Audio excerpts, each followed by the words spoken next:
Hi, welcome back guys. This is your friend, Parallel Deku. Back with another fanfiction. This is the series of What If Deku's Friends Changed Everything. Now before starting, please give this video a like. And subscribe to the channel if you want more videos like this. Now let's get into the fanfic. Ochako gazed into the darkness of the night through the windows of the dorm's living area. It was nearly midnight, and she knew she would be tired for tomorrow's practice.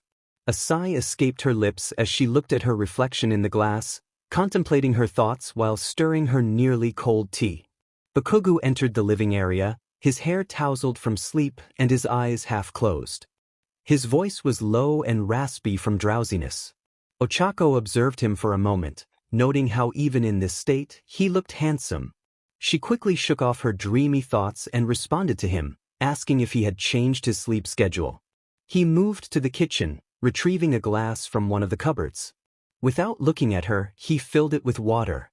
He grumbled about waking up due to a dry throat, downing the water eagerly before refilling it for a second drink. Ochako whispered her understanding, turning her gaze back outside. Despite being alone with her crush, her gloomy thoughts returned. Just weeks ago, she might have seized the opportunity to express her feelings, but now she felt indifferent about it. Bakugou raised an eyebrow at her, noticing her troubled expression.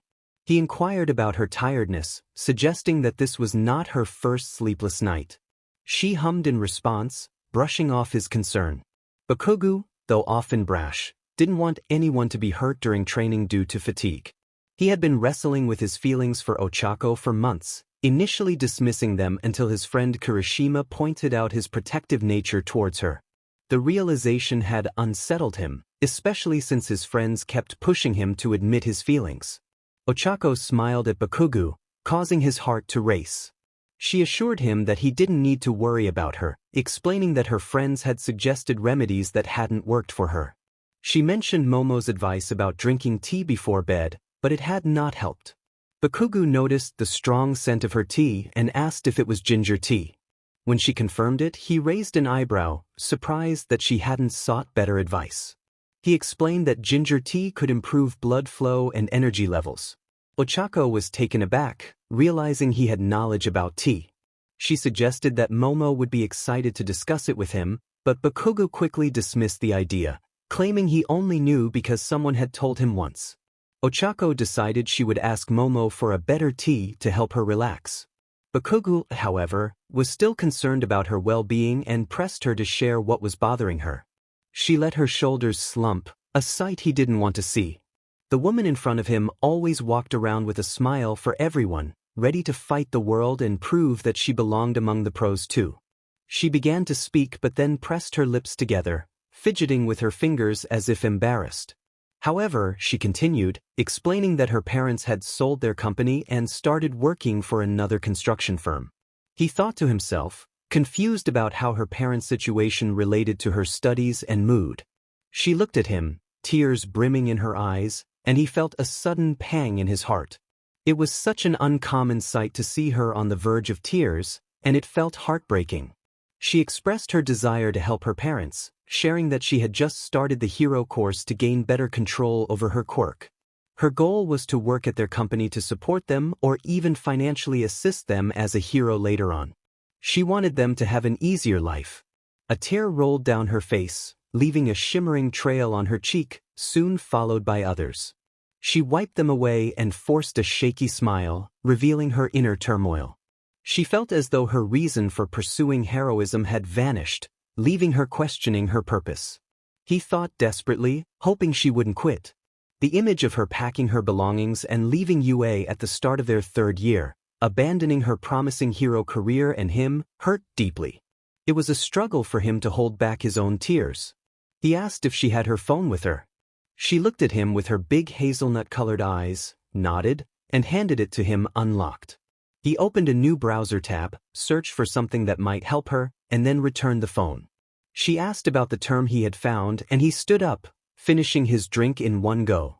He warned her not to tell anyone about it, asserting that he was never nervous before a fight because he was confident in his abilities. He placed the glass in the dishwasher and walked toward the stairs, pausing to look back at her.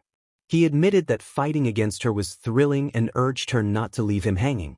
Her heart fluttered at his comment, and a comfortable shiver crept up her spine as she watched him disappear. She whispered her thanks with a sweet smile, glancing at her phone with the tabs still open. She walked over to the sink, poured the remaining tea down the drain, and placed her cup in the dishwasher. Was that his way of telling her he thought she was strong? Sometimes, it was hard to decipher his intentions. In her room, she searched for videos about autogenic training and tried it once. Although it was soothing, she realized she likely needed guidance to fully engage with it. Perhaps Bakugou knew someone who could help, she thought, looking down at her phone in her lap with half-lidded eyes.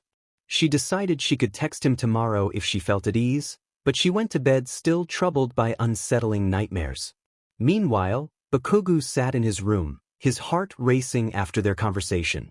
He sat cross-legged on his bed, fingers touching each other, forehead resting on his hands, deep in thought about the brown-haired girl. The images of her leaving UA haunted him. He sighed, wishing it could be anyone but her. A tear escaped the corner of his eye as he realized he needed to act quickly to dispel her doubts and keep her from leaving. Bakugou snapped out of his thoughts when he heard Kirishima calling out to him. They were practicing their quirks and experimenting with new techniques, but Katsuki had been drifting off, which was dangerous. Kirishima jumped down to him, concern etched on his face. Bakugou brushed off the worry, insisting he was fine and that small rocks couldn't hurt him. The others exchanged glances, noting his unusual absent-mindedness. Deku observed his childhood friend thoughtfully, sensing something was off but unable to pinpoint it. After returning from additional training, Bakugou noticed a message on his phone. He took it out to check, finding it was from an unknown number. The message read, "Hi Bakugou. About the thing you recommended. Do you know someone who could help me get into this? This is Uraraka by the way." He responded, surprised to learn it was her. She clarified her identity, reminding him of her features and quirk. He was taken aback by her message and questioned how she had obtained his number.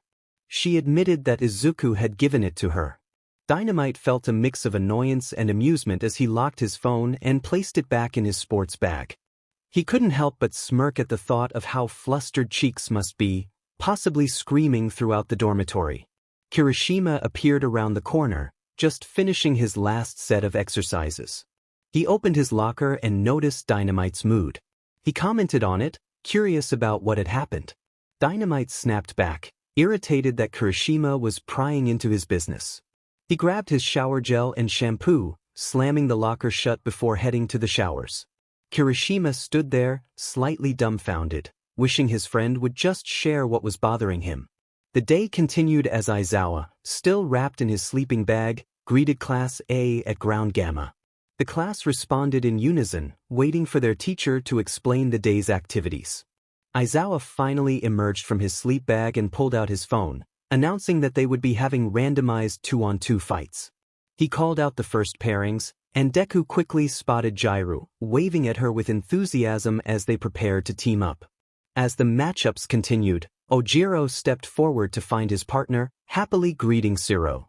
Denki, excited about his pairing with Shoto, turned to see who he would be up against. When he realized it was Ochako, he noted the amusing dynamic between her and Bakugou, who was less than pleased about being paired with her. Ochako, determined, encouraged Bakugou to do their best, but he insisted on winning, reminding her that she had no right to use his first name. Denki commented on the situation, finding humor in the tension between Bakugou and Ochako.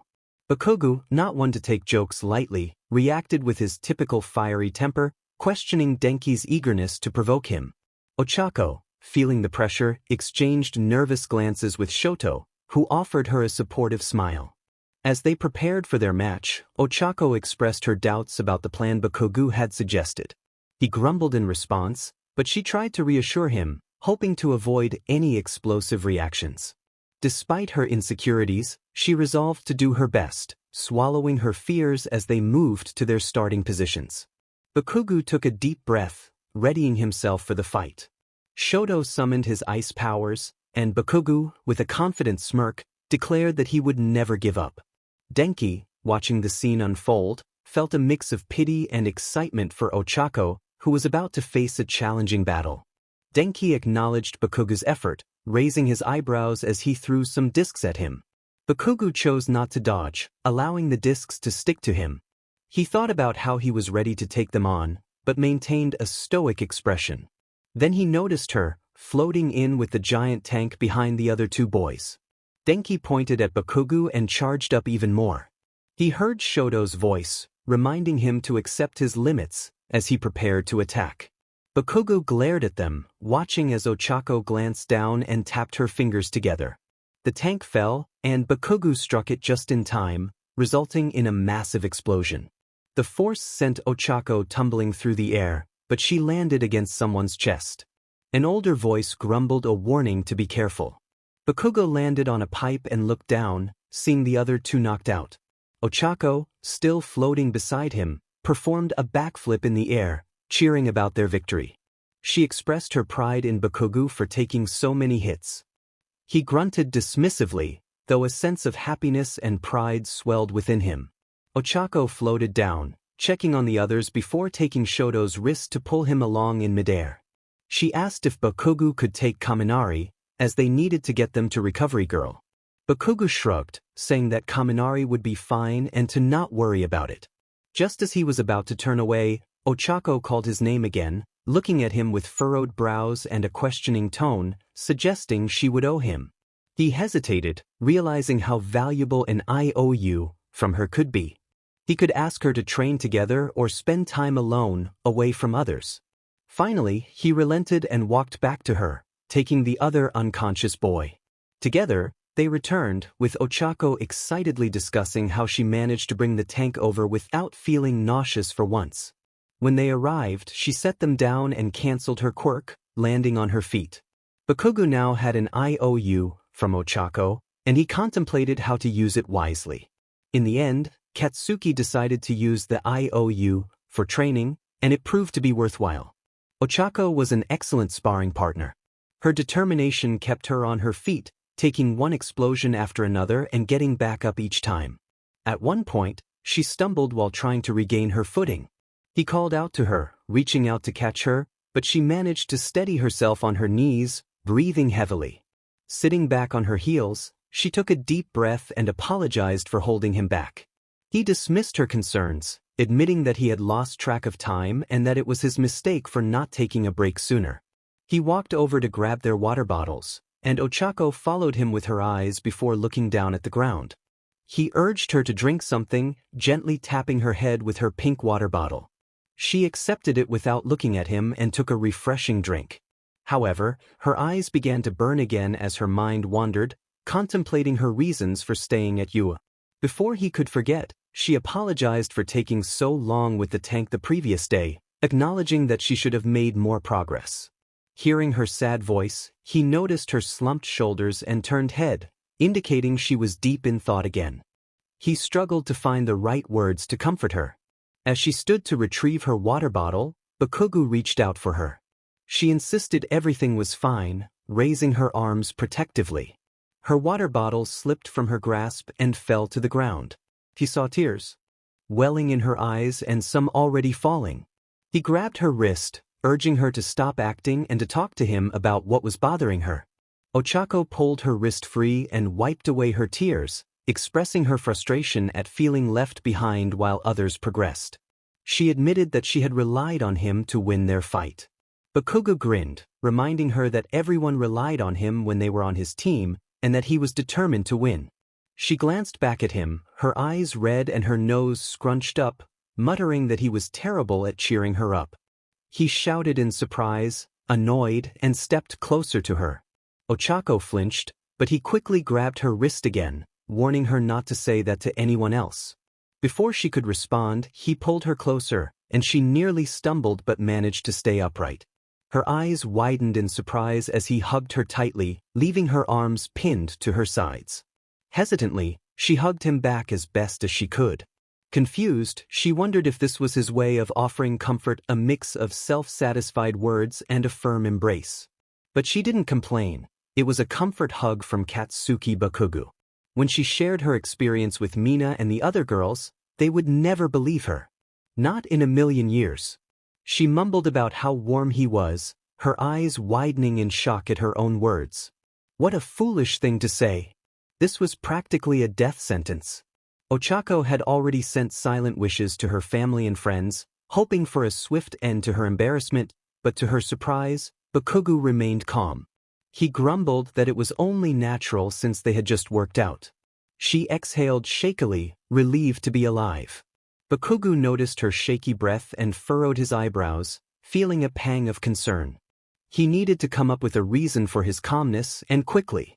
She interrupted his thoughts again, saying it felt calming and safe being close to him. A warm shiver crept up his spine, and he fought back a smile that threatened to form on his lips. Instead, he leaned his head against hers, continuing to ponder. Later that evening, as he lay in bed illuminated by moonlight, he thought about how nice it had been to hug her, even when she was crying. It felt amazing to have her close. Yet he was troubled. If he couldn't help her, she would soon be gone, and he might never see her again. He resolved to think about it more tomorrow, but sleep eluded him as he couldn't shake the thought of her leaving Yue. As Ochako walked toward the school building, she noticed who else was on their way to class. Her gaze landed on Bakugou, who walked with his usual annoyed demeanor, hands in his pockets and bags slung over his shoulder. She imagined his deep scowl and quickened her pace, draping her arm over his shoulders with a bright smile. He snapped at her to cut it out and not to call him by his first name. She looked at him with her big brown eyes, and he returned her gaze, visibly irritated, before scoffing and continuing toward the school entrance. Ochako held on to him and waved to Kendo, wishing her a good morning as they passed. She asked if he had slept poorly, to which he grumbled that he was always like this and didn't care what others thought. She pointed out that it was a beautiful day after so many rainy weeks and encouraged him to smile. He glanced down at her, raised an eyebrow, and opened his locker to put his shoes inside, dismissing her suggestion. Their teacher, Snipe, announced that they would form groups of 5 for studying. Ochako called out the first number, and as the counting continued, she felt a shudder when Mineta also called out 1. She backed away in her chair, relieved when Tsuyu called out the same number. Suddenly, Bakugou's piercing look directed at Mineta made her flinch. Snipe calmly reminded Bakugou that he couldn't use his quirk in class without permission. Bakugou dismissed it, claiming his hand had slipped. Once the counting was complete, everyone with the number 1 gathered at the back, and Bakugou ordered Mineta to move away from Ochako. Mineta, surprised, questioned why he should have to move, only to be threatened by Bakugou, who set off a small explosion in front of him. Mineta quickly complied, taking a seat further away from the girls. Bakugou sat beside Ochako and began working on his exercises in silence. She whispered her thanks, and he glanced at her before returning to his task, claiming he had no idea what she was talking about. Confused, she looked at Tsuyu, who mirrored her confusion. Had he really forgotten so quickly? During lunch, Ochako asked Mina if she spent a lot of time with Bakugou and his friends. Mina confirmed that she did and teased her about possibly being interested in Bakugou, noting he wasn't exactly boyfriend material. Ochako quickly protested, waving her hands to dismiss the idea. Mina blinked curiously, munching on her food as she waited for Ochako to elaborate. The other girls looked on, and Ochako pressed her lips together, realizing how ridiculous her question sounded. She wasn't even sure how it had come to mind during math class. But she was dying to know. Ochako wondered if his hair felt just as spiky as it looked. The table fell silent, and all the girls stared at her, slightly agape. Mina raised an eyebrow and expressed her surprise, noting that she had never thought of that question before. Ochako repeated her inquiry, and Mina's eyes lit up with curiosity. She admitted she didn't know but was now eager to find out. Toru chimed in, asking who would volunteer to discover the answer. Everyone instinctively tapped their noses with their pointer fingers, and Ochako sighed, realizing she was the last to do so. She let her shoulders droop. Mina tried to lift her spirits, suggesting that Ochako had some privileges that might protect her from any potential backlash. However, Ochako shook her head, feeling anxious about the situation. If Mina was wrong about those privileges, she could be in trouble. Despite her fears, Ochako stood up with the others and handed her tray to Mina, who headed toward the dish return. Meanwhile, Ochako stealthily approached the table where Kirishima, Denki, Shiro, and Bakugou were seated. Denki and Shiro noticed her approach and were about to greet her, but she frantically gestured for them to stay quiet. Confused, they complied, and Ochako walked up to Bakugou, raising a trembling hand. She thought to herself that this was for research purposes, for the Simp Club, and slowly lowered her hand. As she stood behind him, she ruffled Bakugou's. Her eyes widened as she noticed him flinch slightly at her touch, and then she bolted away, running toward Mina while shouting for help. Bakugou's voice rang out across the cafeteria, calling her raccoon eyes, as he stomped toward them. Mina, incredulous, looked at Ochako and exclaimed that she didn't want to be dragged into this. Ochako insisted it was Mina's idea, and Mina vehemently denied it. As Bakugou approached, his fury seemed to intensify. Mina tried to reassure Ochako, promising to make it up to her, but when Ochako questioned what she was doing, she suddenly found herself spun around to face Bakugou, who had raised his hand, crackling with energy. Mina shouted for Ochako to shield herself, closing her eyes and pushing her friend toward Bakugou. To Ochako's surprise, Bakugou halted, staring at her. It was unclear whether he was surprised or if Mina's claims about privileges were true. Regardless, Ochako felt a wave of relief wash over her, grateful to still be in one piece. Mina, still processing what had just happened, looked at Bakugou in astonishment.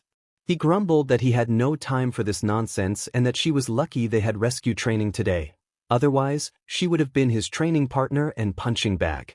Ijiro, watching the exchange, shared a bewildered glance with Mina and Ochako. It worked. Bakugou hadn't attacked them. Mina shifted the topic back to their earlier conversation, smiling at Ochako, who sighed deeply. This was the very topic that had gotten her into trouble. Nevertheless, she provided a detailed answer, and Mina listened intently as they left the cafeteria. Bakugou followed at a safe distance with his friends, pretending to listen to Denki's story about a math problem but actually eavesdropping on the girls' conversation, curious about what Mina meant by the question. Mina urged Ochako to be more descriptive, and Ochako, feeling desperate, struggled to find the right words. She finally settled on fluffy, but Mina insisted on an analogy that captured the essence of softness. Ochako became frustrated, unable to articulate her thoughts. Bakugou, increasingly annoyed, thought to himself that he wished they would just reveal what they were discussing. Mina pressed on, asking if the softness was like sand, butter, or a pillow. Ochako looked disturbed at the mention of butter but agreed that a pillow was a fitting analogy. Bakugou blinked in surprise at the comparison. The pillow? It was the silliest analogy he had ever heard. Yet, he couldn't help but find it endearing even when she cursed. He realized he was falling for her, something he hadn't intended when he started high school, but he also didn't want to change how he felt. At least Ochako knew she was good at rescue training, which had always been one of her favorites, as she excelled in it compared to other subjects. Ochako listened as Momo read the names of the teams, anxiously waiting for her own name to be called so she could join her teammates. When Momo announced the third team, which included Uraraka, herself, Todoroki, and Bakugou, Ochako felt a knot of fear tighten in her stomach. She could sense the tension radiating from Bakugou towards Shoto, who remained unfazed. This situation had disaster written all over it. Bakugou had a history of clashing with Shoto, while Momo had managed to work with Bakugou reasonably well. In the midst of it all stood the petite brunette. Shoto attempted to initiate a discussion about their strategy, but Bakugou interrupted, asserting that they would follow his lead. Ochako tuned out their argument, feeling drained by the escalating conflict. Momo approached her and wrapped an arm around her in a comforting gesture, expressing concern for her well-being. Ochako reassured her that she was merely tired and encouraged everyone to give their best effort. Momo nodded with a small smile before joining the boys, who were still caught up in their disagreement. Bakugou continued to shout at Shoto, who seemed indifferent and turned his attention to Momo, suggesting they move forward. As Ochako surveyed her classmates after training, she quickly realized someone was missing. A sense of dread washed over her when Kirishima raised his hand, announcing that Bakugou was absent. The class turned to confirm his absence, noting the unusual silence from the usually boisterous blonde. Ochako's heart raced as she recalled where Bakugou might be. He had likely gone to the basement to check for civilian dummies and hadn't returned. She stumbled back into Kirishima, who steadied her. She whispered that she knew where Bakugou was and dashed toward the site of their rescue exercise. His earlier words echoed in her mind, urging her to find him. Aizawa's voice called after her, warning her to return, but Ochako felt compelled to act. Removing her helmet, she tossed it aside, activating her quirk as she leaped down the dark. Panic surged through her as she hovered to the opening, regaining her gravity and orienting herself before sprinting down the corridor. She raced down the staircases, her mind racing with worst-case scenarios of Bakugou trapped beneath debris. The thought propelled her forward, deeper into the basement levels. She called out for him, her voice echoing in the darkness. When she reached a larger room, she spotted a pile of debris and instinctively approached it. Calling his name again, she heard a faint groan that sent a chill through her. Rushing around the pile, she found Bakugou lying beneath a smaller section of rubble, barely conscious. Relief and anxiety washed over her as she knelt beside him, quickly lifting the debris with her quirk. As she worked to free him, she felt a blush creep onto her cheeks, reminding herself that now was not the time to be distracted by her feelings. With determination, she focused on moving him to safety, carefully watching for any signs of injury. Feeling dizzy from the exertion, she gently laid Bakugou on the ground and took a moment to catch her breath. Closing her eyes, she reassured herself that she could do this. She had managed to lift heavy objects before, so she could push through her exhaustion now. This was just another challenge to overcome. She heard the blonde whispering about waiting for the teachers to come get them. The girl leaned against the wall, taking deep breaths to steady herself. Her legs felt weak, and she shook her head in frustration. She knew the teachers wouldn't come now, especially since she had rushed in to help him.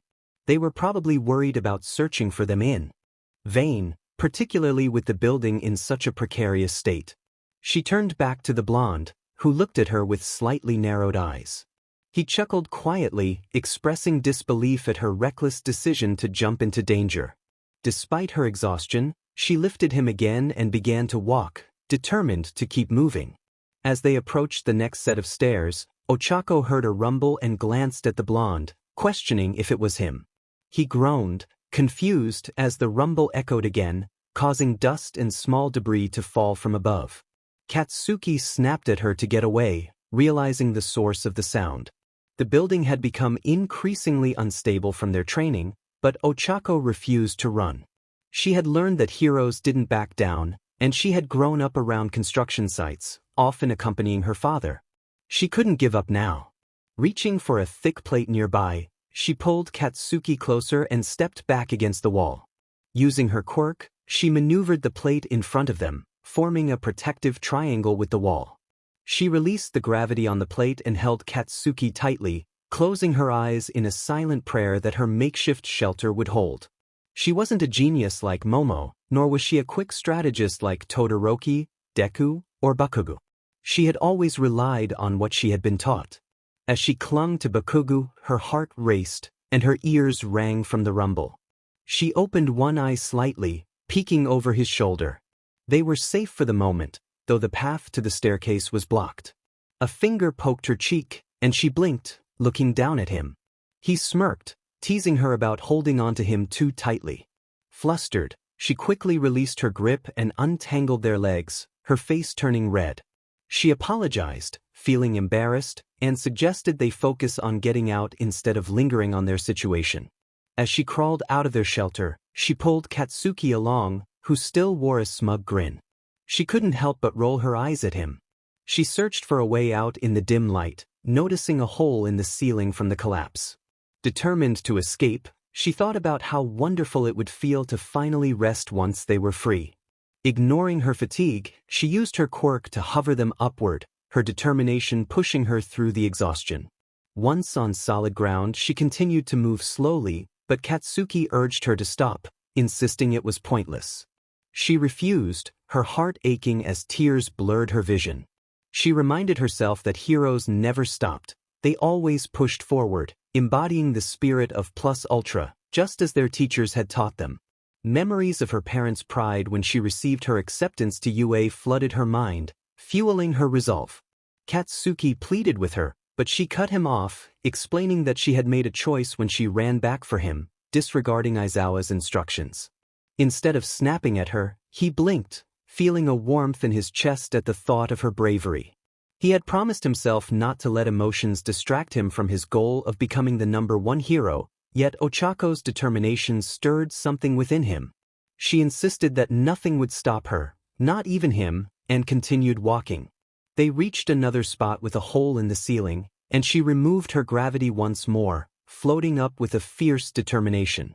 As she released her grip at the upper floor, she moved toward the elevator. Katsuki wouldn't stop her. If this was what she needed to keep going, he would support her.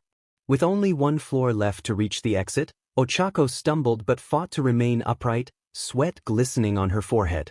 She steadied herself against the wall with one hand while holding Katsuki with the other, pulling him along. She whispered about the final stretch, preparing to hover up one last time. But she paused, hovering in place, breathing heavily with her eyes tightly shut. Katsuki, in pain from his injuries, urged her to hold on to him, guiding her wrist around his waist for support.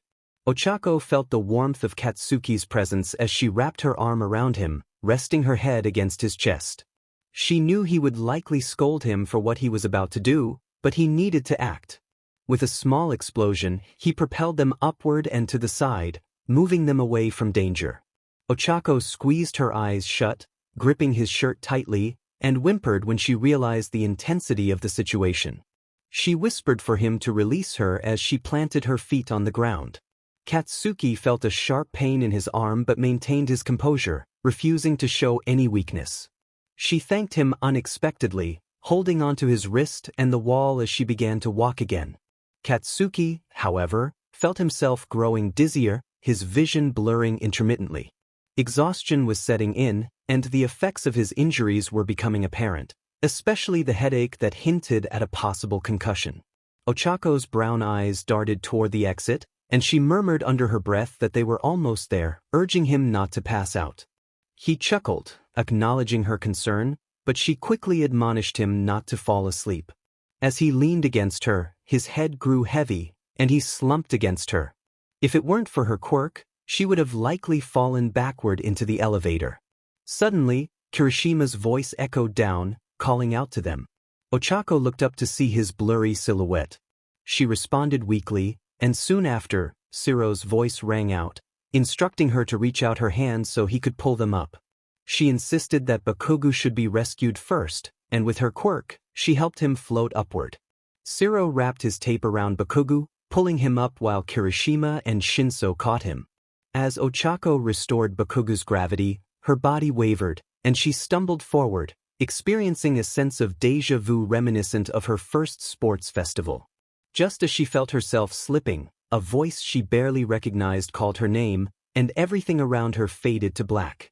A gentle breeze and warm light roused her from unconsciousness.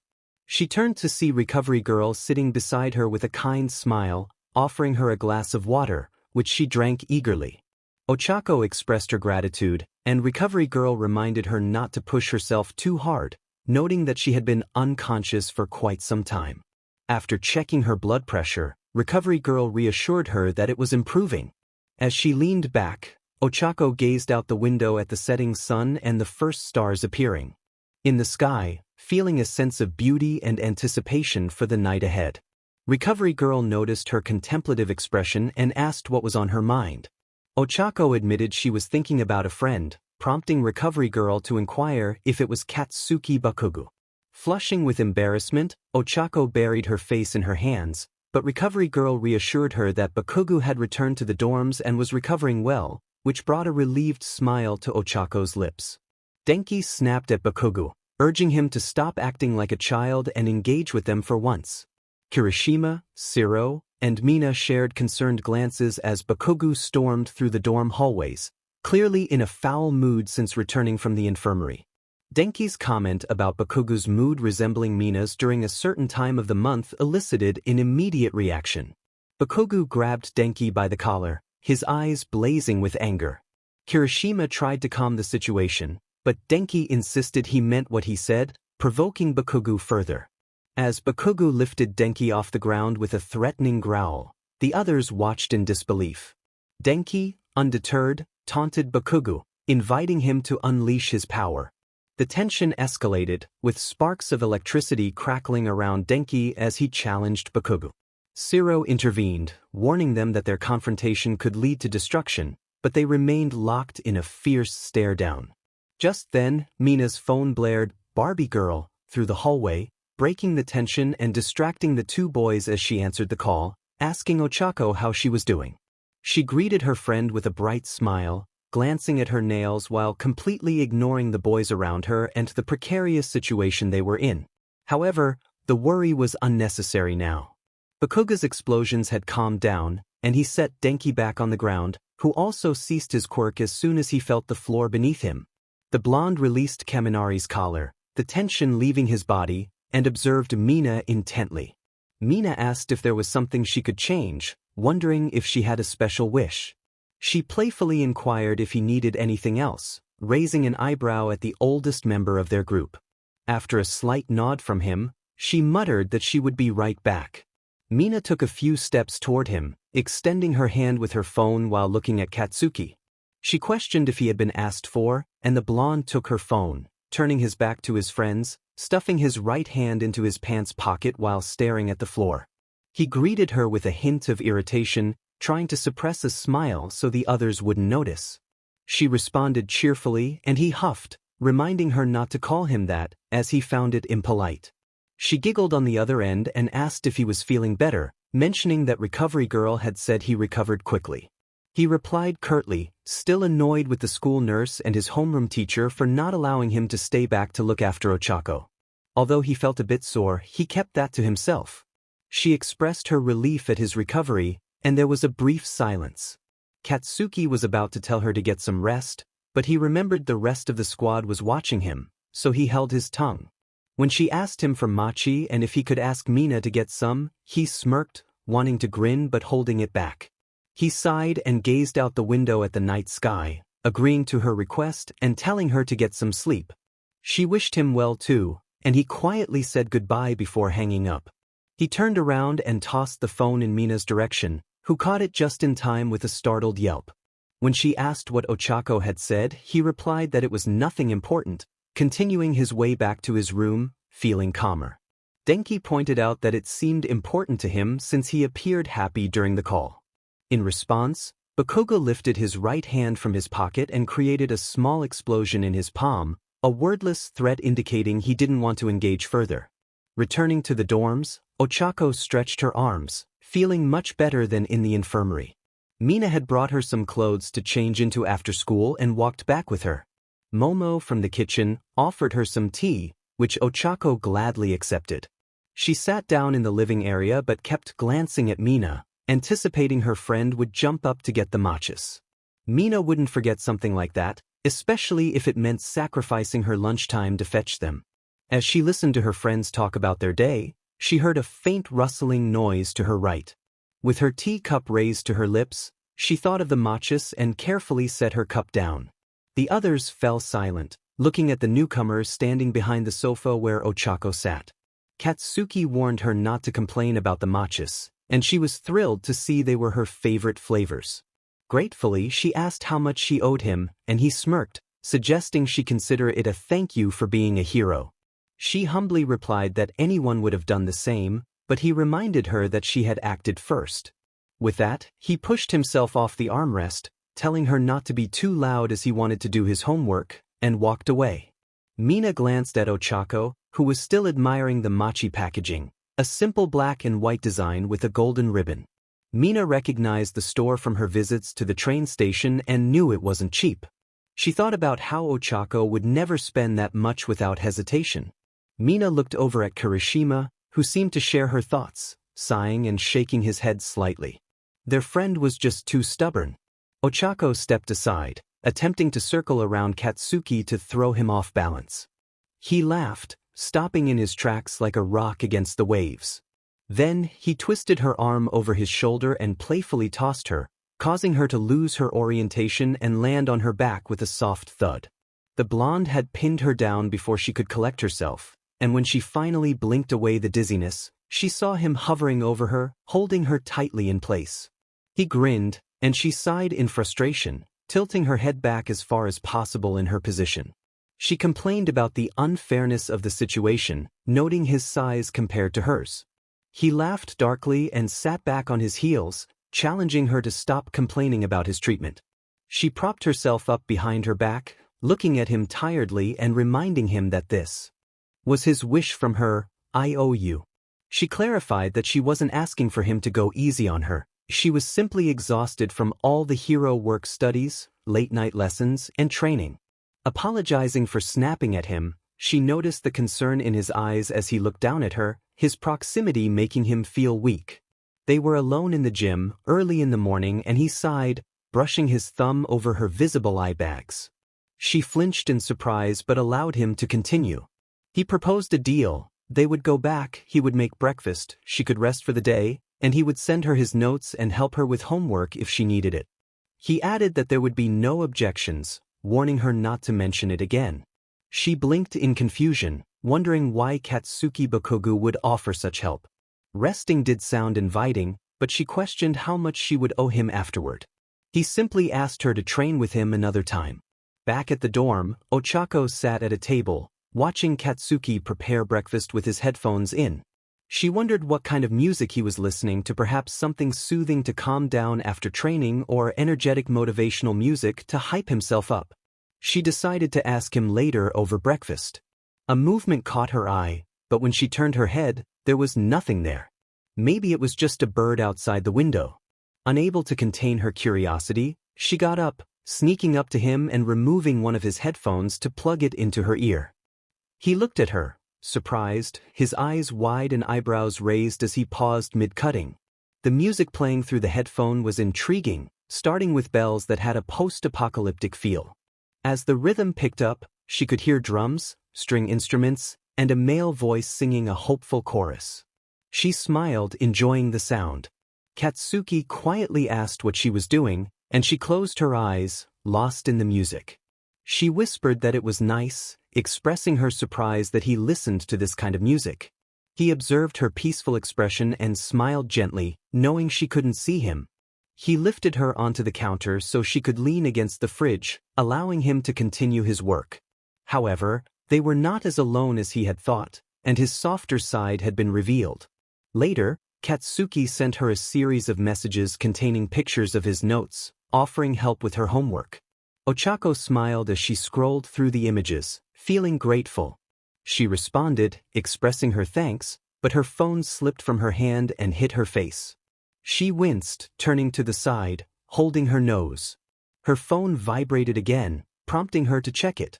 Katsuki's messages showed concern, asking if she was okay and if she had a seizure.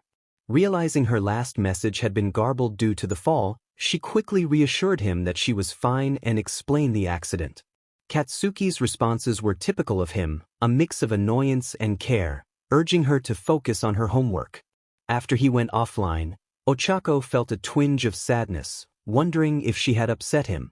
She climbed out of bed and made her way to her desk, knowing her homework awaited her, and it wouldn't finish itself.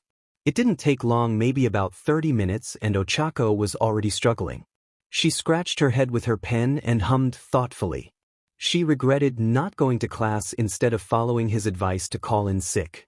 Flopping over on her desk, her eyes landed on her phone. He had promised to help her, but she could also go up to the 5th floor and ask Yamamo for assistance. That way, he could finish his homework and bedtime routine without her interrupting him. Just as she was about to text Momo, she hesitated. The girl had her own homework to tackle, just like everyone else. Frustrated, she groaned and scrolled through her contacts, searching for someone who might not mind her reaching out. Deku? No, he probably just started his homework too. Ida? No, it's always exhausting with him, even though he means well. Tsuyu? No, she's probably in the shower. Mina? Forget it, she probably forgot about the homework already. Eventually, she found herself back at Bakugou's contact. Biting her bottom lip slightly, she tapped on the chat and sent him a message. Ochako asked if he was still awake, and he confirmed he was. When he inquired if she was struggling, she admitted she was. His response was direct. She needed to be at his room in 5 minutes. With no room for objections, she quickly packed her things, applied some deodorant, and hurried out of her room.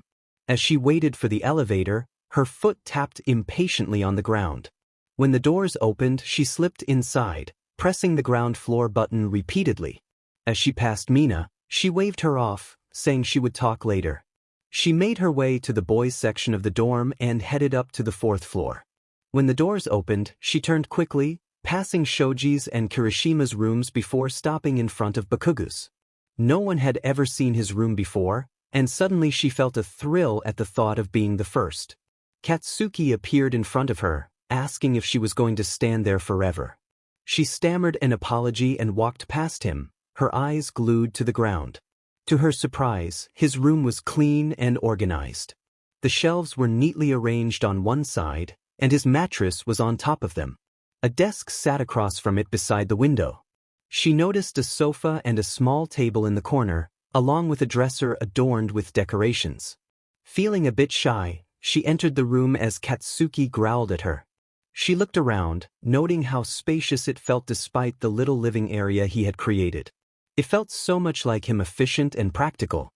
He gestured to the sofa, telling her to have a seat while he got his things. Hesitantly, she walked to the spot he indicated, carefully placing her books down before sitting. Katsuki joined her, scowling as he asked what she meant by her earlier comment. She quickly reassured him that it was nothing bad, explaining that they hadn't seen his room before since he had been asleep when they moved in. She hoped he wouldn't kick her out after her hasty arrival. He still looked unconvinced, so she turned back to her books and quietly added that his room suited him well. His expression softened at her words, and he muttered a nonchalant "whatever" as they began their homework. After some time, Ochako expressed her gratitude, saying she wouldn't have been able to finish without his help. When she almost slipped and called him by his first name, she quickly corrected herself, using his last name instead. He acknowledged her thanks, getting up and stretching, rubbing his shoulder. She noticed he had been doing that quite a bit during their study session, and she had heard his muscles cracking at times, followed by barely audible curses. Concerned, she asked if he was okay, noting that he had been doing that frequently. He grunted that he was fine, attributing it to tight muscles from training. Feeling a bit sorry for him, she approached and placed her hand on his shoulder, applying gentle pressure between his shoulder blades. He leaned into her touch, and she offered to give him a little massage to help loosen his muscles. Bakugou hesitated, not used to letting others into his personal space, especially in his room. He had expected her to come over just for studying and then leave. However, he finally agreed to 5 minutes, moving to his bed to lie down. Ochako used her quirk to float up and then sat on his hips. She hesitated for a moment, surprised when he pulled off his shirt and set it aside. Blushing, she began massaging his neck, hoping he wouldn't make a teasing remark. A deep sigh escaped the blonde as his eyes fluttered shut. The brown-haired girl internally lamented that if she told Mina about this, she would be furious for not taking pictures and would want every detail. She knew they would cross paths since they lived on the same floor, and Mina often stayed up late. Ochako couldn't blame her friend. If she were in Mina's position, she would want to know everything too, especially since she had a crush on the blonde boy. Their conversations weren't always deeply intellectual. Just recently, they had voted on which boy had the best physique, without a hint of shame. Sometimes it was difficult to remain unbiased, but it was part of the simp codex, to stay objective. In the end, the top 3 had been Kirishima, Todoroki, and of course, Bakugou, which Ochako wholeheartedly approved. However, when it came to the vote for boyfriend material, Bakugou had received an extremely low score. She chuckled at the memory of that discussion. The blonde grumbled, asking what was so funny. She bit her lip, looking down at him, aware of how much he would dislike knowing her thoughts. She replied that she had just remembered a video Mina sent her the day before. He huffed in disapproval, likely not wanting to hear Mina's name right now. Ochako continued her work, mapping out Bakugou's back down to his waist. She was well aware of the pictures Toru had taken sneakily of the boys, including the blonde when he had pulled up his shirt to show off his abs. Although she had sparred with Katsuki several times, the experience of simply looking at and touching those rock-hard muscles was entirely different. It felt surreal. There was one more thing Mina would want to know, and Ochako realized she wanted to know it too. She placed her hands flat against his body and ran them back up, her thumbs gliding over his spine to his neck. From there, she moved to both sides over his shoulders, her eyes darting between her hands and his arms. She confirmed their suspicions. He was indeed a dream to touch.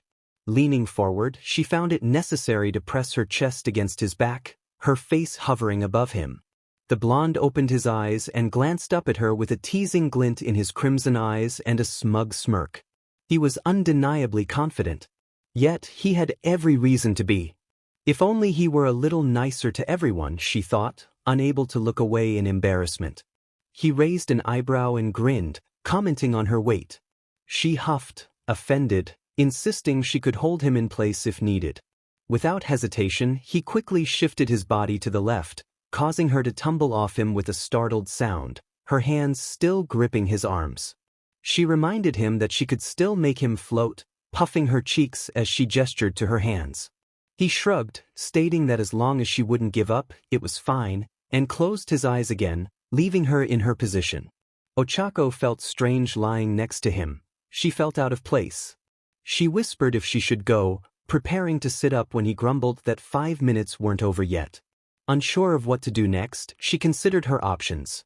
Return to massaging his back, simply sit there, or perhaps study in his room until he told her to leave.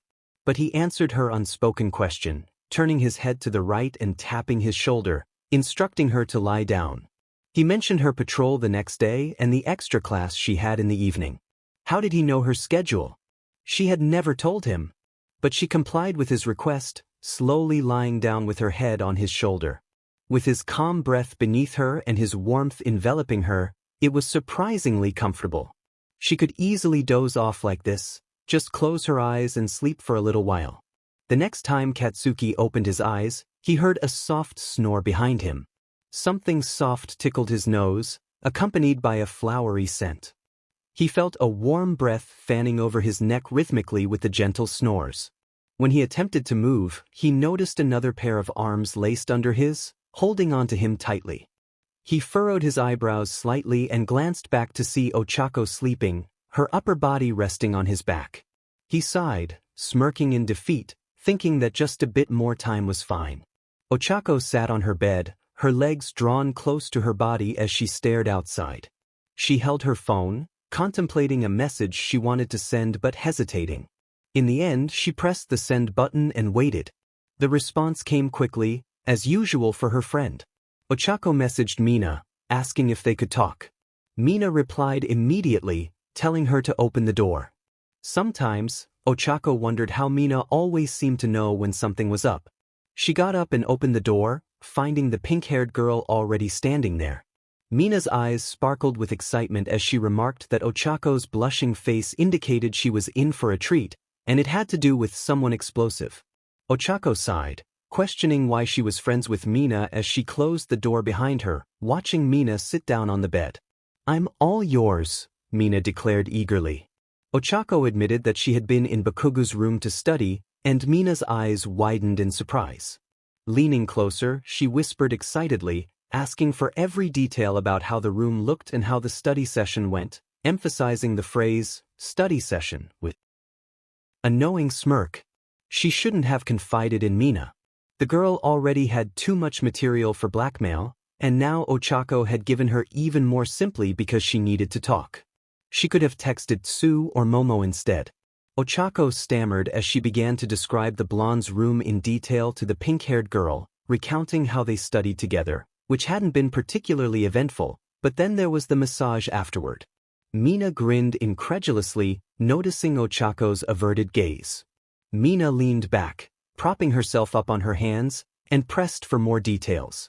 Ochako remained silent, biting her lip, prompting Mina to raise an eyebrow in curiosity. The pink-haired girl observed how Ochako nervously tugged at the hem of her shirt, searching for the right words. Mina's excitement grew as she realized there was more to the story. Ochako finally admitted that the blonde had taken off his shirt, and Mina's grin turned devilish.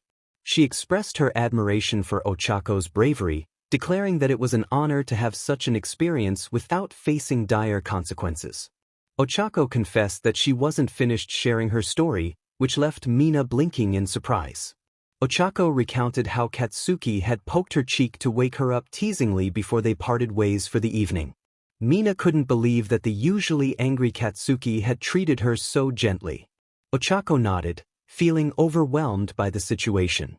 She expressed her relief at having so much hero work recently, as it kept her busy and away from her feelings. Mina declared that she was determined to help Ochako change her single status, her bright smile radiating confidence. Ochako looked at her friend skeptically, unsure of Mina's reliability as a wingwoman, but it was too late to back out now. Chapter 7 After School. Uraraka was focused on the evacuation efforts when Denki called out to her, asking how things were going. She replied that everything was good so far and inquired about the villains.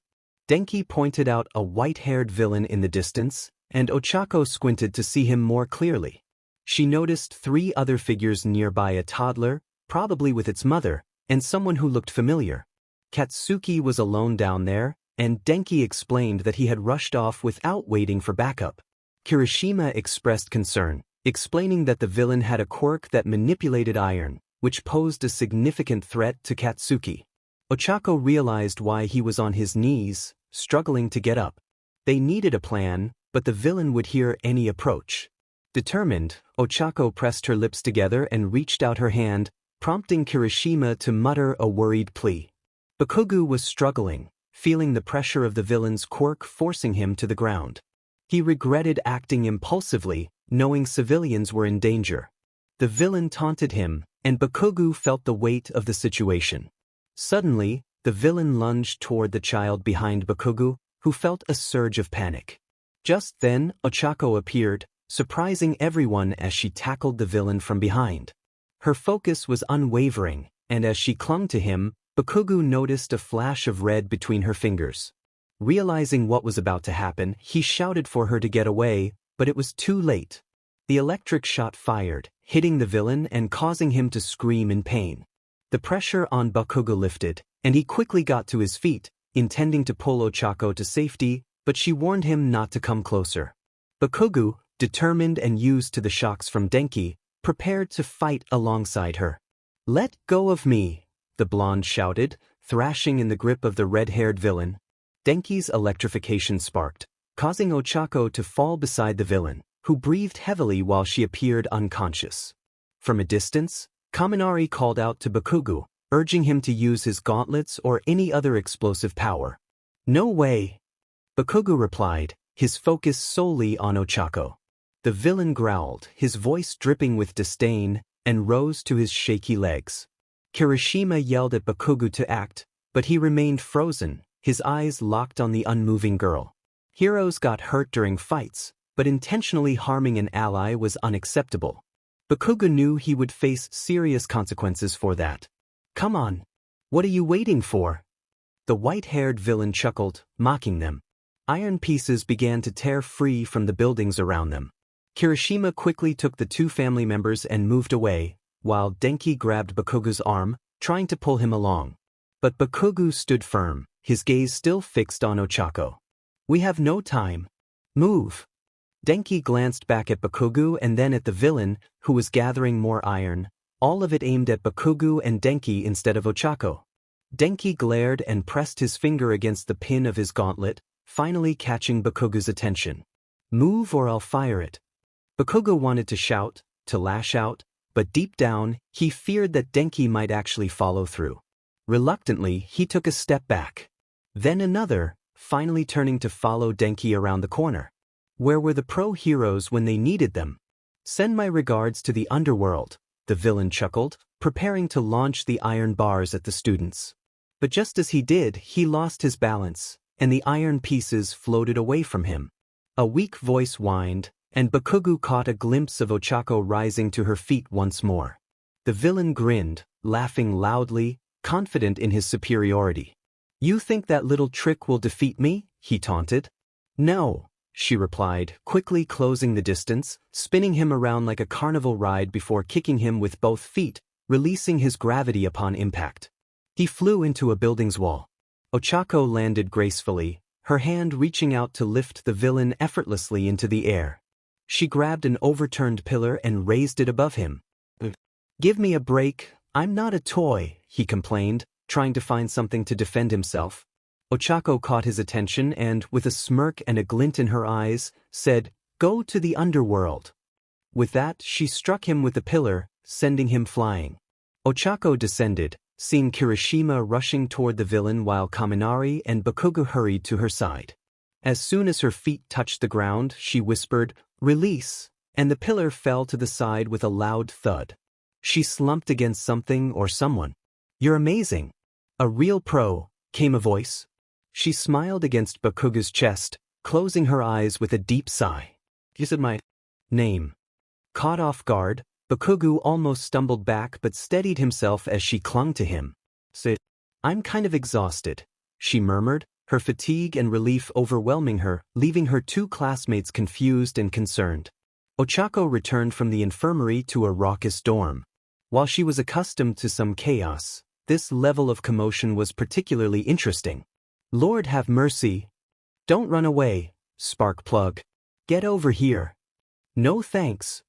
Ochako watched Denki leap out of the window into the garden, with Bakugou following closely behind. Denki rolled away, ducking under Bakugou's attempts to catch him.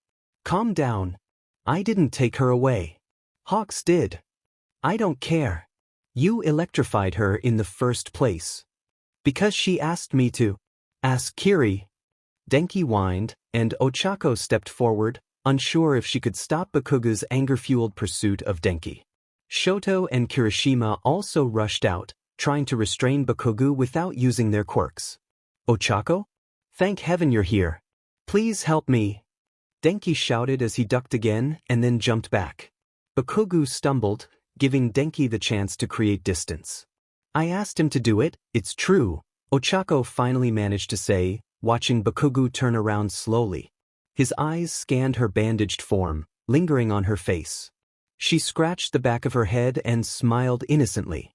"Hey, recovery girl finally let me go." Bakugou approached her, grabbing her shoulders gently, unsure if she was dizzy. "You idiot. Don't just pass out on me. Heroes don't do that," he scolded, tightening his grip as if afraid someone would take her away again. When she had collapsed, the pro-heroes had arrived too late to prevent it. "I'll try," she promised. A silence fell between them as they locked eyes. Ochako placed her arms behind her, and Bakugou's hands remained on her shoulders, his expression serious. Suddenly, Ochako screamed in shock as Bakugou blasted Denki away with a powerful explosion. "Finally got that guy," he grumbled, and Ochako watched as their classmates rushed to Denki, who appeared to be okay despite the chaos. She felt Bakugou's hand moving gently along her right arm, drawing her attention once more. He offered to make her dinner since the others had already eaten. She planned to just grab some bread and fruit, but he insisted, taking her wrist and leading her to the kitchen. Bakugou glanced at Ochako, noticing her distracted demeanor. She seemed lost in thought, not making any progress with the English text she was supposed to read. He suspected she was still preoccupied with the recent villain attack, though that didn't seem like her. She usually didn't dwell on such things, especially since no one had died and most had been evacuated safely. It had to be something else on her mind. He teased her lightly, pointing out that the words wouldn't change no matter how many times she reread them. Ochako pressed her lips together, trying to hide her frown. He raised an eyebrow, waiting for a response, but she simply flipped the page and continued reading, her expression revealing her distress. Bakugou asked if someone had upset her, but she mumbled that Mina hadn't done anything wrong. As she circled an answer with her pencil, it was clear she was not okay. Her mood was heavy, and her thoughts were elsewhere. He pressed her for more information, but she remained silent, and Bakugou noticed the shimmer of tears in her eyes. Panic surged through him as he realized he had upset her. He dropped his pen and quickly stood up, looking at her with concern. He apologized, assuring her he hadn't meant to offend her and that he would make it up to her. As the first tears fell, she hid her face in her hands, and soon, sobs shook her body. Bakugou felt helpless, unsure of how to comfort her. To his surprise, she stood and wrapped her arms around him, burying her face in his chest. He tensed at the unexpected closeness but didn't push her away. She told him she needed this moment, and he nodded silently, hoping she wouldn't hear his racing heart. She confided that her parents had called earlier, and she had lied about how she was doing. In reality, she felt stagnant and doubted her place there. Bakugou's hand twitched, and he placed it gently on her head, unsure of what else to do. He reassured her that she hadn't completely lied and that she did belong there, emphasizing that someone needed to keep the others in check. Ochako giggled through her tears and squeezed him tightly, commenting on his unusual way of complimenting her. He retorted that she was being rude and to avoid using his first name. Later, Bakugou returned to the classroom, frustration evident on his face as he realized he had forgotten a question he meant to ask. He needed to find their sleepy teacher to clarify something about their assignment. As he approached, he overheard Aizawa speaking to Ochako, who was at the teacher's desk. She seemed nervous as she mentioned her school transfer. Bakugou's heart sank. Had he waited too long? Did she already have a reason to leave? Aizawa asked if she had made a decision, and she nodded. Bakugou felt a sharp pain in his chest as he heard her say she wanted to leave by the end of the year and was already in touch with another high school to arrange the transfer. Kirishima shouted in alarm, wanting to rush to Ochako's side to protect her, but the explosion had already been set off. The ground was obliterated, sending debris and dust swirling into the air. Kirishima held Mina close, hardening his body to shield her. As the last remnants of debris settled, they looked up, coughing from the dust that surrounded them. Mina immediately called out for Ochako, her concern evident. Kirishima kept a firm grip on Mina's shoulder, still wary that Bakugou might charge at them through the thick cloud of dust. For a few tense moments, nothing happened until the dust began to clear, revealing a shocking sight. Kirishima muttered in disbelief when he saw Ochako with her fingertips pressed together, and concrete began to rain down around them. Katsuki's voice rang out, reminding them of his presence as he pulled the pin on one of his gauntlets.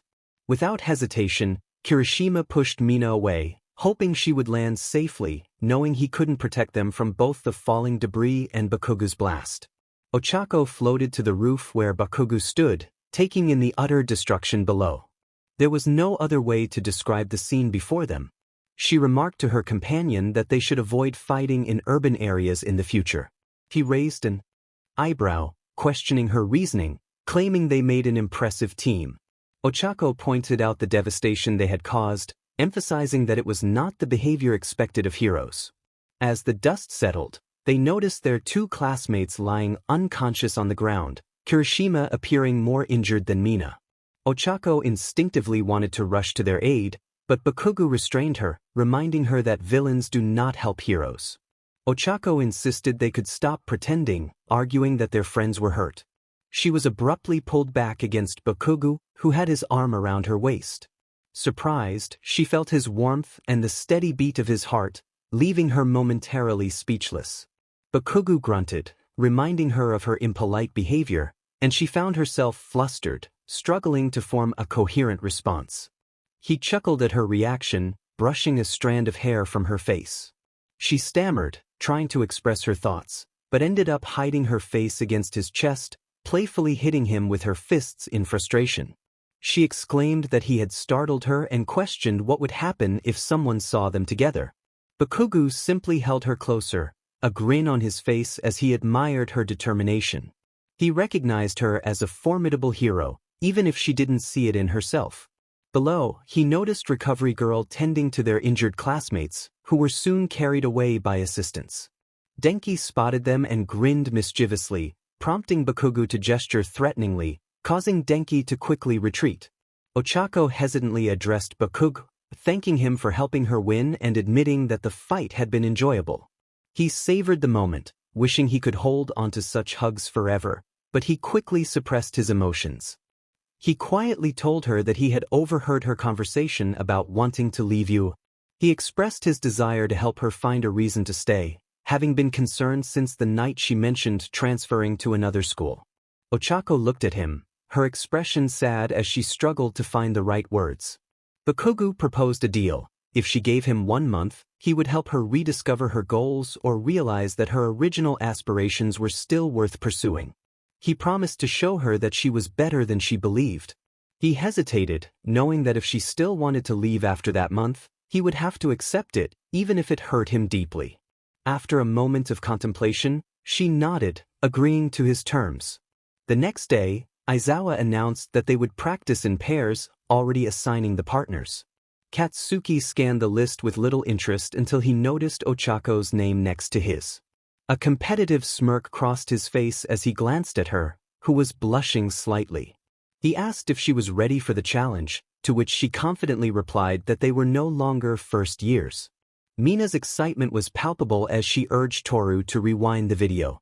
The two girls had been closely observing Katsuki and Ochako for some time. Mina had been trying to convince her blonde friend to admit his feelings, while Toru was simply eager to uncover the latest gossip. They were watching a video Toru had recorded during training earlier that day, capturing the moment when Katsuki discovered that Ochako would be his training partner. The brief exchange of glances between them had resulted in a faint blush on Katsuki's cheeks. Mina snapped her fingers, declaring that they needed to call Momo, Jairu, and Tsu over to share this exciting news. She quickly texted the other girls, who arrived shortly, surprised but eager to join in. Momo gasped in disbelief, rewinding the video with a smile. Though she usually maintained a composed demeanor, Mina had a way of bringing out her playful side. Tsu leaned in, commenting on the surprising sight of Katsuki blushing, while Mina joked about the heat being a factor. They all laughed, but a shared concern lingered in the air, evident when Momo frowned. Momo expressed her worries about whether Katsuki could truly make Ochako happy. She noted that she could see Ochako developing feelings for him and feared that it might lead to disappointment. Mina shared her concern, acknowledging that Katsuki was not the romantic type, especially compared to others like Kiri or Denki. Jairu chimed in, agreeing that it was troubling, and they all felt the weight of the situation. Mina quietly remarked that Ochako had already fallen for Katsuki, hoping for the best. In another part of the room, Katsuki was frustrated, shouting about the rules of their card game. He pointed out that a +2 couldn't be placed on a +4, while Ochako argued back, insisting that it didn't matter as long as she had to draw cards. Their playful banter escalated as Katsuki teased her about her cheeks, comparing her to a hamster. Despite their light-hearted argument, the tension was palpable and the stakes felt high. Just then, Denki opened the door, witnessing Katsuki unleash a small explosion near Ochako, who flinched in shock. Concerned, Denki quietly closed the door, feeling a mix of worry and fear about entering the room. He muttered to himself about needing Kiri, who could handle Katsuki's explosive temper. Rushing to the elevator, Denki pressed the button repeatedly, anxious to find his friend. When he reached the ground floor, he asked Mina about Kiri's whereabouts. She informed him that Kiri had gone to the gym with Siro and Shoji. Realizing the source of Denki's distress, she quickly turned to him, eager for details. Denki explained the situation, describing how he had heard Katsuki's shouting and was worried about Ochako's safety. Mina and Jairu listened intently, ready to help their friends in any way they could. Then he went upstairs to tell the older boy to keep it down a bit, no matter what had made him so angry. In the end, he walked in on him shouting angrily at Ochako while using his quirk, which nearly made the younger boy cry. Denki asked desperately if he had seen anything else. He hadn't, but he had heard something about +2 and +4 and rules. He urged Mina to go up and help their friend or to call Kirishima. Mina looked thoughtful for a moment and then pointed at her eyes, asking how Katsuki had looked. Denki explained that he had been furious, the kind of furious that said, "I'm going to win this." That was all Mina needed to hear. She jumped over the backrest to the elevator and headed to Ochako's room, hoping the girl was back in her space. On the 4th floor, Mina kicked in the door of Ochako's room and found her changing into her pajamas.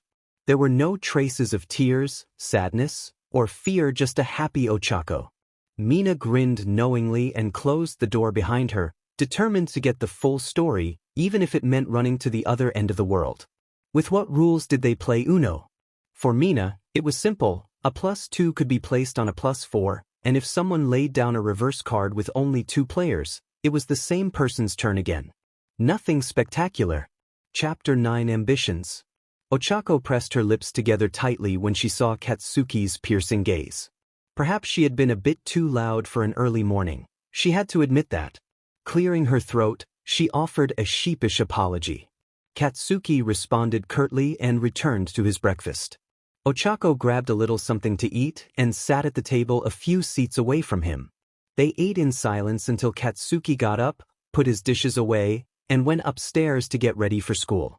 Ochako stared at her bowl of cereal, slowly pushing her spoon back and forth. She wasn't exactly motivated to go to class, but she had to. If she wanted to transfer, her attendance score needed to be decent. So, she finished her breakfast and got ready, knowing she could enjoy her free time after school but had to get through the day first.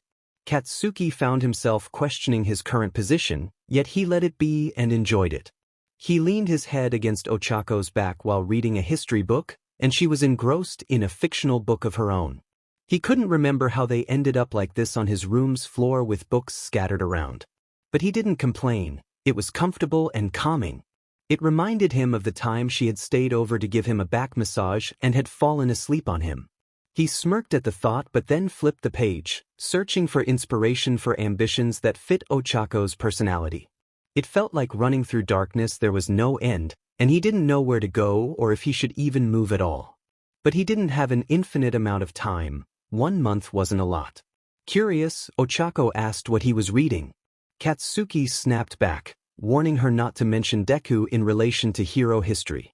She hummed thoughtfully, admitting she hadn't thought of that until he brought it up.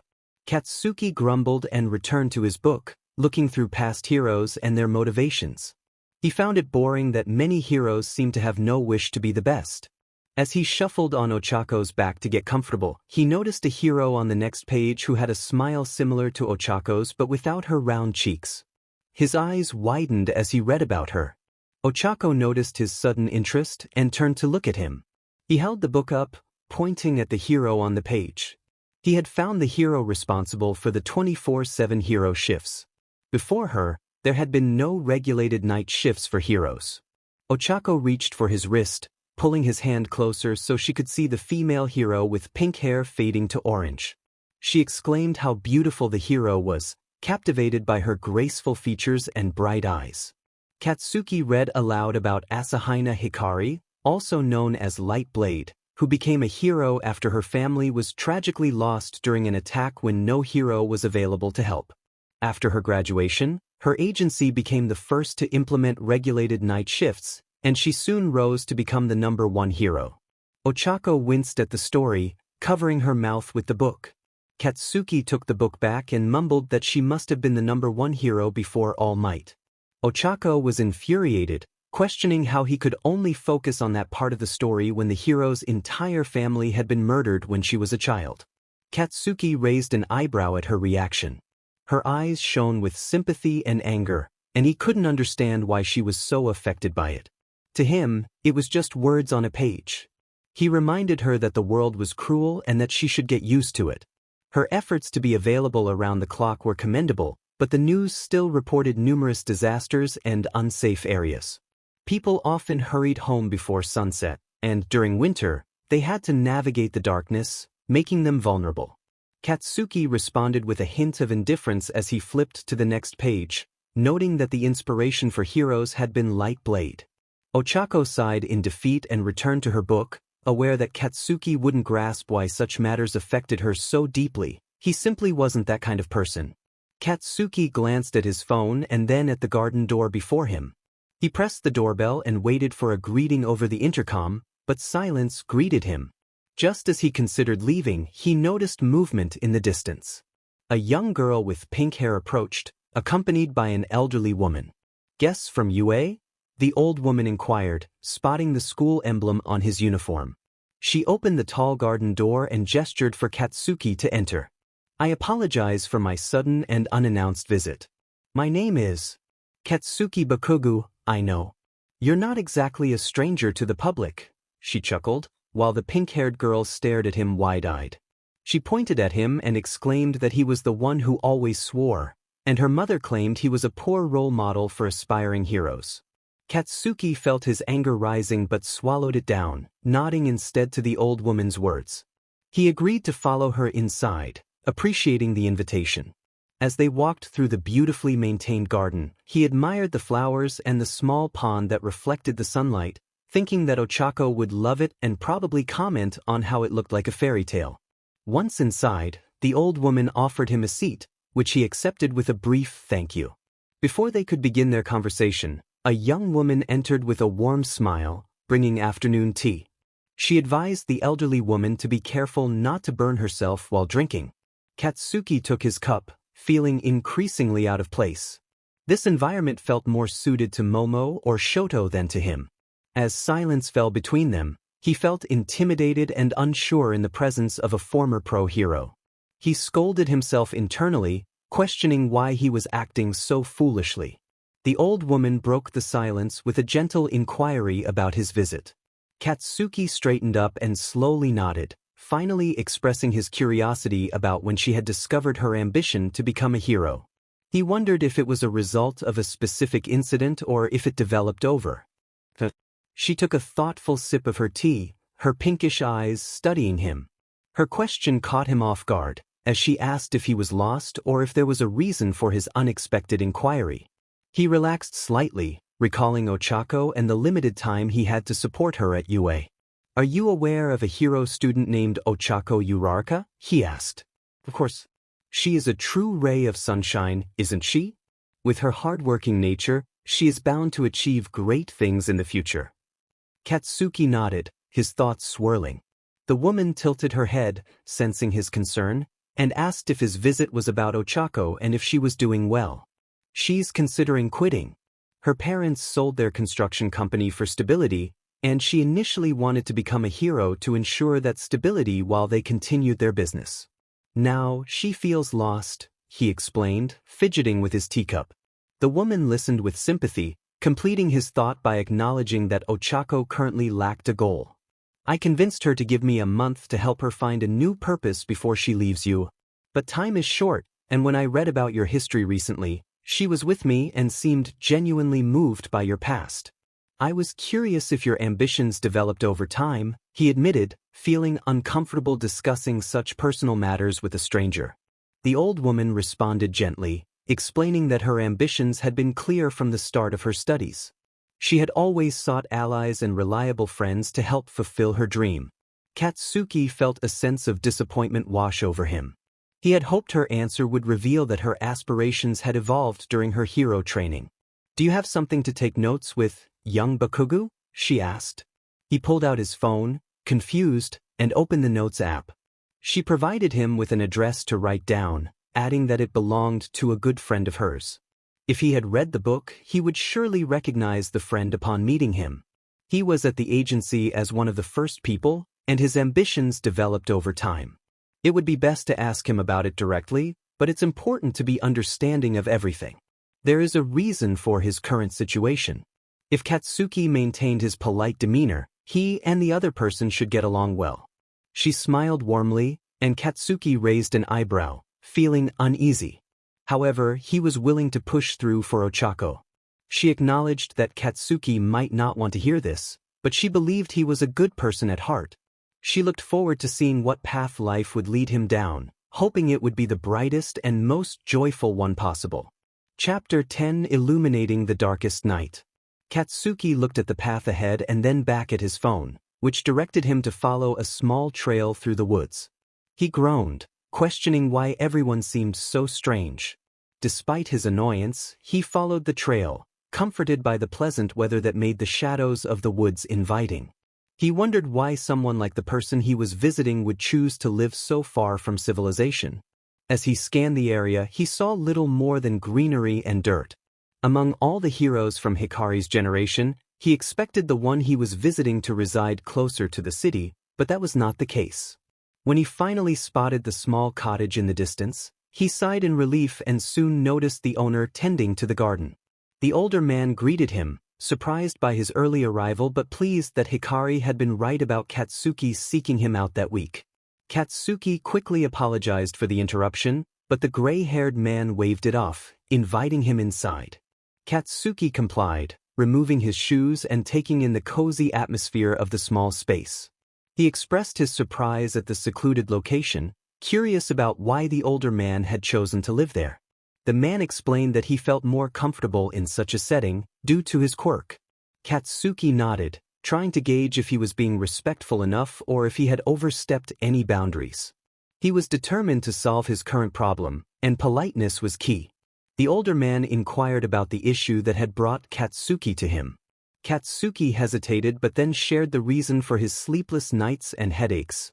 Ochako had lost her original goal and, with it, her motivation to continue her hero studies. The older man expressed his sadness at hearing this and asked why Katsuki had sought him out for help. Katsuki sighed, swirling his beverage in his glass as he explained that Ochako was more like the older man and Hikari, while he felt he was different.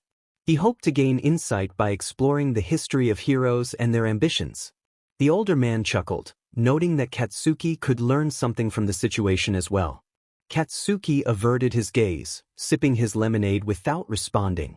He understood the truth in the man's words but didn't want to admit it. He couldn't afford to neglect his own studies while helping someone else. That was a red flag for him.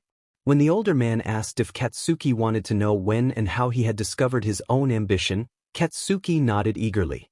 The man paused before sharing that he had thought about his ambition during his third year at UA. Before that, he had felt no reason to be there, only the pressure from his parents. Katsuki processed this revelation, astonished that the man had spent over 2 years without a clear purpose, simply enduring pressure from home. The older man continued, explaining that Hikari had helped him, just as Katsuki was trying to help Ochako. He recalled how Hikari had shared her family's struggles and her aspirations after graduation, which had inspired him. He reflected on his childhood, admitting that he had hurt his mother and had been afraid to use his quirk. His control had been poor, leading his family to insist he attend UA for everyone's safety. Ultimately, he decided to take control of his quirk instead of living in fear, aiming to protect others as Hikari envisioned. He wanted to break free from being a prisoner of his own abilities. A silence settled in the room, punctuated only by the ticking clock. Sensing Katsuki's discomfort, the older man took another sip of his coffee before continuing. He revealed that he had never chosen a hero name for himself. Hikari had done that for him because he lacked the creativity to decide on one. He chuckled, looking at Katsuki with his purple eyes, ready to share more of his journey. The blonde raised an eyebrow, holding back his question about whether the other truly wanted to be a hero. Bakugou expressed disbelief, asking if the title and inspiration for the goal were all the doing of Asahina. His counterpart laughed and shook his head. Katsuki scowled, taking a deep breath to suppress his urge to shout at the older man. It was foolish what one would do for someone they cared about. Rai explained that it was mostly society, his publicist, and Hikari who contributed to his title. He shared a story about how a little girl he saved on a dark winter evening had given him the name Nightbreaker. He recalled feeling nervous on his first night shift without Hikari or any of his friends, and how the girl described his presence as a beacon cutting through the darkness. Katsuki listened, intrigued despite himself, though he would never admit it aloud. Rai continued, reflecting on how he had become known as Nightbreaker. Katsuki nodded, understanding the weight of the title. He had always considered Rai one of the most impressive heroes of earlier generations, though he found his personality somewhat lacking. Katsuki remarked that it seemed as if Rai had just discovered something he didn't want to know. He had always seen Rai as tough and unyielding, but now he realized that history didn't capture everything. Rai acknowledged Katsuki's observation and pointed out that he was aware of Katsuki's fiery nature, having seen him at the sports festival and around the city. Rai noted that Katsuki's friend was fortunate to have him, but if Katsuki aspired to become the new #1 hero after Endeavor, he had a long journey ahead. Katsuki protested, frustrated by the cryptic nature of Rai's words, wishing the older man would be straightforward instead of speaking in riddles. Rai sighed and rephrased his question, asking what he wanted to be remembered for. Katsuki bluntly stated that Rai's words sounded borrowed from someone else. Rai admitted they were, but he believed they could help Katsuki with his friend's problem, just as they had helped him in the past. Later, Katsuki returned home, where his friend, Kirishima, greeted him with concern. Kirishima had noticed Katsuki's moodiness over the past couple of weeks and wanted to help, but he found it challenging to reach someone as stubborn as Katsuki. Once inside his room, Katsuki grumbled about the strange question Rai had posed. He picked up a book about hero history and flipped through the pages, discovering that there had been other founders of the agency, including Rai's younger sibling, who was now unreachable. Katsuki felt frustrated that he couldn't contact Tempest, who shared a personality similar to Ochakos. He sighed deeply, feeling the pressure of time as the third week approached, with no clear plan in sight. The next day, Katsuki entered a library, cutting off a young woman who greeted him. He was in no mood for small talk and demanded assistance in finding the books he needed. She looked displeased but complied, asking for the specifics. Katsuki requested history books and biographies about Tempest, one of the co-founders of the Light Blades Agency. As she typed into the system, she hummed thoughtfully, jotting down the locations of the books that might be of interest to him. After receiving the note, Katsuki left, determined to find the answers he sought. The titles seemed to hold the potential for the information he desperately needed.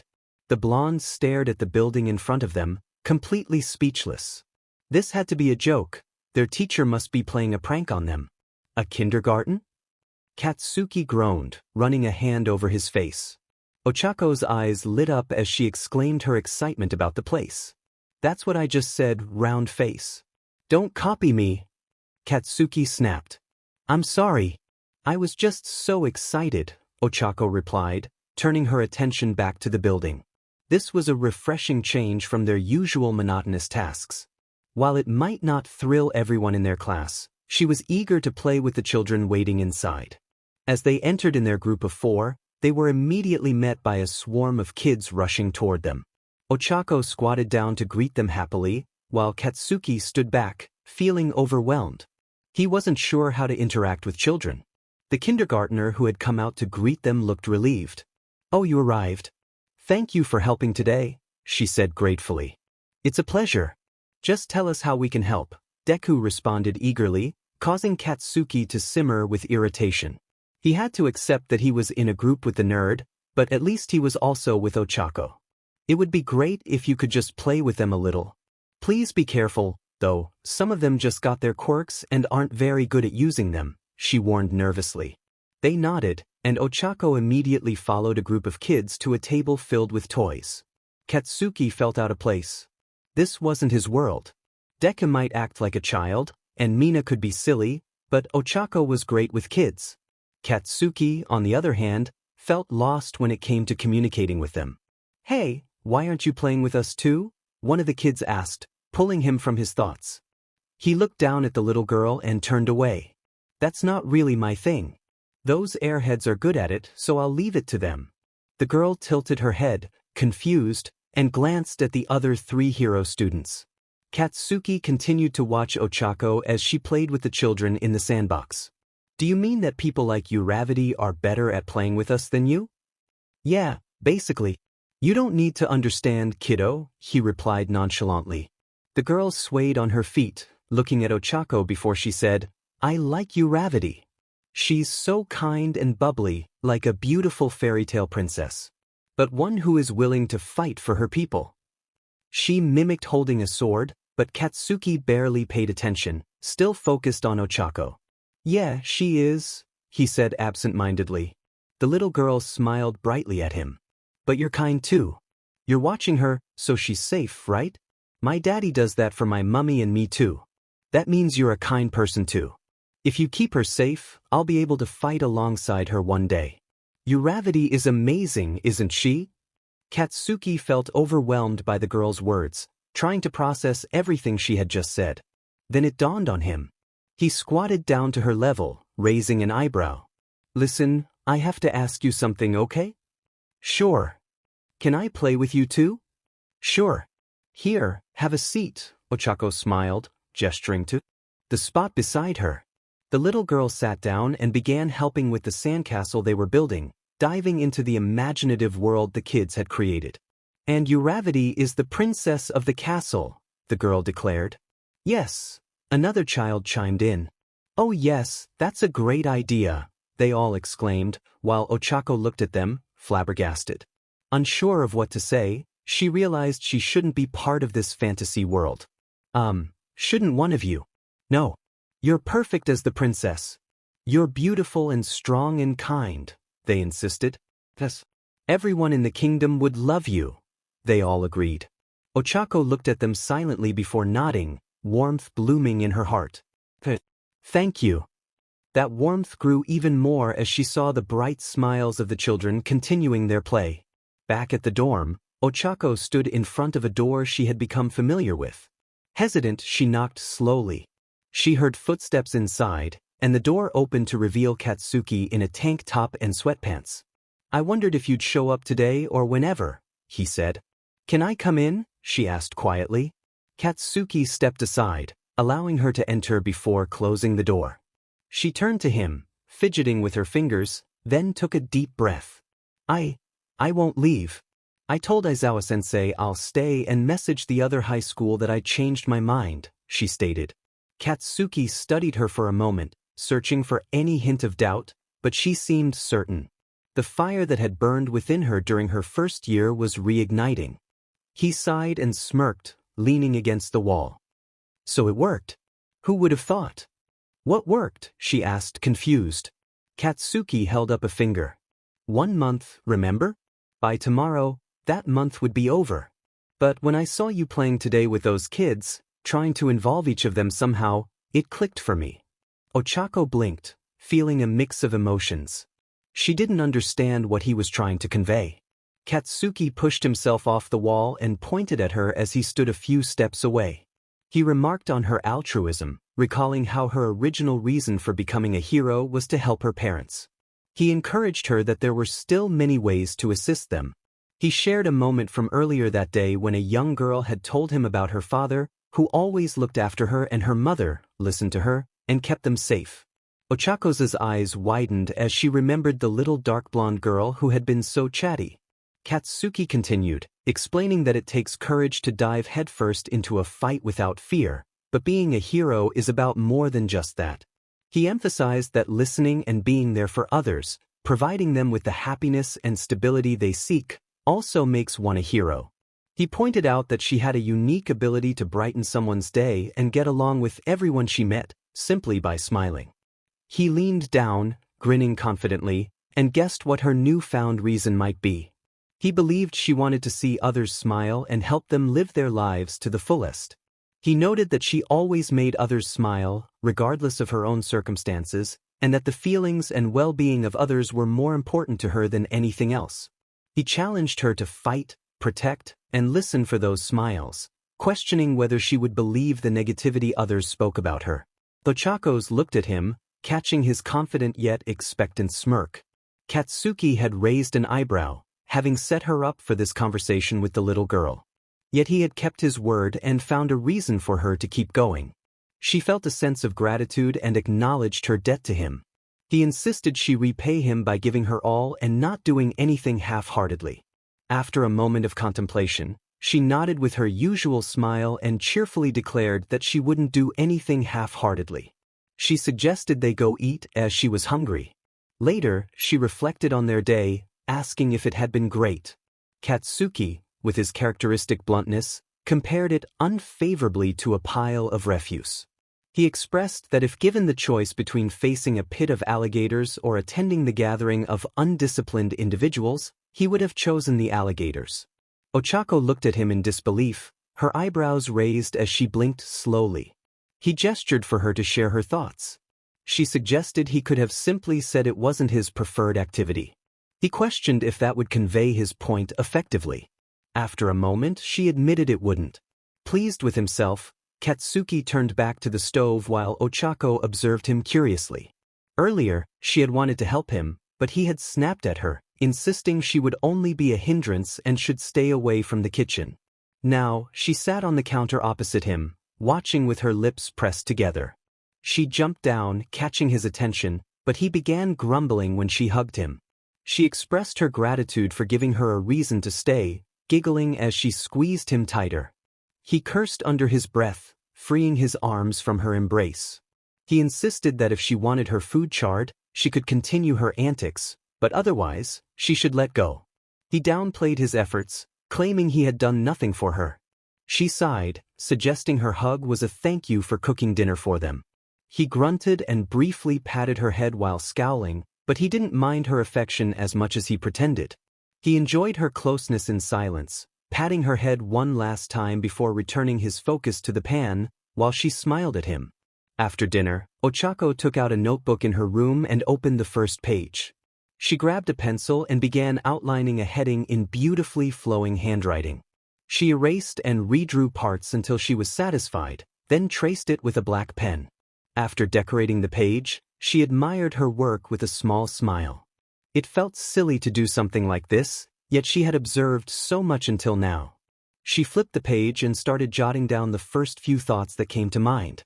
When she finished, she looked back at her initial page with a sigh. It wasn't so hard to understand Katsuki when she thought about it. She just needed to pay attention to the subtle messages he conveyed, as he didn't always speak directly. She mumbled to herself, questioning if he would express his feelings differently, and raised an eyebrow while reading the title of her book, Speak Katsuki Bakugou Level A1. Katsuki had no idea that trouble was lurking just around the corner. He had enjoyed a good start to his day after his morning run and shower, but that changed when he saw the name of his classmate flash across his phone screen. Mina's name was synonymous with chaos, and he felt a surge of irritation. He grumbled to himself about how he had hoped to enjoy some music before heading to school, but of course, raccoon eyes had to ruin it. As he opened the chat, his heart sank. The picture she had sent made him nearly drop his phone. When had she taken that photo? In the Class 1A group chat, Raccoon Eyes had sent a message urging everyone to come online. She claimed to have caught something interesting the previous evening. The reactions poured in, with cheeks expressing shock and demanding to know when the picture was taken. Others chimed in, surprised and curious, while Deku expressed his desire to stay out of the drama. Katsuki could hear the chatter and felt the tension rising. He was already irritated by the chaos unfolding in the chat. As he prepared to leave for school, he grunted in annoyance and grabbed his school bag. In the entrance area, he bumped into Ochako, who blushed when she saw him. She nervously apologized for not noticing Mina's antics and for hugging him in gratitude for dinner. Katsuki dismissed her concerns, stating that it was Mina who should be worried about him today. Just then, Kirishima appeared, slinging an arm around Katsuki and greeting him cheerfully. Katsuki snapped at him to remove his arm, feeling annoyed at being treated like a resting place. Ochako giggled, and Kirishima muttered something about being unmanly. As Katsuki put on his shoes, he turned to Kirishima one last time, making a comment that left his friend confused. Ochako, however, felt a warm affection for Katsuki. She appreciated his straightforwardness, even if it was sometimes challenging to understand him. Kirishima asked what Katsuki's comment meant, and Ochako explained it was just a thank you for diverting attention from Mina's picture. Kirishima grinned, teasing her about her smile. Flustered, Ochako felt her cheeks heat up and decided she needed to leave quickly. As she rushed out, she groaned internally about her earlier mistake. If Katsuki found out, she feared the worst. She had worked hard to understand his indirect and sometimes sharp remarks, and now she had to survive the day, especially with quirk training ahead. The thought of teaming up with Katsuki made her anxious, knowing everyone would be watching. When the bell rang for the longer break, Ochako left the classroom, seeking the bathroom to freshen up. She splashed cold water on her face, hoping to clear her mind, but her thoughts remained tangled. She felt a mix of excitement and dread about the afternoon ahead. Mina always seized every opportunity to take a picture or make a teasing comment about her friends, and Ochako felt a mix of concern and embarrassment about how Katsuki would react. As she re-entered the classroom, a sudden push at her back jolted her from her thoughts. Mina giggled as she nudged Ochako further into the room, causing her to bump into someone. Katsuki halted mid-curse when he realized Ochako was pressed against him. A faint blush crept onto his cheeks, while Ochako turned bright red. Mina continued to tease, asking why Katsuki had gone quiet, while Jairu and Mina held the two of them together. Ochako's hands were pulled back, and Katsuki stood frozen in shock, his hands hovering near her waist. He was more focused on not panicking than on the fact that they were so close in front of everyone. Suddenly, Ochako yelled for Mina to let her go, flailing her arms in frustration. Katsuki leaned back, trying to avoid her flailing, but lost his balance and fell to the floor. The three girls looked at him with a mix of expressions. Mina was stifling laughter, Jairu raised an eyebrow, and Ochako looked slightly horrified. It had been an accident, she hadn't meant for that to happen. Katsuki stood up, ruffling his hair in irritation before fixing his gaze on Ochako, who was still blushing. Ochako stammered an apology, but Katsuki was interrupted by Mina's teasing. He grunted and walked away, leaving Mina giggling and Jairu shaking her head. Ochako, feeling embarrassed, threw Mina over her shoulder in frustration. She quickly returned to her seat, hiding her face in her arms. Katsuki glanced at Mina, who was still recovering from the surprise, thinking that she should be careful, Ochako might retaliate quickly.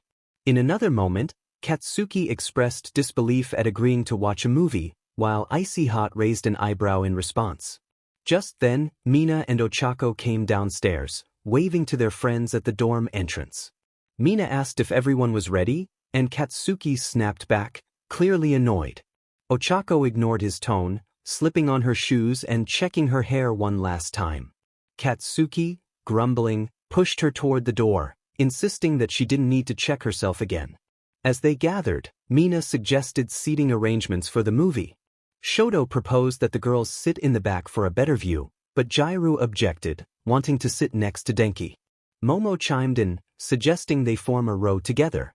Katsuki scowled at the idea of sitting next to Shoto but was reassured that they would be in different rows. Mina pointed out the seating plan, and Katsuki made it clear he didn't want to sit next to her, calling her annoying. Kirishima quickly intervened, suggesting they head inside to avoid further arguments. Ochako followed Katsuki, carrying snacks and drinks, hoping nothing would spill on him. She had worked hard to convince him to join them. As they entered the theater, Ochako sighed in relief that she hadn't dropped anything. However, her relief was short-lived when a tall person sat directly in front of her, blocking her view. She raised her hand slightly in protest but then lowered it again, resigned to the situation. She couldn't just ask the person to sit somewhere else. They had the same right as her to occupy the room. It also wasn't their fault that they were so tall. Katsuki caught her attention and pointed to his seat, waiting for her to get up. Ochako slowly stood and took his place, her smile returning as her view improved. She glanced over at Katsuki, who settled behind the tall guy in front of them. He expressed his indifference, saying he would prefer to be woken up after the movie, wanting to know what he had wasted his time on. Ochako suppressed a grin and took a quick sip of her drink, acknowledging his comment with a nod. It was an unusual way for him to express that he didn't mind, but it was typical of him. She made a mental note to remember his words for later. After the movie, Mina excitedly asked Jairu for her opinion, but Kirishima pointed out that Jairu wasn't paying attention. She was too busy enjoying music with Denki, who had her in his arms, sharing a laugh. Katsuki complained about their childishness and their inability to sit still in the cramped train. Todoroki tried to respond to Katsuki, but the blonde interrupted him, raising his voice. The dual-haired boy shrugged it off and turned back to Momo, who was reading. When she noticed him looking, she quickly closed her book, her cheeks flushed. She stammered an apology, unsure if she had missed something he said. Katsuki merely watched her read, which he found amusing. He felt the tension rising as Ochako found herself wedged between Todoroki's back and Katsuki's chest, closer to the blonde. Her heart raced, and she clutched her backpack tightly, wondering how she ended up in this position. She had been standing next to Mina just moments ago. Katsuki noticed her gaze and looked down at her, raising his eyebrows in question. Ochako panicked, quickly averting her eyes and focusing straight ahead, feeling the heat of embarrassment. The situation felt even more awkward because of her crush on him. She wished she could disappear, overwhelmed by her nerves. Later, Katsuki heard a knock on his door and climbed out of bed. The knock came again, more hesitant this time, prompting him to open the door with an annoyed expression. Ochako stood there, wide-eyed, holding up her phone and suggesting they play a new game together. Katsuki grumbled about not being interested in video games and mentioned he would be in bed soon.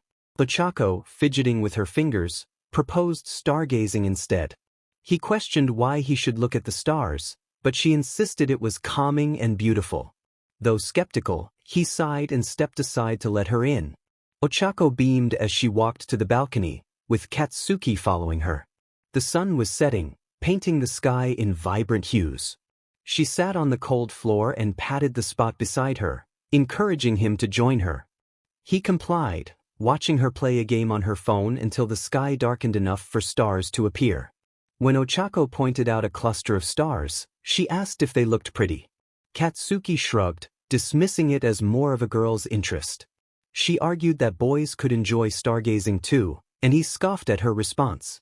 As she continued to gaze at the stars, Katsuki observed her small figure, noting how she had pulled her hoodie over herself to stay warm.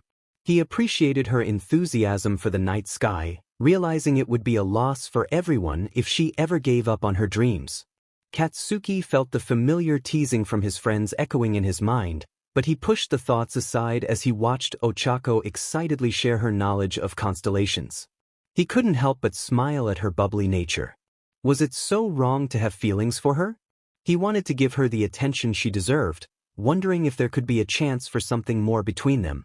As always, Mina expressed her disappointment about the change in plans for girls' night, insisting that it was a tradition they held on Fridays.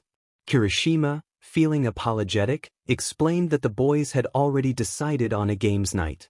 He suggested that the girls could join them, but Mina was not interested in that idea. She leaned forward, hands on her hips, and asked if they could gossip. Kirishima, confused, replied that they could not, which led Mina to dismiss the boys as boring. She turned back to the other girls, looking disheartened, and suggested they find another room. Momo offered her room, but the other girls quickly shook their heads, recalling that it had been cramped during their last visit. Jairu then suggested her room, but added a warning about her instruments. Mina laughed, realizing that meant there would be no space at all. The girls continued to discuss their options, noting that many rooms were not suitable due to cleanliness. Ochako, eager to contribute, clapped her hands to gather everyone's attention. She proposed a solution, claiming she knew of a clean room. The others raised their eyebrows in skepticism, especially since she had just admitted her own room was messy. However, Ochako urged them to trust her and suggested they grab some cushions from the living room. Hesitantly, the girls agreed and gathered some cushions before following Ochako to the elevator.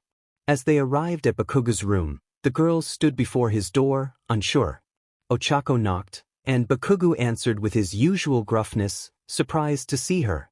She explained that the boys were using the living room, so they needed to relocate their girls' night.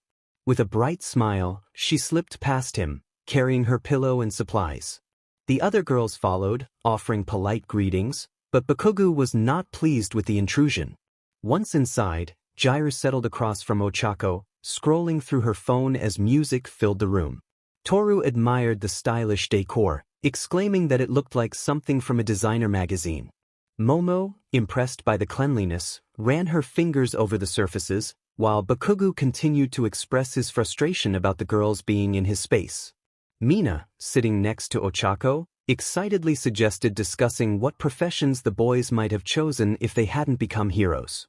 She began painting Ochako's nails, prompting a lively conversation among the girls. Momo envisioned Todoroki as a successful businessman, while Tsu speculated about the possibility of him inheriting a company. The discussion turned to Kirishima, with Mina suggesting he would make a great firefighter or police officer given his pure heart. Jairu teased Mina about her obvious crush on him, and the girls shared a laugh. As they continued to speculate about the boys' potential careers, Bakugou, who had been trying to focus on his homework, couldn't help but listen in, amused despite himself. The atmosphere was lively, and even he found it hard to resist the camaraderie filling the room. Toru suggested that a career as a veterinarian might suit Midoriya, noting his fondness for cats and his intelligence. Mina found the idea sweet, and they fell into a brief silence until Ochako suddenly exclaimed that Midoriya could also be a teacher. Bakugou, shaking his head, expressed concern for the children's sanity. Momo chuckled softly, agreeing that while Midoriya could be a good history teacher due to his interest in past events, listening to him could be quite a challenge. Mina then snapped her fingers, redirecting the conversation. She proposed the idea of Bakugou becoming a fashion designer, which left the room in confusion. Tsu questioned this notion, and Mina eagerly explained that she had evidence to support her claim. Toru, ever the enthusiastic supporter, floated a phone to display the proof.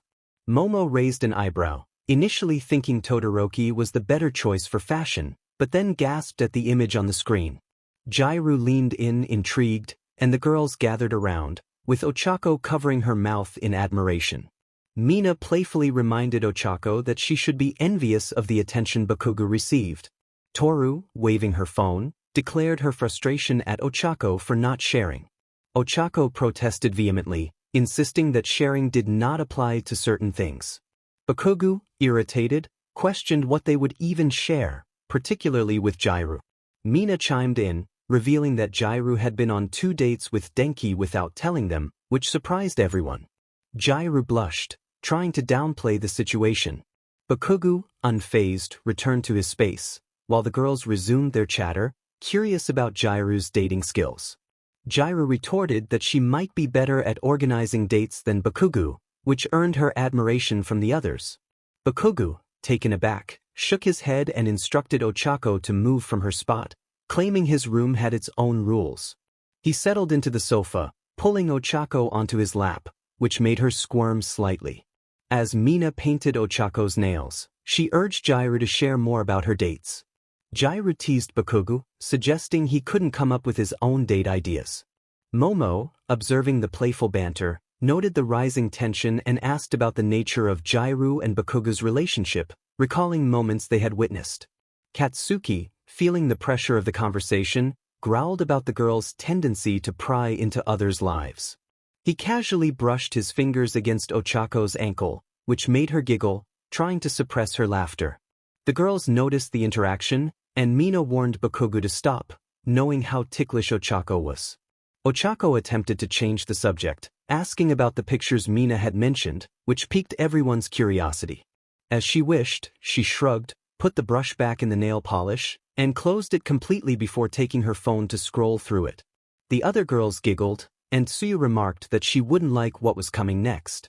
In the next chapter, the excitement was palpable. Mina tapped on her display and smiled, recalling the start of it all, Blasty and Chako sharing tea during a fateful sleepless night. She turned her phone to show a picture of the two of them sitting at a table in the dining room, engaged in conversation. Although one light was on, the moon illuminated the room, capturing Katsuki scratching the back of his head while Ochako smiled sweetly at him.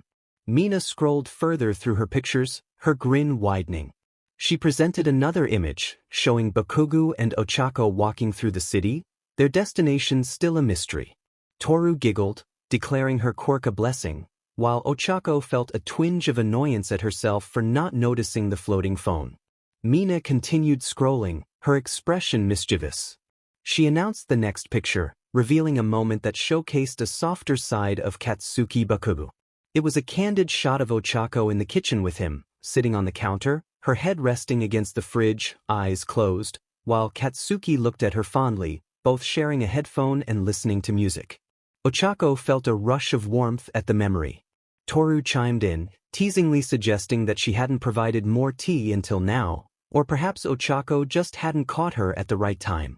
Momo took the phone, zooming in on their expressions, and asked why Toru hadn't shared this sooner. Toru shrugged, explaining that she couldn't send it to the group chat since Ochako was in it too, and every time she remembered to show it when they were alone, Ochako would appear out of nowhere. The phone made its rounds among the group, and when it reached Mina again, she scrutinized it carefully. She pointed out that Toru could have waited until she regained consciousness before sharing the photo. The image showed Ochako and Katsuki on a rooftop, gazing at each other, likely after she had agreed to give him a month to find a new reason for her to stay.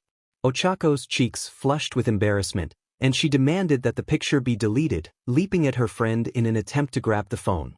Katsuki, who had been momentarily frozen, caught her before she could fall and hit her head on the table's edge. She whimpered at the close call and was pulled back up.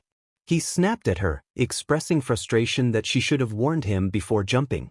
She turned to him, still half sitting on him, and insisted that she only wanted to delete the picture. Momo, leaning forward with concern, gently addressed Ochako, expressing her worries about her well-being. She pointed out that the previous comments about Kaminari and Bakugou held some truth, which made Katsuki tense, explosions crackling in his palm. Momo quickly raised her hands defensively, asking him to hear her out. She clarified that she wasn't suggesting he lacked feelings or the ability to show them, but as a friend of Ochako, she was genuinely concerned for her. Momo explained that Ochako was a loving person with dreams of her own family and that she often sacrificed her happiness for others. She didn't want Ochako's heart to suffer under unspoken situations or unfulfilled dreams. The weight of Momo's words hung in the air, pressing down on Katsuki. He lowered his gaze to his hands resting on his knees. Momo continued, expressing gratitude for Katsuki's role in keeping Ochako at UA, but she urged him to clarify things with her. Katsuki grumbled about Momo's eloquence, likening her to icy hot, and then told everyone to leave. His tone was surprisingly calm, but Momo felt disappointed, realizing her attempt to reach him hadn't worked. They complied, gathering their belongings and exiting. When Ochako tried to get up, Katsuki tightened his grip around her, holding her back, which made her tremble slightly. He didn't say a word, but his presence was reassuring. As they left, Mina asked if they would see Ochako later, to which she replied uncertainly. They waited until the door closed behind them. Bakugou held Ochako close and set off a small explosion in his free hand, listening intently, but there was nothing to hear. Ochako whimpered in confusion, and he sighed, placing his hand on her head and explaining that he wanted to startle any potential intruder who might be hiding nearby. Ochako was taken aback, realizing she hadn't considered that possibility. Katsuki lifted her off his lap and sat her beside him. She watched as he took her smaller hands in his, gently caressing them with his fingers. After a moment of silence, he broke the stillness, and she looked up at him. He admitted that he couldn't promise to be the perfect boyfriend that girls often talked about. He was loud, straightforward, and hot-tempered, everything she might not want in a partner. He also confessed that he wasn't one for sentimental nonsense and that he didn't like to share. Ochako blinked in surprise at his possessiveness, which she hadn't expected. It struck her as somewhat cute, as long as it didn't become overwhelming. Katsuki continued, expressing that he would struggle to watch her hug someone else goodbye, feeling a surge of protectiveness. She acknowledged his feelings, sensing a chill run down her spine at the thought of his intensity. Katsuki averted his gaze and chuckled, admitting he would prefer to learn to share a little rather than lose her. He enjoyed having her by his side, not just for battles but for the joy of being together. He liked seeing her smile over the smallest things and worried about her safety, even though injuries were part of their lives. He confessed that he didn't know if his heart could handle the stress forever, but he wanted her beside him. If given the chance, he would welcome her moving in for the rest of their high school years without hesitation. Ochako laughed at the image of him storming into Aizawa's room to challenge him for that opportunity, imagining the teacher's reaction. She took both of his hands back in hers, smiling at each other. Katsuki noticed her hand reaching for his without hesitation, despite the potential danger. He warned her that holding hands during summer wouldn't be easy, as his palms would become unstable and he couldn't bear the thought of hurting her. She smiled, assuring him that she knew he wouldn't hurt her and that she would reach for his hands anyway. He stared at her in disbelief, realizing she was putting herself at risk. She reassured him that she didn't need a perfect partner and appreciated his concern for her well-being, even if it was expressed in his own way. She scooted closer, their hands fitting perfectly in the space between them. Katsuki felt nervous, realizing he had rambled and worried he might have said too much. He admitted he wasn't perfect either, often prioritizing others over himself and struggling with his own needs. He didn't want to hold her back from achieving her dreams, knowing that he had always aimed for the top and viewed relationships as distractions. Ochako looked up at him, confused by his words. She didn't see herself as a hero like him, Deku, or Todoroki, believing she would always be a sidekick. Katsuki insisted that she was a pro and promised to support her in believing that. He told her that he wanted her by his side when he became number one. She questioned if she was truly not in his way, and he reassured her with a smile, promising that she would be with him when he reached the top. In that moment he took a deep breath, wanting to express his feelings directly. He whispered that he loved her, and she quietly reciprocated the sentiment. As she leaned in to kiss him, he smiled between their kisses, feeling safe in their shared space. Ochako wrapped her arms around his neck, and he lifted her into his lap. He leaned down to kiss her neck, playfully declaring her as his. She whispered for him to be quiet, but a part of her enjoyed the thought of his affection. He vowed never to share something so precious, solidifying their bond in that moment. Chapter 16: A Unicorn's Unexpected Surprise. Ochako checked her hair one last time in the mirror, satisfied with her appearance. She was determined to be on time for their meet-up, which she secretly referred to as their date. The brunette quietly slipped out of her room and made her way downstairs to put on her shoes before heading outside. Just as she was about to leave the campus, her phone vibrated in her bag. Fumbling for it, she pulled it out to find a message from Katsuki. Katsuki's message read that she was running late and asked where she was. Ochako quickly replied, assuring him that she was on her way. Katsuki's response was impatient, urging her to hurry up. She picked up her pace, eager to reach their meeting point at the bottom of the hill. However, just before she arrived, she was suddenly pulled into the woods, her mouth covered. Startled, she struggled against the tight grip until she heard Katsuki's familiar voice beside her ear, telling her to relax. Instantly, she stopped resisting. He chuckled softly and released her. Ochako turned to face him, still feeling a bit rattled. She playfully snapped at him for scaring her, but Katsuki only laughed and placed his hands on her shoulders, looking genuinely amused. He teased her about her reaction, mentioning that he had just wanted to meet her midway without attracting attention. She puffed her cheeks in annoyance and playfully kicked his shin, causing him to flinch and curse under his breath. She insisted that he needed to make it up to her, crossing her arms defiantly. Katsuki, momentarily taken aback, ultimately relented and asked what she wanted. Excitedly, Ochako led him away, her spirits lifted. When they arrived at a small cafe, Katsuki grumbled about not expecting her to actually mean sweet when she suggested it. They settled into a corner while waiting for their orders. Ochako beamed with happiness as she looked at her giant mochi parfait, exclaiming how pretty and delicious it looked. Katsuki, who had only ordered tea, watched her with mild amusement. As she took her first bite, she squealed with delight, declaring it was delicious. Katsuki, however, couldn't help but comment on its overly sweet appearance, likening it to something that might have been produced by a unicorn. Ochako blinked at him, spoon poised at her lips, then looked down at her colorful parfait thoughtfully. She admired his unique way of describing things, taking another spoonful while humming contentedly. It was an unusual way to start a date, but she enjoyed every moment of it, knowing it was quintessentially Katsuki. Later, she spotted a photo booth and excitedly begged him to take pictures together. Katsuki raised an eyebrow, skeptical, but eventually agreed. Ochako's smile widened as they entered the booth, and she eagerly navigated the options.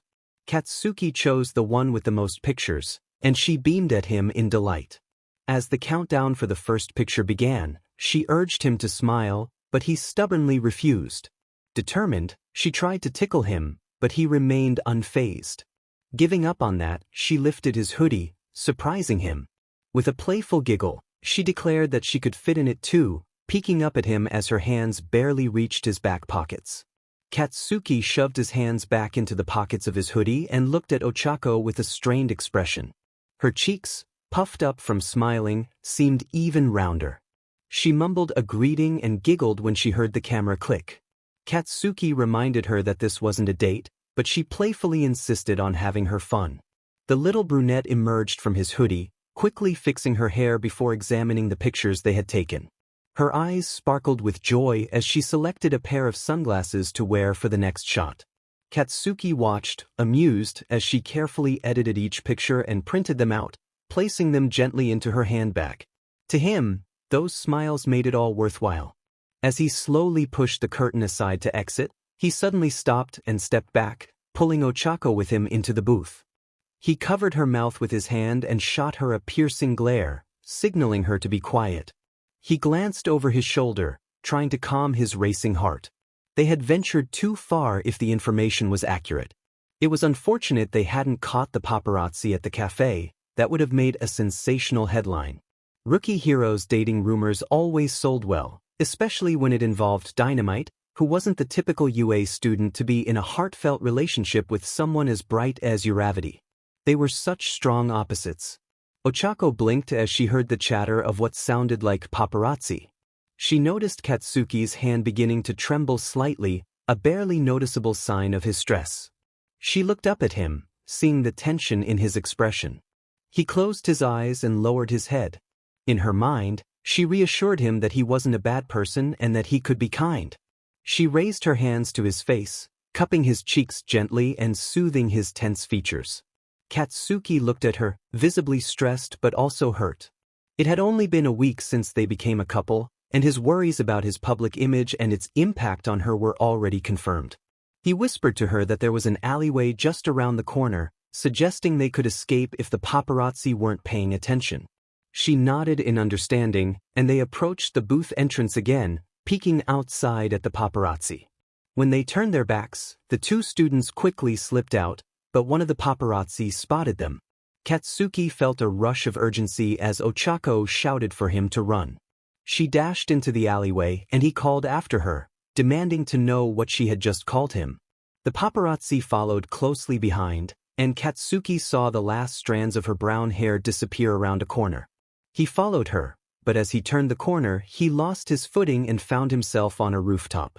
Ochako whispered for him to release his tension and took his wrist, leading him away with a giggle.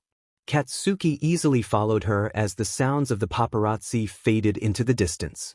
Once they felt safe, Ochako asked if they had escaped, and Katsuki confirmed it, praising her for her quick thinking. She leaned against him, listening to his fast-beating heart, and he suggested they head home to avoid the nosy paparazzi. They resumed their run, but the chase had taken a toll on them.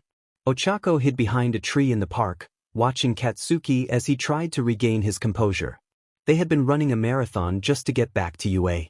She felt her heart racing, not just from the exertion but also from nerves. Was this what she would have to deal with while dating a hero? Would they always be pursued like this? They pointed in a direction and began running again. Katsuki glanced at her, surprised by her determination. They stopped at the foot of the hill leading to UA, and he hoped they had finally lost their pursuers. He expressed his frustration about the paparazzi and their incessant chatter, vowing he wouldn't hold back if they bothered him again. They walked up the path to UA cautiously, still wary of being followed. Once they stepped through the school gate, they finally relaxed, feeling safe again. As they approached, a classmate noticed them and asked why they were out of breath and soaked in sweat. Katsuki snapped at him and headed to his room for a shower, while Ochako sighed and apologized, promising to explain later. This day had been far too exhausting for a first date, both mentally and physically. Ochako couldn't even tell which had drained her more. 1 year later, Katsuki couldn't believe it was their last party in the dorm before graduation. Mina sighed dramatically, draping herself over Kirishima, who laughed at her over-the-top reaction. Katsuki, however, was searching for someone in the living room, feeling a sense of unease in the chaos. Just as he was about to cause a scene, his vision was obscured, and he heard a sweet, melodic giggle. "Guess who?" he grumbled. "If you don't want me to recognize you, then be quiet." He removed her hands from his eyes to find Ochako hovering at eye level, smiling sweetly. She knew he was looking around, but neither of them acknowledged it. Katsuki was too stubborn to admit it, and Ochako didn't want to make him uncomfortable. "Release," she mused, touching her fingertips together before landing safely on the ground. Katsuki quickly grabbed her wrist and led her away from the party to a quieter spot. Ochako stumbled after him but didn't question his intentions, guessing he wanted to talk without shouting. Later, Toru approached Mina and tapped her shoulder. Mina raised her eyebrows in question. Toru asked if she knew where Ochako was, explaining that Momo wanted to take a picture together but they couldn't find her. Mina scanned the room but confirmed that Ochako was indeed missing. However, she noticed something else. Someone else was missing too. With a mischievous glint in her eye, she told Toru it was time to get some top-quality pictures. Toru dashed toward the bathrooms, and moments later, Mina saw the door open and close again, with no one emerging. Toru had gone invisible and snuck through the crowd, searching for Ochako and Katsuki. Eventually, she returned to Mina, saying she wanted to leave the living room since they still hadn't found them. Together, they searched the boys' section but had no luck. When they reached the 4th floor, they approached Katsuki's room. Toru knocked, but silence greeted them. Mina exchanged bewildered glances with Toru, but they didn't give up and headed to the girls' section. There, they found Katsuki and Ochako on a landing between the ground and 1st floor, where the stairs turned left. Katsuki had Ochako cornered against the wall, and they were sharing a kiss without a hint of shame. Mina pulled out her phone, feeling Toru sneak past her. The invisible girl crept closer to Katsuki and Ochako, muffling a laugh. When she was close enough but still at a safe distance, she said with a playful tone, "Caught you in 4K. Katsuki flinched at the sound of her voice and turned around. Toru stood aside, watching as Katsuki moved in front of Ochako, reaching for the space where she had just been. "Mina, get the camera." Toru giggled, and Mina stepped out from behind the corner, waving her phone. "No worries, got you covered." Raccoon eyes. "Invisible girl." Katsuki shouted, outraged, as sparks crackled in his hands. Ochako quickly stepped in front of him, holding him back while looking at Mina. "Mina, whatever pictures you took, please delete them." "Not a chance, Chako. You already deleted the ground beta pictures from our phones, which is a crime in itself," Mina replied, crossing her arms. Katsuki stopped and looked down at Ochako, who was giving Mina a stern look. "Delete it, or I'll do it," she demanded, her posture straight and voice firm. Katsuki looked at her, suppressing a smile. That was his strong girlfriend. Later, Mina mumbled for someone to hand her a Q-tip and nail polish remover, thanking Tsuyu when she complied. Mina meticulously corrected the nail polish on Ochako's hand before continuing her work. "I hope we can still have mornings or evenings like this even after we become full-fledged heroes. It would be a shame if we didn't have time for it anymore," Momo sighed. Mina hummed thoughtfully before raising her eyebrows at her friend. "The real question is where? We won't be living in the dorms anymore, we'll all move to our own places."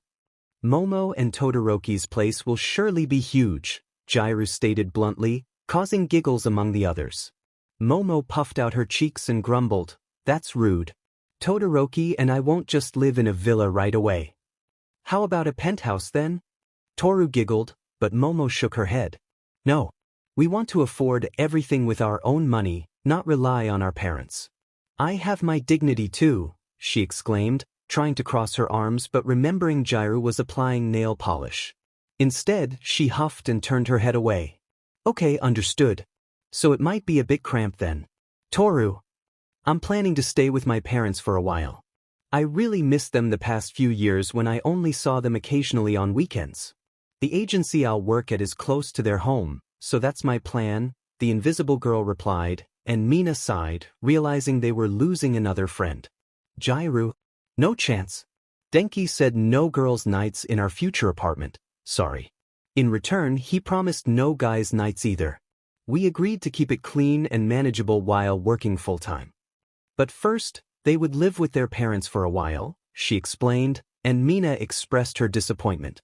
Jairu raised her eyebrows, curious for an explanation. "Come on. How lame is that? What comes next? Bedtime at 6 p.m.? "Not exactly, but clubs and bars do exist for a reason," Jairu replied, turning back to Momo. Mina sighed deeply before Tsu tilted her head and added, "Well, I can't offer anything either. I'll be living with my parents too for a while, and they don't like home parties." "But what about you, Mina? If you're so eager, you should have a plan, right?" "I don't. Kiri wants to move in together, that's not the problem. But he says he wants to earn some money first before looking for a place. He mentioned that he wants me to have a short commute so I can sleep as long as possible since he knows I don't like getting up early," Mina explained, trying to hold back a smile. The girls squealed, and Toru leaned forward saying, "That's so sweet of him." He always was such a considerate type. With that, there's only one option left, Momo mumbled, turning to Ochako. Everyone looked at her curiously, and the little brunette blinked in confusion. What is the question right now? The place for girls' night. Jair helped her out, and Ochako responded quietly, "Alright." Silence fell over the room as everyone waited for further explanation from Ochako about what "alright" meant. The person in question shuffled a little and then added sheepishly, "Katsuki and I never really talked about that." The others looked at her in disbelief, mouths slightly agape. Mina leaned forward and chuckled, "You're joking, right? Tell me that's a joke." "I mean, yes, a year of relationship isn't the world, but still. Kiri and I got together after you two and spoke about that too." "I know, it's not a joke. We never talked about it. It's as you said. After 1 year of relationship, I guess neither of us thought that far, or we both thought the other never thought that far." "I don't know," Ochako explained, looking at her friends. Jairu liked her lips nervously before answering quietly, or was he just too absorbed by the thought of becoming number one that he completely forgot about it? "What do you mean?" Ochako asked carefully, not wanting to start a fight. The other girls also slowly backed off, knowing how sensitive the topic probably was. Everyone was happy that the two were finally moving forward, but after a year together, doubts and concerns about the blonde being the thoughtful and caring boyfriend Ochako claimed him to be began to surface. "What I'm trying to say is that he seems more interested in becoming number one than having a relationship with you. From what we've observed over the last year, it has always been Bakugou and his ambitions, with you as his support or training partner to reach that goal. But when it comes to dates, he has always been hesitant, and pictures together are a topic for itself. I never saw you holding hands, even here on campus." Jairu expressed her doubts, and Ochako shook her head, insisting that it wasn't like that at all. "No. You're misunderstanding everything. There are reasons for this, really. But I don't want to force him to explain himself, and I definitely don't want to make him uncomfortable. Please, you have to believe me." "But isn't it worse if he acts differently in private than in public? Like it seems he's ashamed of you being his girlfriend or something similar?" Tsuyu added, and Ochako bit her bottom lip. Little tears welled up in her eyes as she whispered, "No. No, you all are getting it wrong. It's not because he's ashamed of me as his girlfriend, really. Believe me, I know he loves me. And I know he's very caring too. He just shows it in his own way. Katsuki Bakugou's way." Ochako perked up when she heard a knock on her door and went over to open it. When she saw who was at the door, she paused for a moment in surprise. "Sorry for bothering you so late, Cheeks." "Wano. No problem. Come inside," she stuttered, making space for him to enter her room. Katsuki stepped in, and once the door was closed, he hugged her tightly. "I'm sorry, Cheeks." Ochako's heart almost stopped at the tone of his voice. It sounded so broken and quiet, completely unlike him. "I know I'm not the ideal boyfriend. I told you that before, so I'm really sorry that." "What are you saying, Katsuki? Did you overhear me talking with the girls?" They remained silent before he nodded, and Ochako sighed with a small smile. She wrapped her arms around his shoulders and leaned into him a little more before she replied, "It's fine. I told them they misunderstood. Really, Katsuki, I don't mind it since I know you care about me. And that's all that counts, right?" "Wait, Cheeks." "Yes?" she asked quietly after his hesitant response, caressing his back. Katsuki squeezed her a little and then mumbled, "Would you? Do you want? Just move in with me, okay? Don't you dare say no." "I never planned to say no. I'd love to move in with you when we get to it," she chuckled, smiling brightly at his chest. A civilian shouted for help, hanging off a crumbling building. A young woman cried out to him, reaching out with one hand while holding onto a table stuck on a pillar inside the overturning structure. "I'll drop you off here, okay?" "Yeah. See you, Cheeks." The visitors and employees of the restaurant cried out when they heard explosions but calmed down shortly afterward. The part that had broken off moved back into its original position, and the people dangling down floated up through the broken windows. "Good job. We'll take care of them from here on, you Ravity. Can you stabilize the building a little longer?" "Sure." Ochako was counting on Nijire as she watched her and Suyu enter the building to help the civilians evacuate without causing panic. Meanwhile, she held up the structure, dodging several attacks from below. It was quite a chaotic start to the day. They had all been on their way to their hero work study placements when the villain attack occurred. Fortunately, they were all nearby and ready to respond, but it was still a turbulent way to begin. Suddenly, a voice interrupted her thoughts, and she turned to see a silver-haired figure wielding a scythe that glinted in the setting sun. He swung the weapon at her, and she floated back in shock. Just as he was about to strike, a bright beam hit him, causing a powerful explosion that sent Ochako stumbling backward in the air. Katsuki grinned as he unleashed an explosion right in the villain's face, taking care of the silver-haired attacker while Ochako focused on another building that was shaking dangerously. As she approached the crumbling structure, she reached out and touched the concrete that was about to fall. She looked down at the fleeing civilians and reassured them, urging them to follow the instructions. The battle continued around her, and she worked tirelessly to prevent buildings from collapsing and civilians from getting hurt while her classmates engaged in combat. The most challenging part was the skyscraper, which had become unstable, and the evacuation process was taking far too long, exacerbating her growing nausea. Finally, she heard a voice calling out to her, announcing that the evacuation was complete. Relieved, she hovered up to find a safe place to set down the upper portion of the building. As she gently lowered it, she sighed in relief, feeling the weight of the situation lift slightly. She took a deep breath, trying to calm her upset stomach. Suddenly, Mina's voice rang in her ears, and Ochako opened her eyes, looking at her with confusion. Mina shouted for her to look above, but Aizawa held her back. Ochako glanced up and saw the edges of the skyscraper crumbling down toward her. Panic surged through her. If she were hit by debris again, she might not be able to handle it. But she steeled herself, raising her trembling arms to confront the impending danger.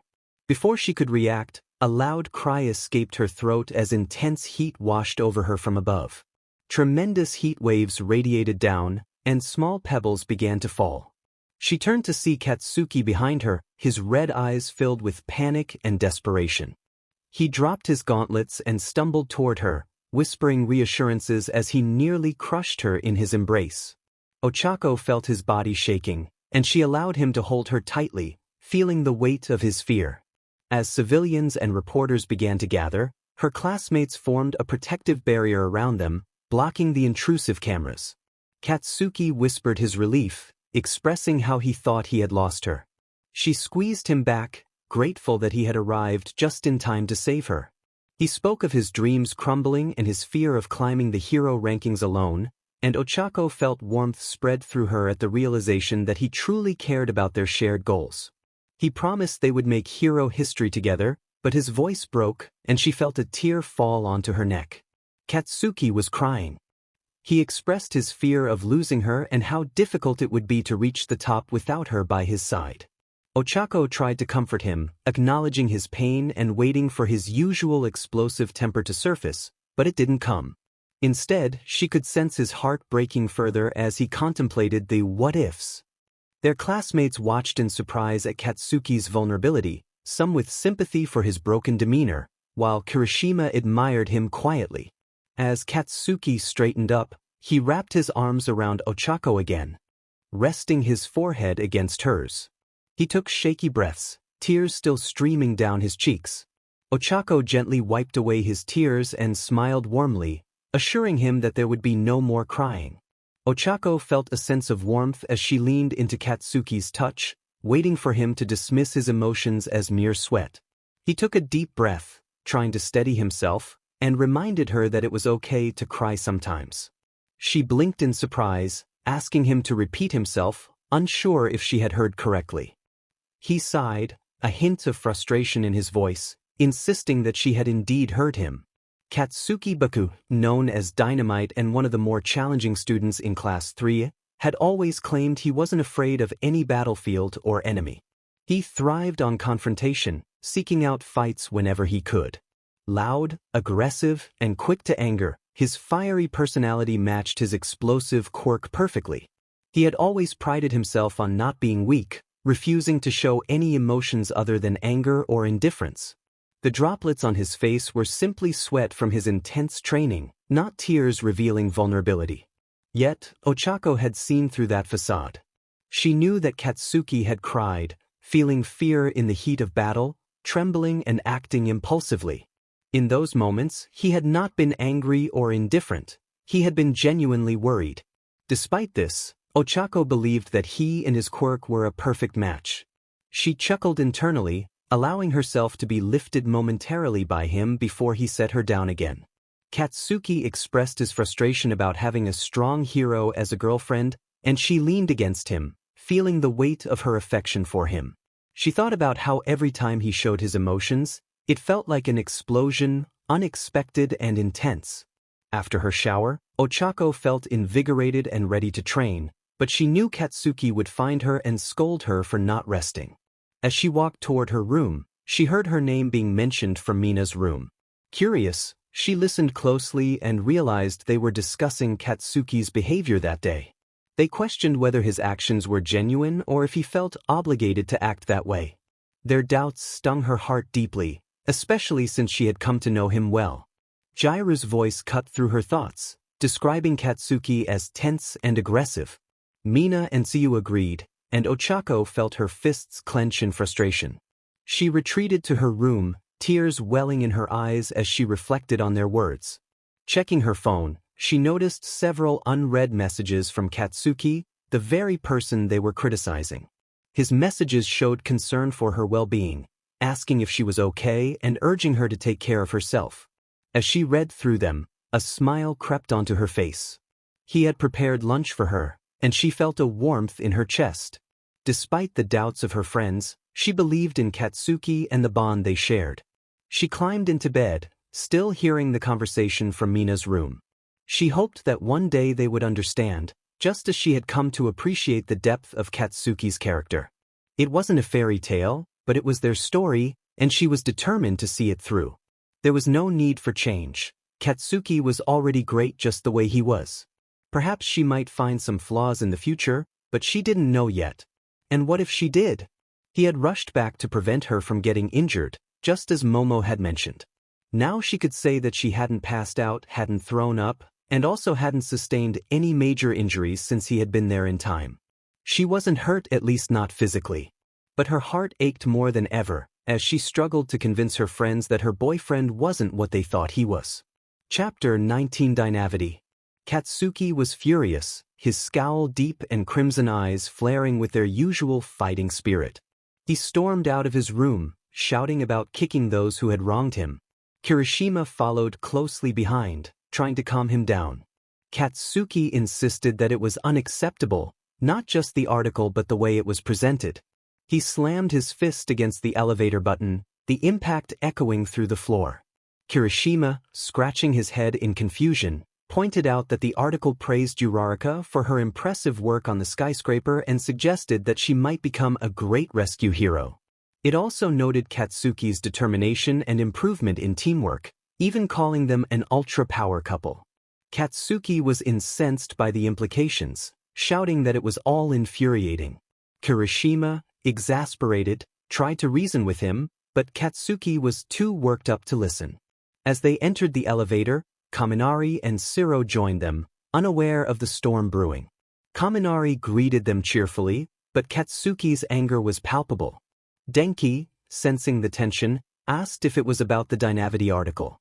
His question only escalated Katsuki's fury, prompting Kirishima to intervene and pull him back before he could lash out. As they reached the living area, the excited chatter of the girls reached their ears. They were discussing how flustered Uraraka would be if she saw the article. Katsuki felt his irritation grow. It seemed everyone was talking about it. When Uraraka appeared, stretching and smiling, Katsuki paused. She greeted him warmly, and for a moment his anger faded. But as she walked towards the kitchen, the girls exchanged knowing glances. Mina teased that they were discussing Dynavity, prompting Uraraka to inquire about it. Mina playfully mentioned dynamics, and Uraraka, confused, asked if Mina was interested in physics. As the banter continued, Katsuki's frustration bubbled over again. He demanded to know who he needed to confront about the article. Uraraka, still processing the situation, joined her friends and pulled out her phone when Tsuyu pointed something out. As she scrolled through the article, Katsuki watched her nervously, knowing she loved rescue missions but also had a fierce desire to confront villains. The article displayed photos of them during the fight, and Katsuki felt a mix of pride and anxiety as he observed Uraraka's reaction. He hoped she would form her own opinion about the situation, rather than be swayed by the noise around them. He understood that she loved helping others with even the smallest things, but she also craved a certain thrill from time to time. To his surprise, she smiled and clutched her phone tightly. He quickly reminded her that she was not just a rescue hero. She nodded and walked over to him, pointing at a passage in the text that made her smile even wider. "They cheered for her," she exclaimed. Katsuki's eyes darted between her phone and her radiant face, captivated by her bright smile. At times, Ochako could be a mischievous spirit disguised as an angel, lifting heavy concrete and battling foes much larger and stronger than herself. Yet most of the time, she was simply an angel, radiating warmth and kindness that calmed his nerves like a gentle summer breeze on a clear day. She tapped on her screen and showed him a picture of himself just after landing, his right leg bent awkwardly and his right hand on the ground, while his left hand was already igniting with the light of another explosion, smoke and dust swirling around him. She asked if she could save the picture. He grunted in response, averting his gaze. She quickly saved the image, emptied her glass, and returned to him. She then mentioned that he seemed like he wanted to talk to Mina. Katsuki dismissed the idea, saying there was no reason to talk to her. Ochako looked at him sadly as he walked away toward the elevator. Halfway there, he let one hand drop to his side, and her face lit up. She quickly bid farewell to the others and ran after him. When she caught up, she interlaced her fingers with his. He mumbled that he had something for her as the elevator doors closed and began to ascend. Leaning against him, she sighed deeply, feeling hopeful about what was to come. Katsuki led her back to his room, where they spent most of their time together. He opened the door and pointed to the right. She looked over, confused, but then her face brightened as she hopped toward the little living area, where he had turned on the lights. "They look just like I imagined," she exclaimed, tapping the fairy lights on the wall with her finger before stepping back. Her eyes widened even more when she noticed the corner sofa. She squatted down to touch the new black cushions, deciding they looked very comfortable. The backrest was against the wall, just like Katsuki's bed, and the footrest was positioned in front of the shelves where the old couch had been. The little table remained in place. "Let's say it was a present," he chuckled, recalling how he had to convince his parents to get it for him as an early Christmas and birthday gift. They had questioned why he suddenly needed a corner sofa instead of a regular two-seater after such a short time in the dorms. His mother had even accused him of destroying the old sofa on purpose with his explosions. But after a dinner filled with accusations and wild assumptions, he finally explained the reason, and to his surprise, his mother transformed from a fierce tiger to a supportive ally, eager to help him. "You know, if there was a TV on the wall over the dresser, it would really feel like a living room now," Ochako mused, staring at the framed picture above the black dresser. "Ah, that," Katsuki replied monotonously as he approached her from behind. He took a remote from the shelves next to the couch and handed it to her. She blinked in disbelief, staring up at him as if it were a joke. But he simply pointed to the power button at the top. With a grin, he pressed the button for her, and the framed picture disappeared, revealing a menu with various options. Ochako squeaked in disbelief, almost fainting as she exclaimed about how everyone seemed so wealthy. Katsuki chuckled and sat down on the couch with her. "That's the old TV from my parents. They wanted a new one anyway. And see that little wire? That would have given it away. Everything else I managed to hide, but that little wire was impossible," he grumbled, pointing at the thin object at the bottom of the TV. Ochako leaned her head against his chest, her eyes wide with wonder. She thanked him, expressing that while she knew the present would be great, she hadn't expected it to be perfect. "I don't do things halfway, you know that. And we can take this out of the dorms after graduation too," he grumbled into her hair, waiting for her to look up so he could kiss her. Katsuki felt pleased when she did, shifting slightly to bring her closer. But instead of kissing him, she grinned and raised an eyebrow, teasing him about keeping his promise of providing a safe home and space. His cheeks warmed at her words. He understood she wanted to hear it again, but not at that moment. He simply dismissed her with a "He," and stole a kiss from her. He heard her giggle between kisses, but he ignored it, wrapping his arms around her and playfully tapping her nose with his. "Would it be okay if—" "Yes, but tell me beforehand." "Rules are rules," he grunted, knowing what she wanted to ask. She giggled, straddled his outstretched legs, and outlined the rules. No snooping around, cleaning up afterward, and if they asked to leave, they wouldn't complain. She raised a finger for each rule and then tilted her head, asking if there was anything else. "For now, that should be enough. I trust you to keep it down a bit. Now come here." No joke, Ochako woke up at 4:50 that morning because it was so burning hot. She was really looking forward to fall again, though she wasn't sure about winter yet. She wondered if anyone else had a favorite season or one they disliked the most. She hoped to see her friends again on Friday and wished everyone a pleasant day or night, encouraging them to stay healthy. Chapter 20 Buttercup. Mina asked skeptically if they were really supposed to believe that Katsuki had organized his room. She glanced at Momo, who was known for having the most organized space with her large bed. But Ochako knew that was nothing compared to Katsuki's latest additions. Ochako smiled brightly, knocked on his door, and waited for him to open it. When he did, he looked at her questioningly, but she just beamed up at him with her big hazelnut-colored eyes. She reminded him that he had agreed to her visit, so there would be no complaints. He sighed in defeat, left the door open, and grumbled that she could come in. They thanked him in unison as they walked inside. Momo admired a picture on the wall and then turned back to Bakugou, complimenting his taste in art. She mentioned that Todoroki would surely appreciate it, but he cut her off, insisting that she should never mention Todoroki inside his room. Toru excitedly pointed out the fairy lights, while Mina settled onto the new couch and stretched her legs.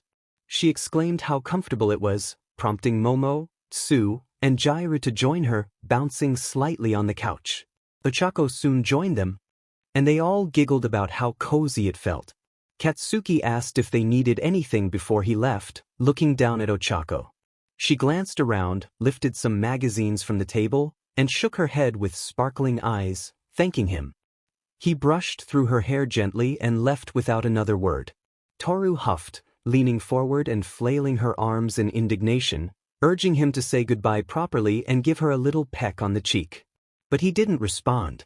Ochako watched the door with a warm smile, reassuring Toru that if they needed anything he would be there. After a moment, Mina shouted in disbelief at the sight of a TV and a sofa bed, pointing excitedly. Momo quickly typed on her phone, showing it to Mina, who leaned in to examine it.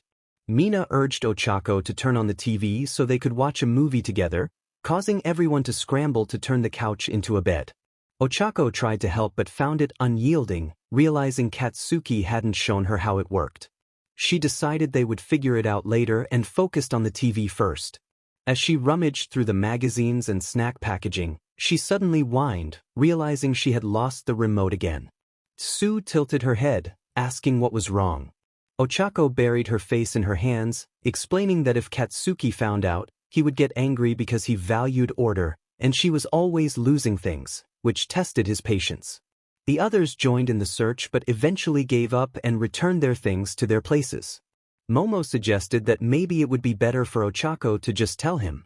Sitting on the footrest of the couch, Ochako whimpered, knowing he would be upset. With a sigh, she took her phone and opened a chat with Katsuki. The girls gathered around her, intrigued by their conversation. Momo squealed when she saw that he called her Buttercup, and Ochako felt a bit embarrassed. She knew she needed to text him about the lost remote. As she pondered how to phrase it without provoking him, a message from Katsuki appeared on the screen, causing Tsu to comment that maybe she should call him. But before she could respond, another message popped up. Katsuki's message read that he would be there in a moment. The girls were surprised, wondering why he hadn't given her more attention or a heart emoji. Just then, they heard the familiar sound of an explosion, and Ochako's heart raced with panic. What if he was already angry? They watched as Katsuki opened the balcony door, running his hand through his hair before closing it again. Ochako's heart thumped, both from anxiety and the urge to capture that moment in a picture. She didn't want to be his next target for frustration. He approached her calmly, noticing her nervousness. With a teasing smile, he asked if she couldn't find the remote. She quickly apologized, explaining that she hadn't meant to lose it. He reached up to a shelf she couldn't access and handed it to her, revealing that he had placed it there before she arrived, knowing she would misplace it. Relieved, Ochako held the remote close to her chest, grateful that she wasn't the cause of its disappearance. Katsuki gently placed his warm hands on her cheeks and squeezed them softly, expressing his regret for not speaking up sooner. She reassured him, feeling relieved that she hadn't messed things up again. He asked if she needed anything else, and she nodded in response. He then moved to pull out the bed, indicating for the girls to get off the couch. Ochako tapped the table, cleared it of their belongings, and set it down in front of the dresser. Katsuki maneuvered around the furniture, pushing it back against the wall as he had done before.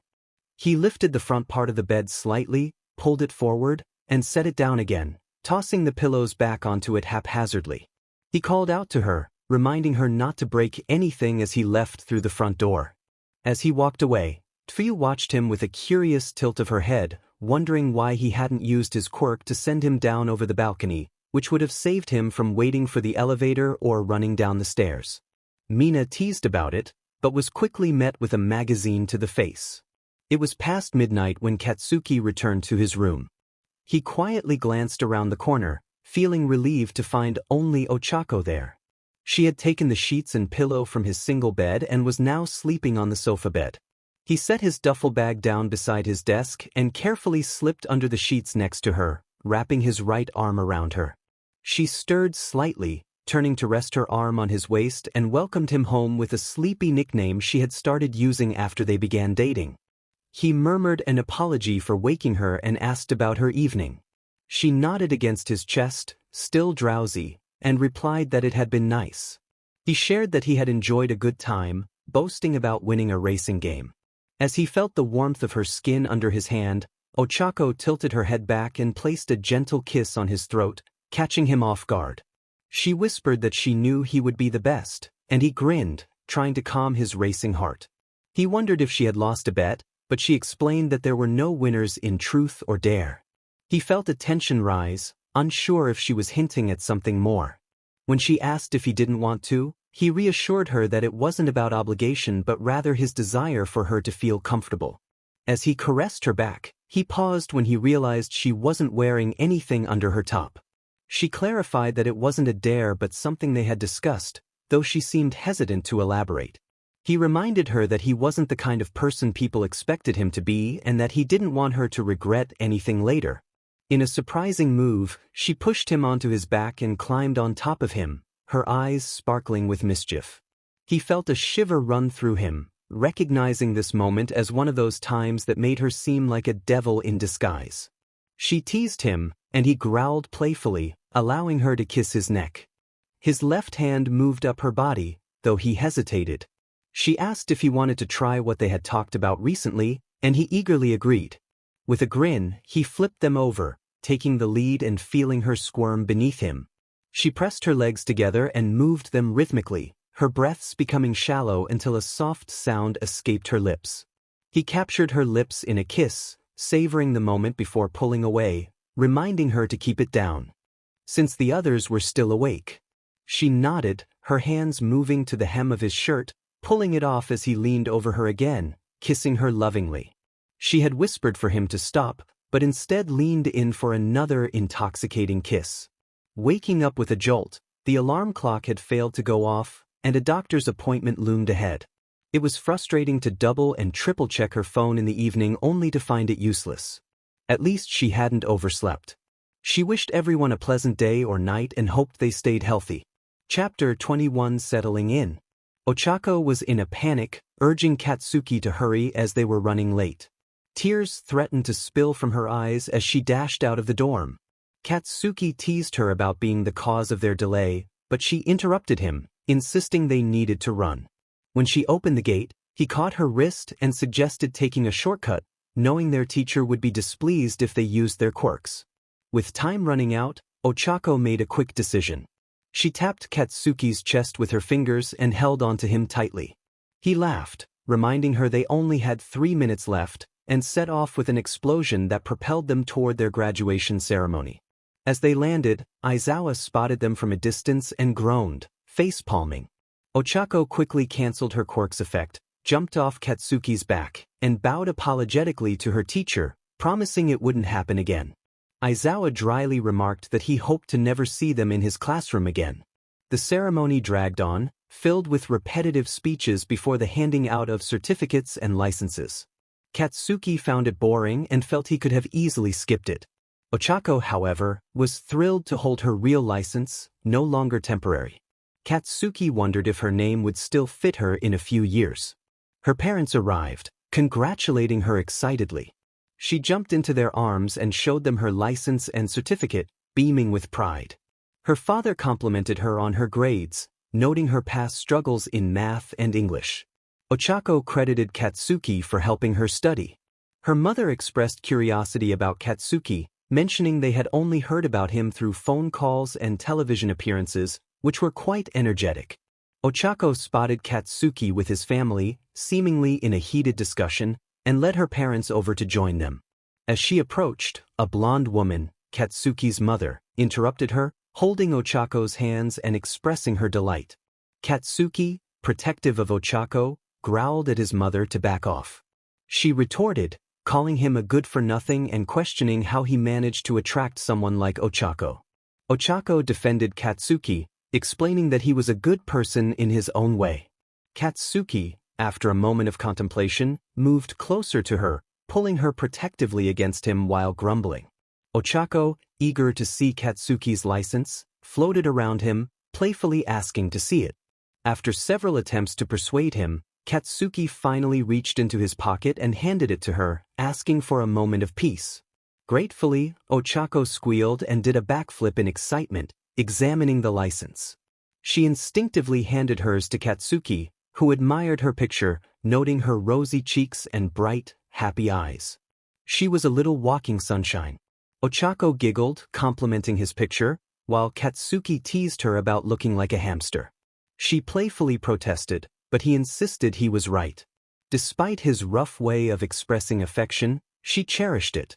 It felt like a secret code between them, something sweet and endearing. As they exchanged licenses, Ochako cautiously asked if he had time for dinner at her place during the holidays. Katsuki looked at her hesitantly and thoughtfully before he sighed, indicating they would look into it. Masaru turned to them and placed a hand on Katsuki's shoulder cautiously, asking if they wanted to head off or if he would like to join later. Katsuki grumbled that he was coming along, casting a meaningful glance at Ochako. She nodded slightly and then turned to her parents to bid them farewell before leaving. Ochako's father stepped beside her, humming thoughtfully about whether she was sure Katsuki was someone she could be with long-term. Ochako reassured him that Katsuki was a good person at heart, having gone through a lot, which made him aware of boundaries. Her mother muttered hesitantly, rubbing Ochako's shoulder gently, while the little brunette smiled happily after her boyfriend, feeling as if they shared a secret code that wouldn't change anytime soon. Ochako kept glancing at the clock, nearly bouncing with excitement. Just 3 more minutes, and Katsuki would be there for dinner. She felt like a child on Christmas Eve, eagerly awaiting the moment to open presents. When the doorbell rang, she dashed to the front door and opened it immediately. Katsuki chuckled as he hugged her when she jumped into his arms. Stepping inside, he noticed the 2 adults approaching him. The blonde looked at the older brown-haired couple before bowing slightly and introducing himself. Ochako's mother smiled warmly, expressing her happiness to finally meet him, noting they hadn't had the chance during his graduation. She gestured for him to follow them, and Ochako handed him a glass of sparkling water right away. He looked at her with a grateful gleam hidden in his indifferent expression and sat down across from Ochako's father, while Ochako settled beside him. Her mother went to the kitchen, listening from there.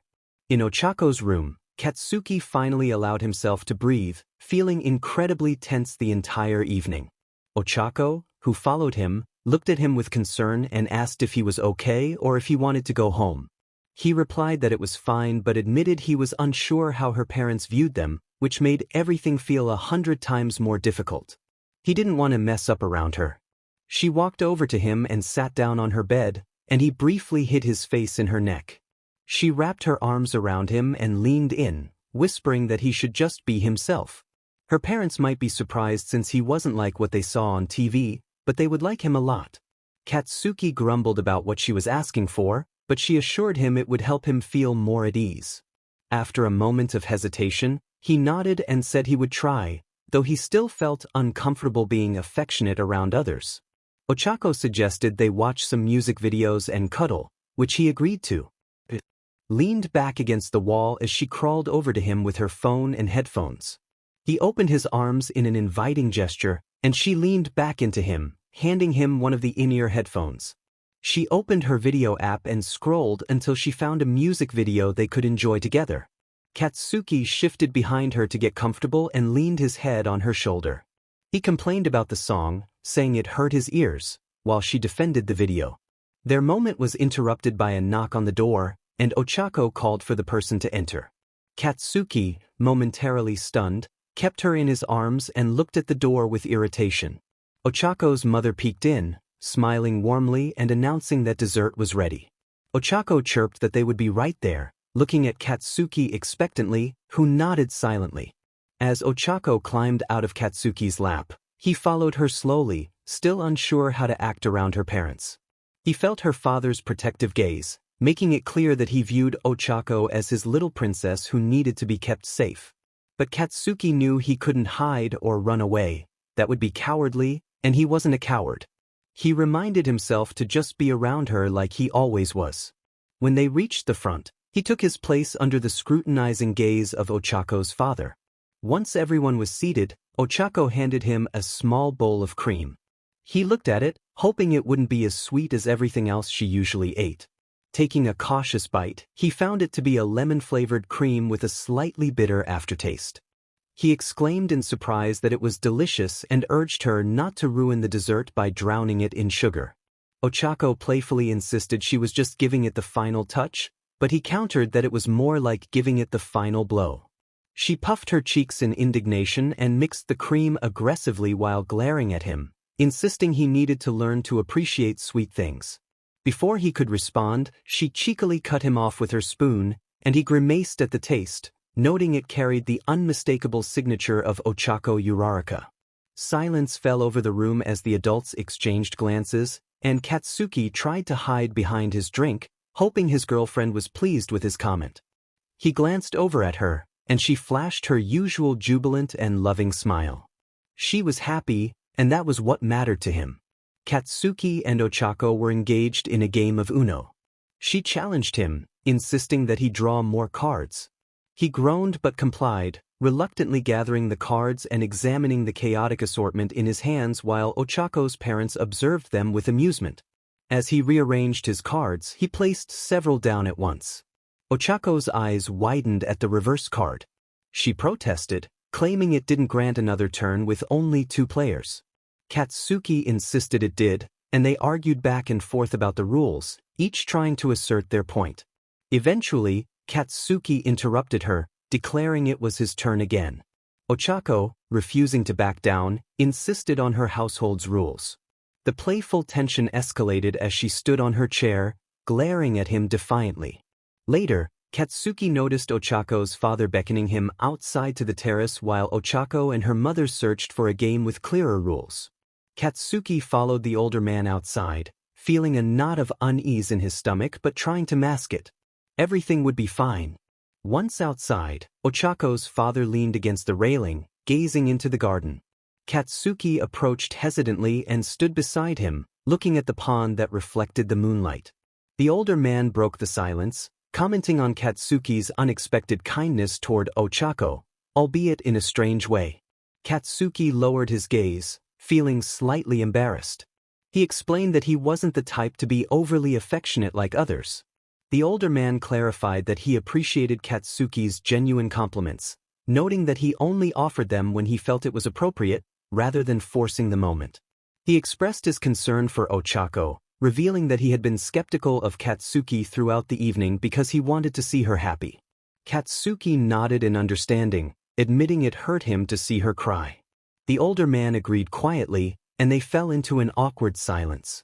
Katsuki struggled to find a way to break it, but the older man asked him a question that caught him off guard. Katsuki took a moment to gather his thoughts before responding firmly. The answer seemed to satisfy Ochako's father for the time being, but he leaned in slightly, tilting his head with an expectant look. Katsuki sensed a more challenging question was coming, one that carried significant weight. When the question was posed, Katsuki had been prepared. He answered calmly, avoiding any impulsive reactions. As the evening drew to a close, Ochako's mother smiled at Katsuki, wishing him a safe journey home and inviting him to visit again soon. He expressed his gratitude for their hospitality and mentioned how he looked forward to returning. Ochako beamed at her father and then at Katsuki, who nodded in agreement. She noticed a lighter atmosphere as they returned from the terrace. Katsuki seemed more relaxed, his caring side emerging more prominently throughout the evening. It felt as if he was beginning to show this side of himself beyond just their private moments. Before leaving, Katsuki rummaged through his bag and pulled out a small box, handing it to Ochako.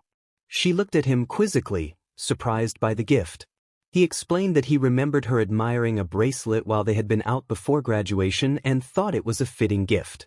Her eyes sparkled with joy as she opened the box to reveal her favorite bracelet.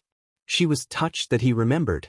Katsuki congratulated her on her graduation and her acceptance into Ryukyu's agency, kissing her forehead as he helped her adjust the bracelet to the right size. With teary but happy eyes, Ochako hugged him tightly, thanking him and congratulating him in return. They lingered in the embrace for a moment until Katsuki sighed, indicating it was time for him to go. He mentioned that next time, she should visit him, as his family was eager to meet her. She agreed, asking if he would pick her up at the bus stop, and he nodded, confirming their plans. Ochako lifted her hand and reached her pinky out to him, prompting him to chuckle in disbelief. He intertwined his pinky with hers and replied quietly, urging her to go to sleep and have sweet dreams. Mina woke up to the frantic ringing of the doorbell, with no pause between the repeated sounds. Annoyed, she groaned, just like Kirishima beside her, and climbed out of bed. The pink-haired girl stomped to the front door, still in her pajamas, and yanked it open with such force that Kirishima worried she might damage it. Fortunately, the door held firm, but the person on the other side did not look well. He was breathing heavily, as if he had run the entire way instead of taking the bus or using his quirk, and he propped himself up on his knees. Mina snapped at Katsuki, who was still catching his breath, expressing her frustration about the early hour and her disrupted dreams. However, when she saw his expression, her annoyance faded. His eyes were wide with urgency, and he spoke with a shaky, insecure voice, asking if he could come in. Mina raised an eyebrow at him but stepped aside, allowing him entry. Once inside, Katsuki waited for Kirishima to close the door behind them. He immediately launched into a frantic explanation about Ochako, revealing that she was experiencing severe cramps and nausea. He had made her tea to help with the nausea, but she refused to eat, preferring to stay in bed. Katsuki's panic was palpable, and Mina realized that Ochako had been right about Katsuki's caring side. She felt a mix of disbelief and sympathy, recognizing that he genuinely cared for her friend, even if he didn't show it openly. Mina blurted out a question about Katsuki's knowledge of health matters, which startled him. Kirishima intervened, urging Katsuki to calm down. Mina nodded and quickly disappeared into the bathroom, rummaging through the cabinet for painkillers. She returned with some pills and offered advice on how to help Ochako feel better, including warm compresses and light food. Katsuki listened intently, nodding in understanding. Kirishima, with a playful grin, added that cuddles and watching movies together could also help. Katsuki repeated the list of items he needed and rushed out of the apartment, leaving Mina and Kirishima in disbelief. Once outside, Katsuki hurried to the nearest supermarket to gather everything on his list. He started with food and sweets, piling up Ochako's favorites before moving to the cosmetics section. He frowned as he faced the daunting array of pads, trying to remember which ones she usually kept at home. After some deliberation, he grabbed a couple of options, wanting to be prepared for any mood swings. The next challenge awaited him at the cashier, who would likely recognize him. When the cashier noticed the pads, he raised an eyebrow but continued his work. Katsuki, feeling the pressure, muttered a warning to the cashier, who nodded nervously. After paying for his groceries, Katsuki left the store, trying to maintain a low profile as he made his way back. But as soon as he was further away and in a calmer, less crowded place, he started running again. He kept it up until he reached home and entered the apartment he shared with Ochako. She was curled up on the couch, looking unwell, and complained about being left alone. Katsuki walked over to her, running a hand through her hair and then over her cheek. He explained that he had run some errands and promised to get her something for her cramps. She reminded him that they were out of painkillers, except for the ones he had bought. Katsuki filled a glass with water and took one of the painkillers Mina had given him before bringing them to Ochako. He reassured her that he would prepare a warm flask and something to eat. Although she expressed her lack of appetite, she accepted the pill and laid back down.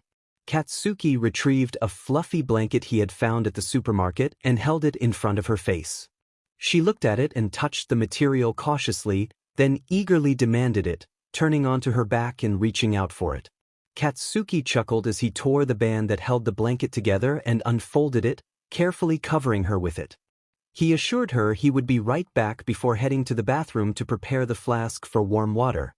Meanwhile, Ochako remained curled up on the sofa until her phone lit up with a message. She picked it up and opened the messenger, glancing at Katsuki as he worked in the kitchen, preparing food while music played in the background. She read the message from Mina, which hinted at a conversation they had been having. Katsuki returned to the kitchen, where Ochako greeted him cheerfully, and he nodded in understanding before going to change out of his work clothes. After washing his face and hands, he returned to find her sitting on the counter, waving him over. Katsuki leaned closer to her, noticing her concern as she asked if something was wrong. He revealed that a teammate had to go to the hospital because of him, his voice breaking as he spoke. Ochako gently wiped away his tears and offered her support, reminding him that even the number one hero wasn't flawless and that he shouldn't be too hard on himself. She wrapped her legs around him and kissed his forehead, encouraging him to trust in their dream. Katsuki initially struggled with self-doubt, but after a moment, he took a shaky breath and hugged her tighter, realizing that he had come so far already. Later, they received news from reporters announcing their arrival at an event where they were expected to climb the rankings. Katsuki opened the limousine door for Ochako, shielding her from the bright flashlights with his tall figure. They both prepared for the questions from the press, aware of the attention they had garnered over the past year. "Do you still think you could get first place, Dynamite?" she asked, glancing at him.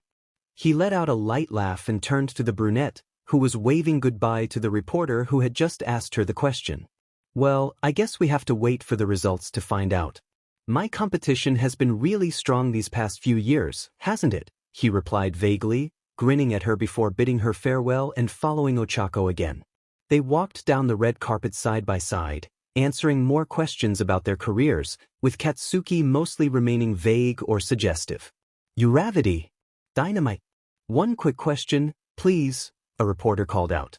They turned to their left just a few steps before reaching the entrance of the building, and Ochako gestured for the person to continue with a sweet smile.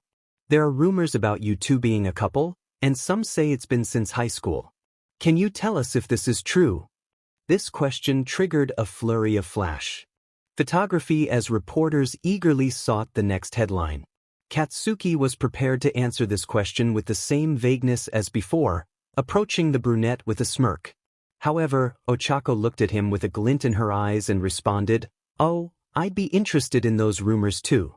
Could you tell me where I might find some?" "So does this mean it's not true? Or is it?" Before he could respond, Izuku arrived with Melissa, followed closely by Shinso. Ochako and Katsuki slipped inside and met Momo and Shoto in the entrance hall. Momo quickly ran over to them in her heels, and at that moment, Ochako opened her purse and pulled out a little silver item, beaming with happiness. "Chako, I heard the news from Mina. Congrats, I'm so happy for you." Momo exclaimed, taking Ochako's left hand into both of hers to inspect the silver accessory closely. Shoto joined them and shook Katsuki's hand, smiling slightly. Congrats. Momo told me after she heard it. I suppose you won't announce it so soon since you two never made your relationship official? Thanks, Icy Hot. We'll see. Our publicist said they would handle it, and Cheeks should try her best to manage my temper for the evening. But now you can't bother me anymore about you and Ponytails being engaged while Cheeks and I aren't, Katsuki chuckled, watching the two women discuss the engagement ring on Ochako's hand. He still couldn't fully process that she had actually said yes. She had even suggested he take the ring off just for the red carpet, knowing how easily he could lose his cool when reporters began prying into their private lives. It made him uneasy when conversations about it arose. Checking social media was probably the worst. While the posts could be sweet and supportive, he still sensed potential sarcasm behind them. It was always her reassuring him that those words were genuine. Hey, Todoroki, Yaoyorozu, Ochako, Kaken. They turned to see Deku rushing toward them, with Melissa and Shinso following closely behind, both smiling. Shinso nodded at Katsuki, acknowledging his engagement quietly, while trying to calm the green-haired hero down. Melissa and I were just counting the days until Kaken would finally ask you. I can't believe he Deku was abruptly pulled back, unable to look at his fiancée's hand any longer or stand so close to her. Katsuki wrapped his arm around her waist, standing closer and handing her a glass of orange juice while looking at Deku indifferently. Yeah, and I did it, so what? How long will it take for you two? Decades? Centuries? Katsuki, don't be like that, everyone moves at their own pace. Ochako complained, and he grumbled something incoherent under his breath before taking a glass of champagne. Are you Piarjin in tea, or why aren't you having some champagne too, girl? We're celebrating here, a voice chimed in, bringing an unwelcome vibe. Mina, Kirishima. Hey. Momo greeted them with hugs. Katsuki glared at Mina and growled, I won't let her drink if her tolerance is non-existent, raccoon eyes. So no, she's not Piarjin in tea. Yet. He muttered the last word into his glass of champagne, but Ochako heard it. She was caught off guard, choking on the juice she had been drinking, hunched over and coughing with her free hand covering her mouth. Katsuki held her while taking a sip from his champagne, smirking at the young woman beside him. The others stared at Katsuki as if he were an alien or a ghost. What's going on here? This group is always a mess, Jiru stated as she joined Denki. They caught a glimpse of Katsuki's smirking face, and Denki sighed, What have you done now? Nothing. For now. Stop that. Don't joke about this. A bell rang, signaling them to take their seats in the hall as the awards ceremony was about to begin. The blonde caressed Ochako's side and grinned, Come on. They have a queen to crown. Don't brush it off. Seriously. But he held a finger over her lips as they turned away from their friends and entered the dimly lit hall. He winked at her with a charming smile and whispered, His cheeks.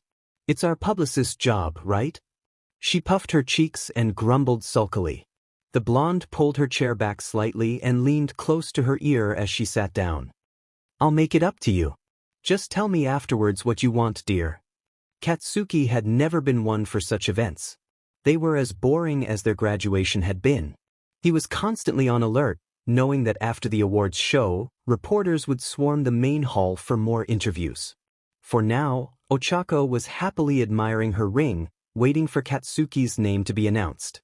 He had worked hard on his public image and his hero work over the past few years.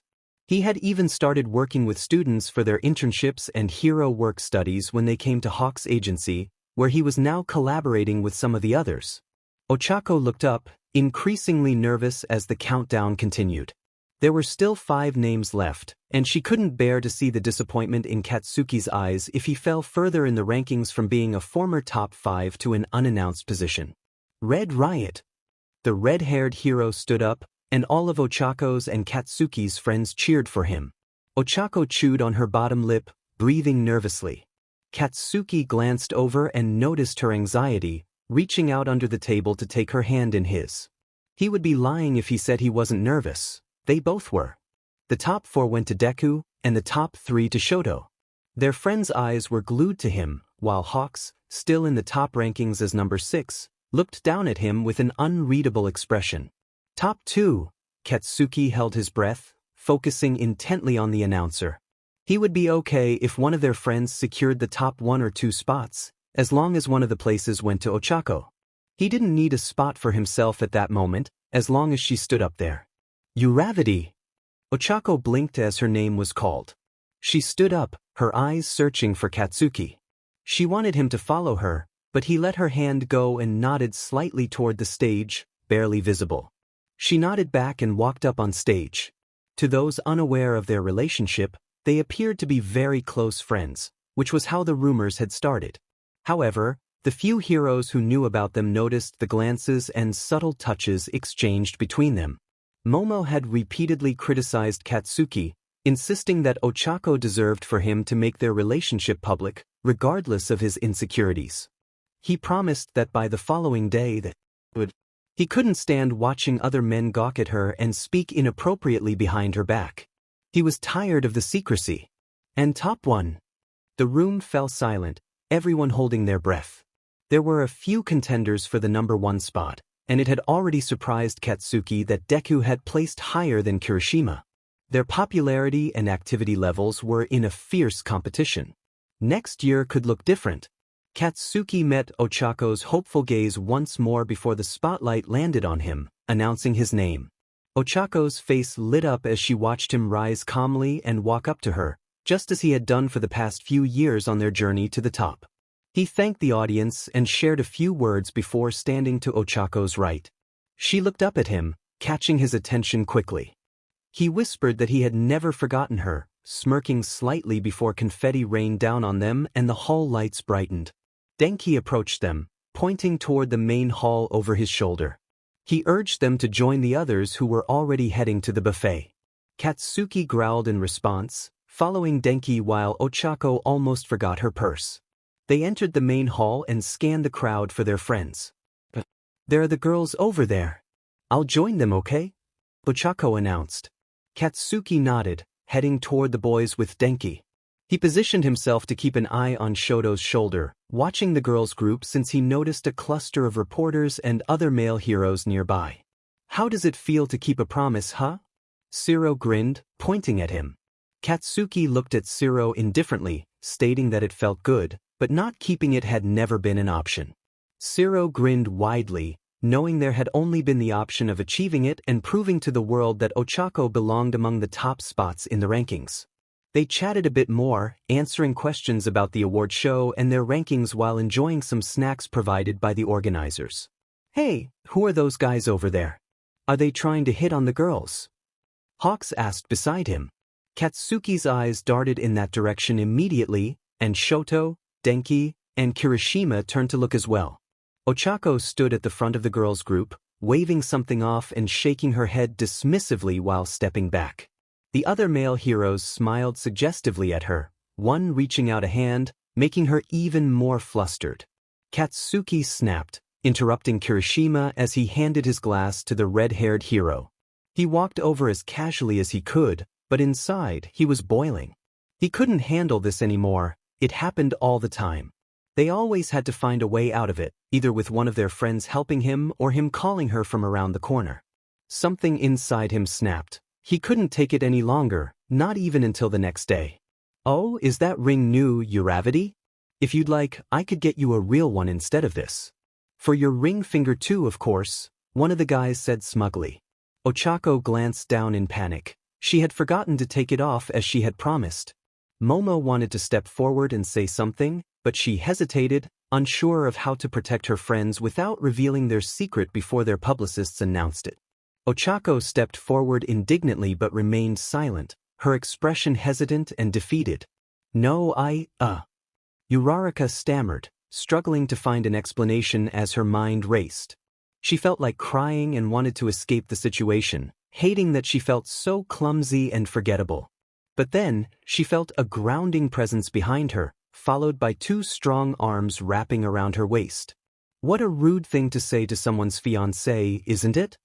Katsuki's deep voice came from her right, his chest pressing against her back. He leaned forward slightly, his crimson eyes shining with a piercing challenge directed at the other males. "Fiancé?" the brown-haired male stammered, looking at Katsuki in disbelief. Momo and the other girls glanced over, relieved to see Katsuki stepping in at that moment.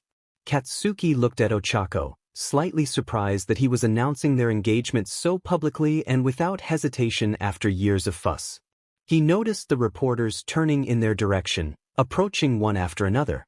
Taking a deep breath, his expression grew tenser and more threatening. Ochako quickly turned to him, placing her hands on his chest while glancing at the unmannered hero nearby. Hushed voices surrounded them, making Katsuki feel suffocated, as if they were spreading lies about her that could hurt her reputation, all because of him and his attitude. But he knew he had to be there for Ochako. Keeping his left hand on her waist and stuffing his right hand in his pocket, he tried to maintain his usual indifferent expression. He firmly stated that she was his fiancée and asked if there were any problems with that. He barely heard the barrage of questions from the reporters, focusing solely on Ochako and wishing the other guy would disappear before he had to make him. He reminded himself to stay calm. The battlefield and gym were for blowing off steam, not for confronting other heroes or civilians. The other guy looked incredulous for a moment before turning his back and leaving. Their friends called out to them, quickly joining their side. Mina expressed her surprise at Katsuki's coolness, while Ochako simply hummed, not in the mood for a fight with her friend. Katsuki hid his face in Ochako's hair, feeling grateful for her presence. He whispered that she was cool, and she responded with a playful acknowledgement, kissing her cheek afterward. He knew their publicists wouldn't be pleased, but that was a problem for future Katsuki. Later, Ochako sighed in relief as she returned home, kicking off her high heels and stretching. Katsuki grumbled, neatly placing her shoes to the side. She playfully called him hubby, prompting him to ask what it meant, having refused to tell him since high school. She tilted her head, surprised at how long it had been, and suggested he look it up. As she walked away to change, Katsuki pulled out his phone, typing in hubby definition. He hesitated before pressing the search button, wondering if it was just another teasing nickname like the ones Mina had given him over time. When the definition appeared, his eyes widened. It stated that hubby was an informal, humorous, or affectionate way of referring to a person's husband. He couldn't believe that Ochako had been calling him that on purpose since high school. It must have been a misunderstanding. When she returned, he cut her off, asking about the definition. She encouraged him to look it up, but he pressed her for her own interpretation.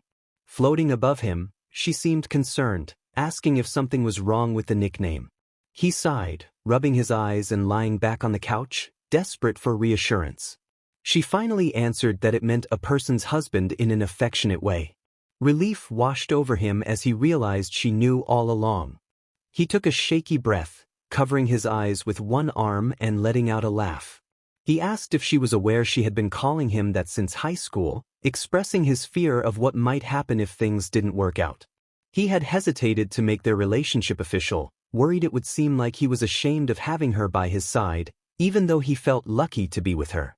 Friends had urged him to be more open about their relationship, but he had struggled to bring it up with his publicist, unable to find the words.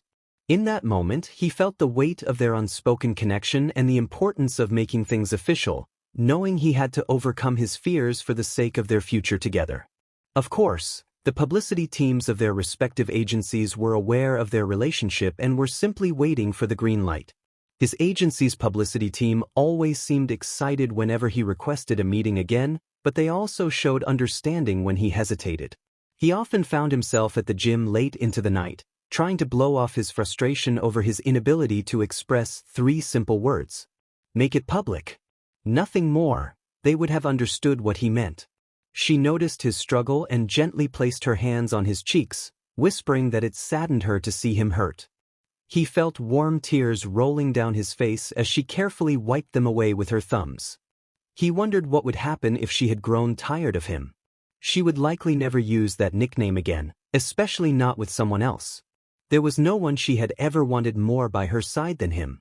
As much as he feared losing her, she had always wanted to be with him. She interrupted his thoughts, lying down beside him and dispelling her quirk's effects. He wrapped his arms around her, his breathing uneven. She reassured him that there were no buts or what-ifs. She was there with him and would remain by his side, ready to support him in moments of doubt and to celebrate their victories. Nuzzling her face into the crook of his neck, she hummed softly, placing gentle kisses on his skin.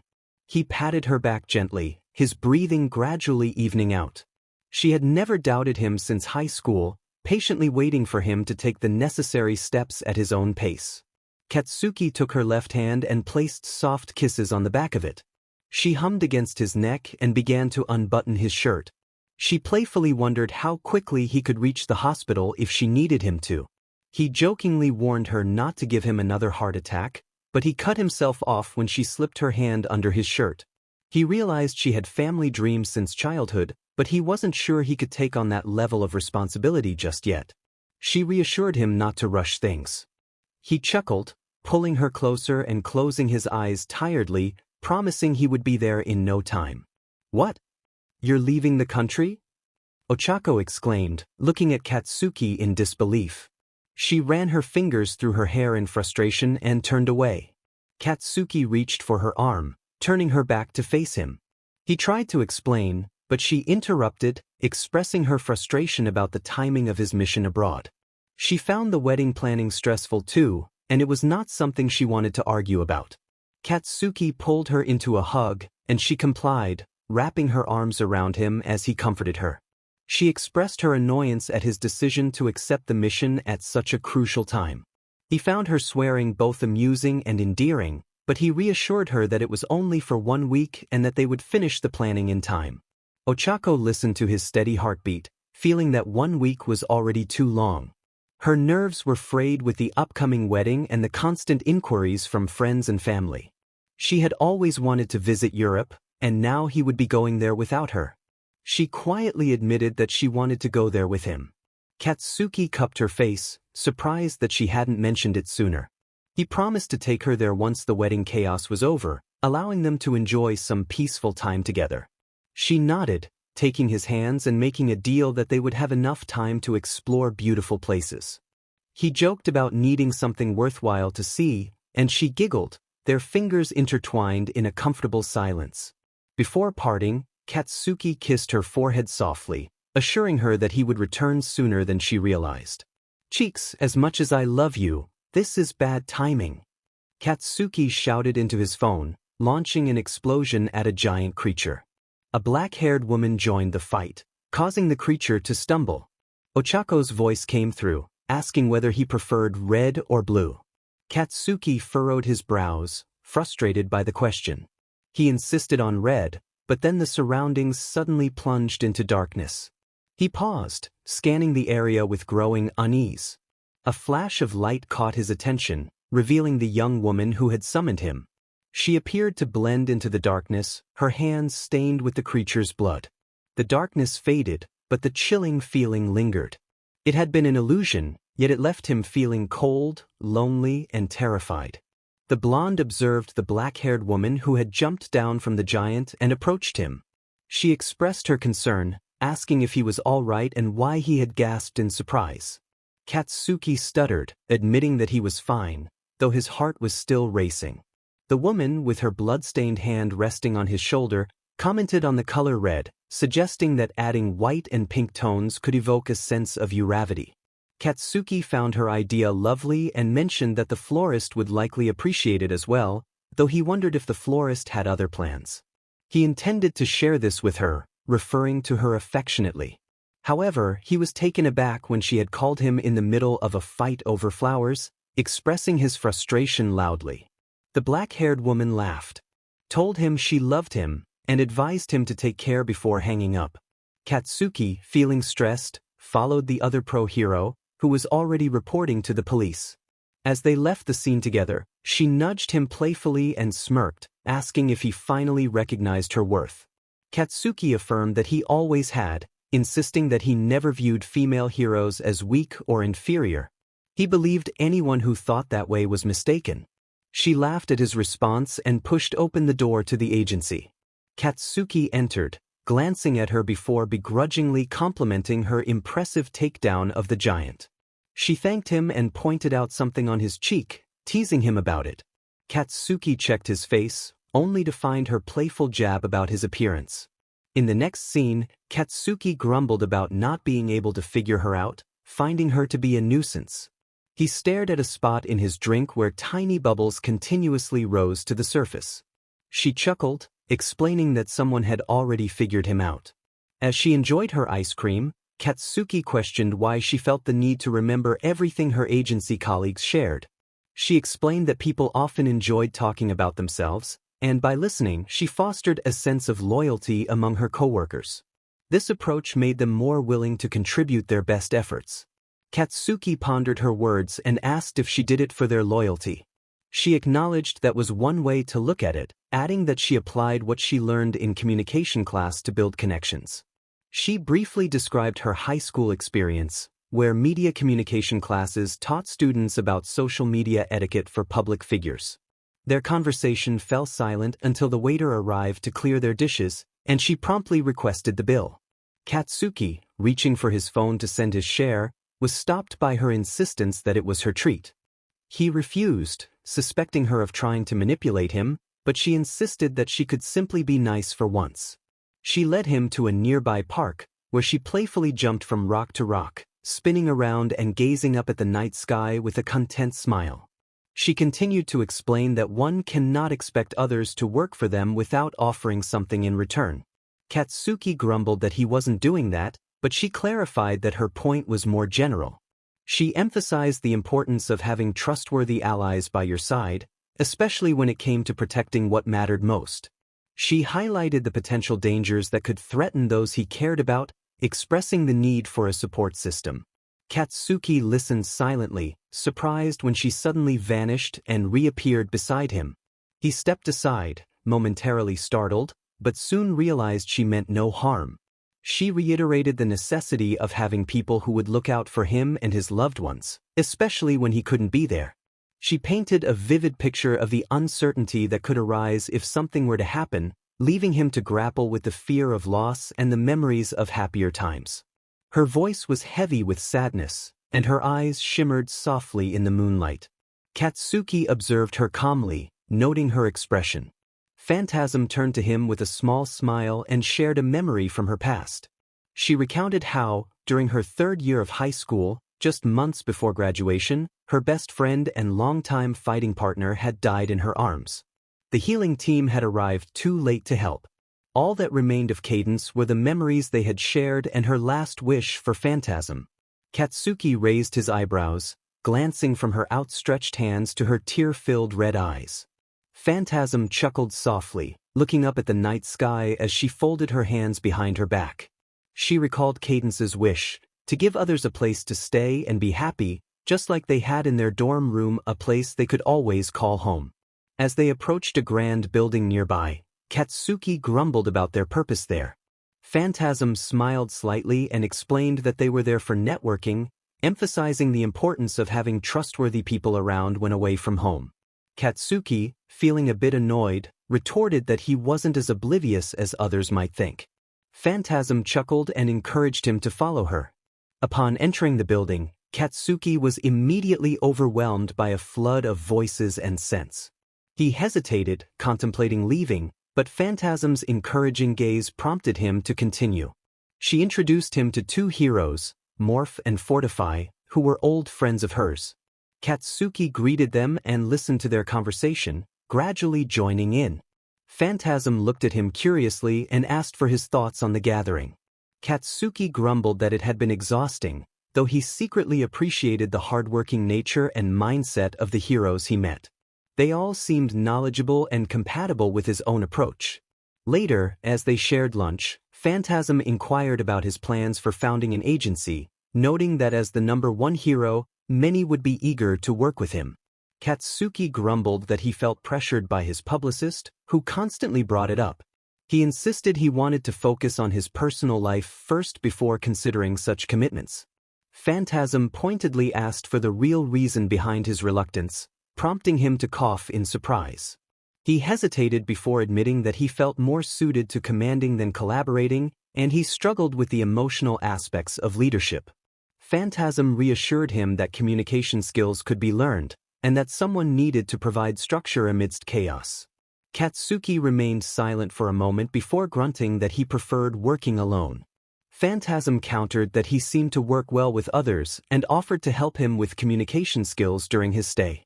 Katsuki considered her offer and nodded slightly, agreeing to give it a chance. Grateful for his spontaneous visit despite his busy schedule, Phantasm handed him a small bag as an apology for separating him from his fiancée. Inside was a box tied with a cream golden ribbon, containing sweet treats she thought his fiancée would enjoy. Katsuki accepted it, albeit with a hint of skepticism, and thanked her. Phantasm expressed her excitement about meeting Uravity in the future, wishing them both well. Katsuki waved off her enthusiasm, promising to think about it. As he prepared to leave, she wished him a safe flight and sent her regards to his friends and family. He reciprocated the sentiment before turning to go. As he walked away, she called out her name, Maya, suggesting he use it if he remembered. Katsuki shook his head, playfully acknowledging her request while teasingly challenging her to remember his full name next time. Phantasm chuckled, waving him off as he departed. Katsuki took out his phone while waiting at the airport gate and opened the chat with Akemi. He sent a message asking her to pick him up when he returned. Akemi's response was filled with disbelief as she questioned why he would text her at such an hour. Katsuki grumbled about the attention he was attracting and dismissed her concerns. As they walked to her car, she expressed her amazement at his late-night request. He explained that it was early evening for him when he sent the message and asked her about the management contacts she had. Akemi confirmed that the contacts were still available and inquired about his interest. Katsuki instructed her to reach out to them after the wedding, surprising her with his sudden willingness to consider opening his own agency. She was taken aback when he casually typed on his phone, seemingly unfazed by her reaction.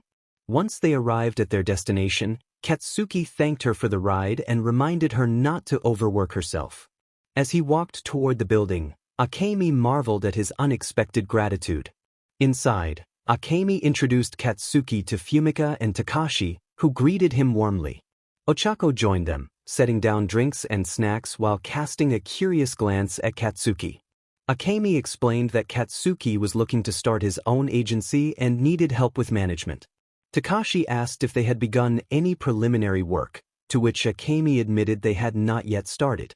Fumika expressed her desire to help but mentioned her limited experience.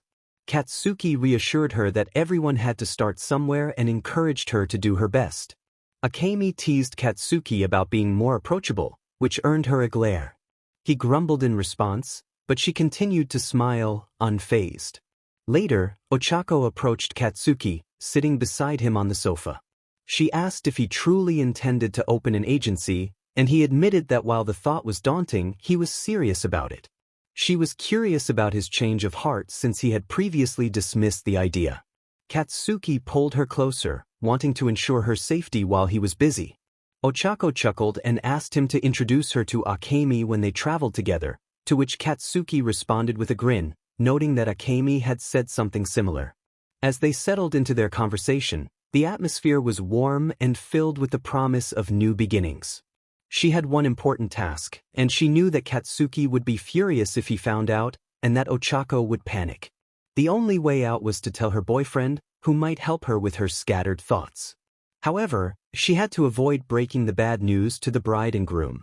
In a flurry of anxiety, she whispered to herself, repeating her worries. Then she burst into the room where Katsuki and Kirishima were. Kirishima looked at her in confusion, while Katsuki, leaning against a desk with a glass of water, raised an eyebrow, unimpressed. He asked her what was going on, and she sheepishly requested to borrow her boyfriend. Katsuki's suspicion grew as he moved to close the door again, looking down at Mina with a dangerously calm expression. He demanded to know the reason for her request. Panicking, she almost screamed that it was nothing and quickly covered her mouth. She scolded herself for being suspicious, but Katsuki's incredulous gaze made her feel even more anxious. He insisted she spill the truth, and Kirishima, sensing the tension, asked if everything was okay. Mina glanced at the clock, realizing time was running out. She couldn't afford to create chaos when her best friend was about to get married. With a wince, she admitted that she might have lost the rings. She closed her eyes, bracing for Katsuki's reaction. Silence filled the room, and when she dared to open one eye, she saw Katsuki staring at her in disbelief. Kirishima sighed, stepping forward, ready to take the heat and change into another suit. He tried to defend Mina, but Katsuki was already formulating a plan. He instructed them to ask everyone present for help in searching for the rings, detailing when and where they had last seen them. He emphasized that Ochako must not find out, and they needed to ensure everything was resolved in time. The couple stared at Katsuki in shock, not expecting such calm leadership in a crisis. Mina quickly nodded, affirming her understanding, while Kirishima agreed to help. As they left the room to gather the guests, Mina took off her heels and started running down the hallway beside her boyfriend, who looked surprised by her sudden burst of energy. They joked about who would be the first to join Katsuki's future agency, and Kirishima laughed, teasing her about her disorganization. In the end, they found the rings, and everything went smoothly. While dancing near Ochako and Katsuki, Mina and Kirishima occasionally glanced over at the grumpy blonde, giggling at his serious demeanor. Mina mused about how Katsuki would never admit how worried he could get, and Kirishima agreed, chuckling as he watched Katsuki fix a strand of Ochako's hair that had fallen into her face. Mina wondered what they were discussing, noting their secretive behavior. Kirishima shrugged, suggesting that it was rare to see Katsuki in such a light-hearted mood. They theorized about what kind of excuse Katsuki would come up with later regarding his cheerful demeanor. Their speculation was interrupted when Katsuki led Ochako away from the dance floor. Mina and Kirishima quietly followed, curious about where they were going. They exchanged confused glances but remained silent. When the other two turned a corner, Mina and Ijiro waited in the shadows, listening intently. Katsuki was introduced to an elderly couple, and Ochako appeared a bit lost, trying to understand who they were. The elderly man explained that Katsuki had reached out to them in the past, and his invitation today was a way to thank them. Ochako blinked up at Katsuki, who averted his gaze, a faint blush creeping onto his cheeks. Mina lifted her phone to capture the moment but was stopped by Ijiro, who shook his head, signaling that this wasn't the right time for more blackmail material. Katsuki introduced the couple as renowned figures in their field, and Mina's eyes widened in surprise. She had recently read about the woman and was in awe of her achievements. Ochako stammered her apologies for not noticing them earlier, but the woman reassured her that it was understandable given the joyous occasion. Mina tugged at Kirishima's sleeve, tears of excitement welling in her eyes as she listened to the kind words being exchanged. It was heartwarming to see Katsuki, usually so guarded, appear so open and at ease on such a significant day. Ochako wished the red-haired girl would return Mina's phone so she could capture a picture or video to show the other girls, proving them wrong about Katsuki being a good partner to her. Katsuki had grown a lot, and he had reflected on Rai's words, which initially seemed foolish but eventually helped him. Rai laughed, and Ochako glanced at Katsuki, who smirked and pulled her closer. It was heartwarming to see them so happy together, and Rai hoped their joy would last forever. She felt glad to have contributed even in a small way. Ochako expressed her gratitude and turned toward the hallway where Mina was hiding. She invited Hikari to join them for cake and drinks, and Hikari eagerly accepted, following Ochako. As midnight approached, Kirishima and Katsuki took a seat on the sidelines with their friends, watching the girls gather behind Ochako, who was beaming. The boys exchanged glances, and Denki asked what was amusing Katsuki, who simply shook his head and dismissed it. Ochako pretended to throw a flower bouquet but instead walked over to Mina, who looked astonished. Mina accepted the bouquet and hugged Ochako tightly, realizing her best friend's intention. The boys turned to Kirishima, grinning expectantly. Siro inquired when it would be Kirishima's turn, and they watched as Mina rushed to him. Kirishima nearly stumbled when Mina jumped into his arms, excitedly exclaiming that Ochako had given her the bouquet. Kirishima asked why Ochako had given it to Mina directly, still confused. Ochako smiled brightly, though fatigue showed on her face as she explained that Mina had helped calm her nerves and had everything she needed since she didn't have a purse. Everyone looked at Katsuki, who shrugged and smirked, claiming it was a decent job as the best man. Ochako added that it was impressive Kirishima noticed Mina's change in bags, and Kirishima chuckled, grateful for her support. Later, Ochako enjoyed the thermal herbal pool, expressing her surprise at how pleasant it was. Katsuki joined her, and they leaned against the pool's edge, enjoying the serene nature around them. Suddenly, a couple approached, and the woman, with bright purple hair, excitedly recognized Ochako and grabbed her hands. Her husband, Alan, gently pulled her back, apologizing for her enthusiasm. Katsuki grumbled under his breath, and Ochako smiled, assuring them it was no problem. Evelyn introduced herself and Alan, explaining that she had been following Ochako's work and had heard good things about Katsuki. When Alan pointed to his cheek, Ochako instinctively raised her hand, thinking something was there. Katsuki, too, followed suit until he realized what was happening, causing a small explosion underwater in frustration. Later, as they enjoyed dessert, Ochako learned that Evelyn was friends with Phantasm from high school and had committed to working with her when she started her agency. Suddenly, both Ochako and Katsuki sprang into action as a tray fell, preventing it from hitting a nearby child. Katsuki caught the waitress who collapsed, and Evelyn quickly assisted, helping to clear the area and ensuring the young woman could breathe more easily.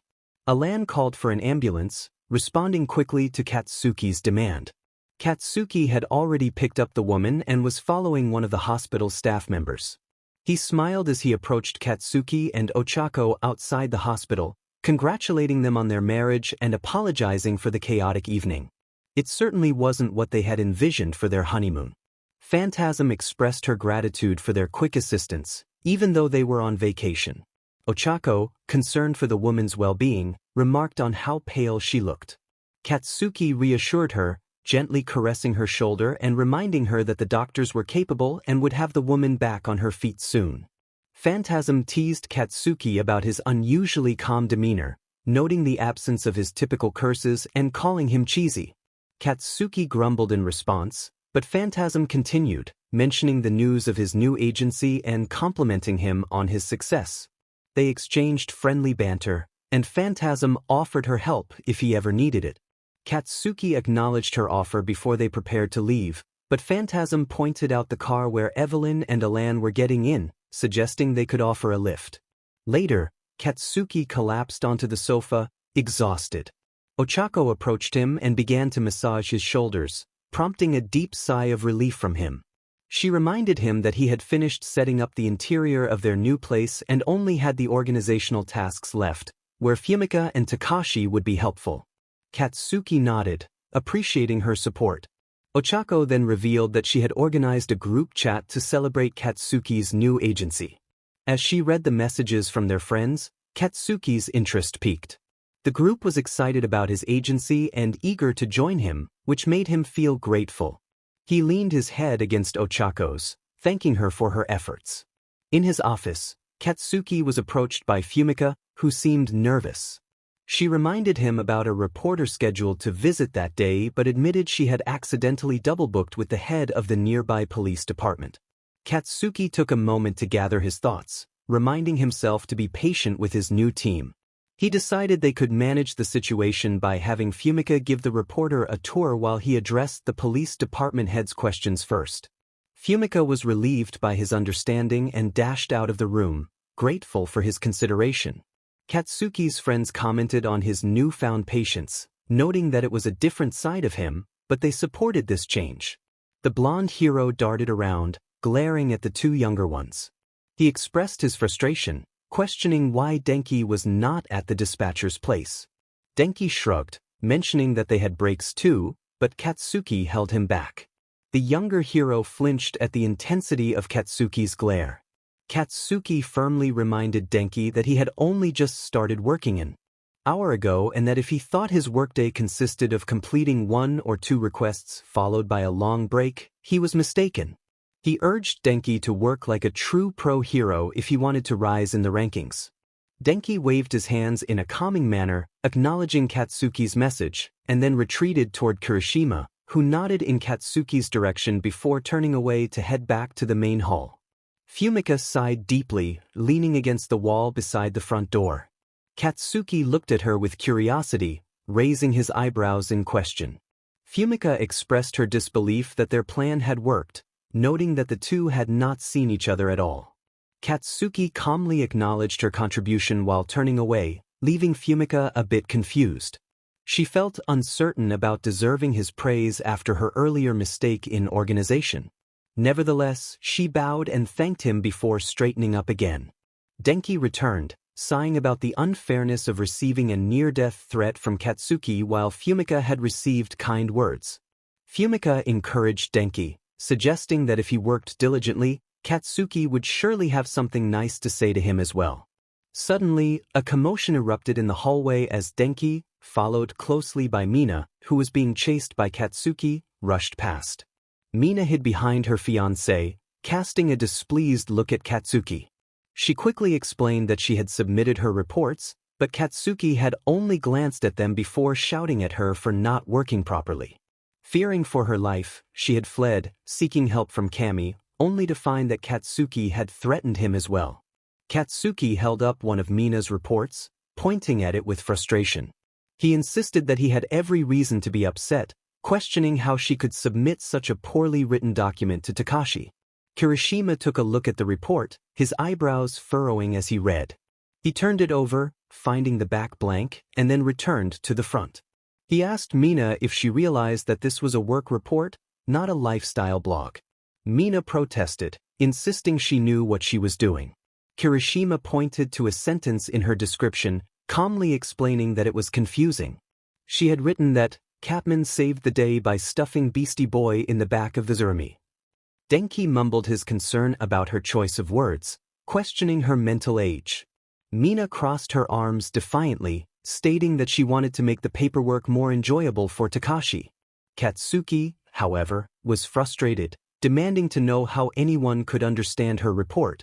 Mina angrily retorted, asking what was so hard to understand.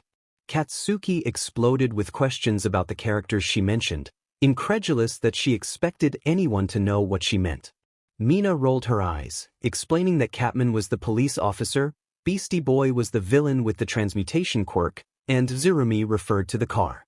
Katsuki, still frustrated, insisted that she redo the reports immediately, stating that she wouldn't leave the building until they were properly filled out. Mina winced at his intensity but complied, stepping back as he stormed off to his office. Kirishima sighed and looked at Mina, who appeared dejected.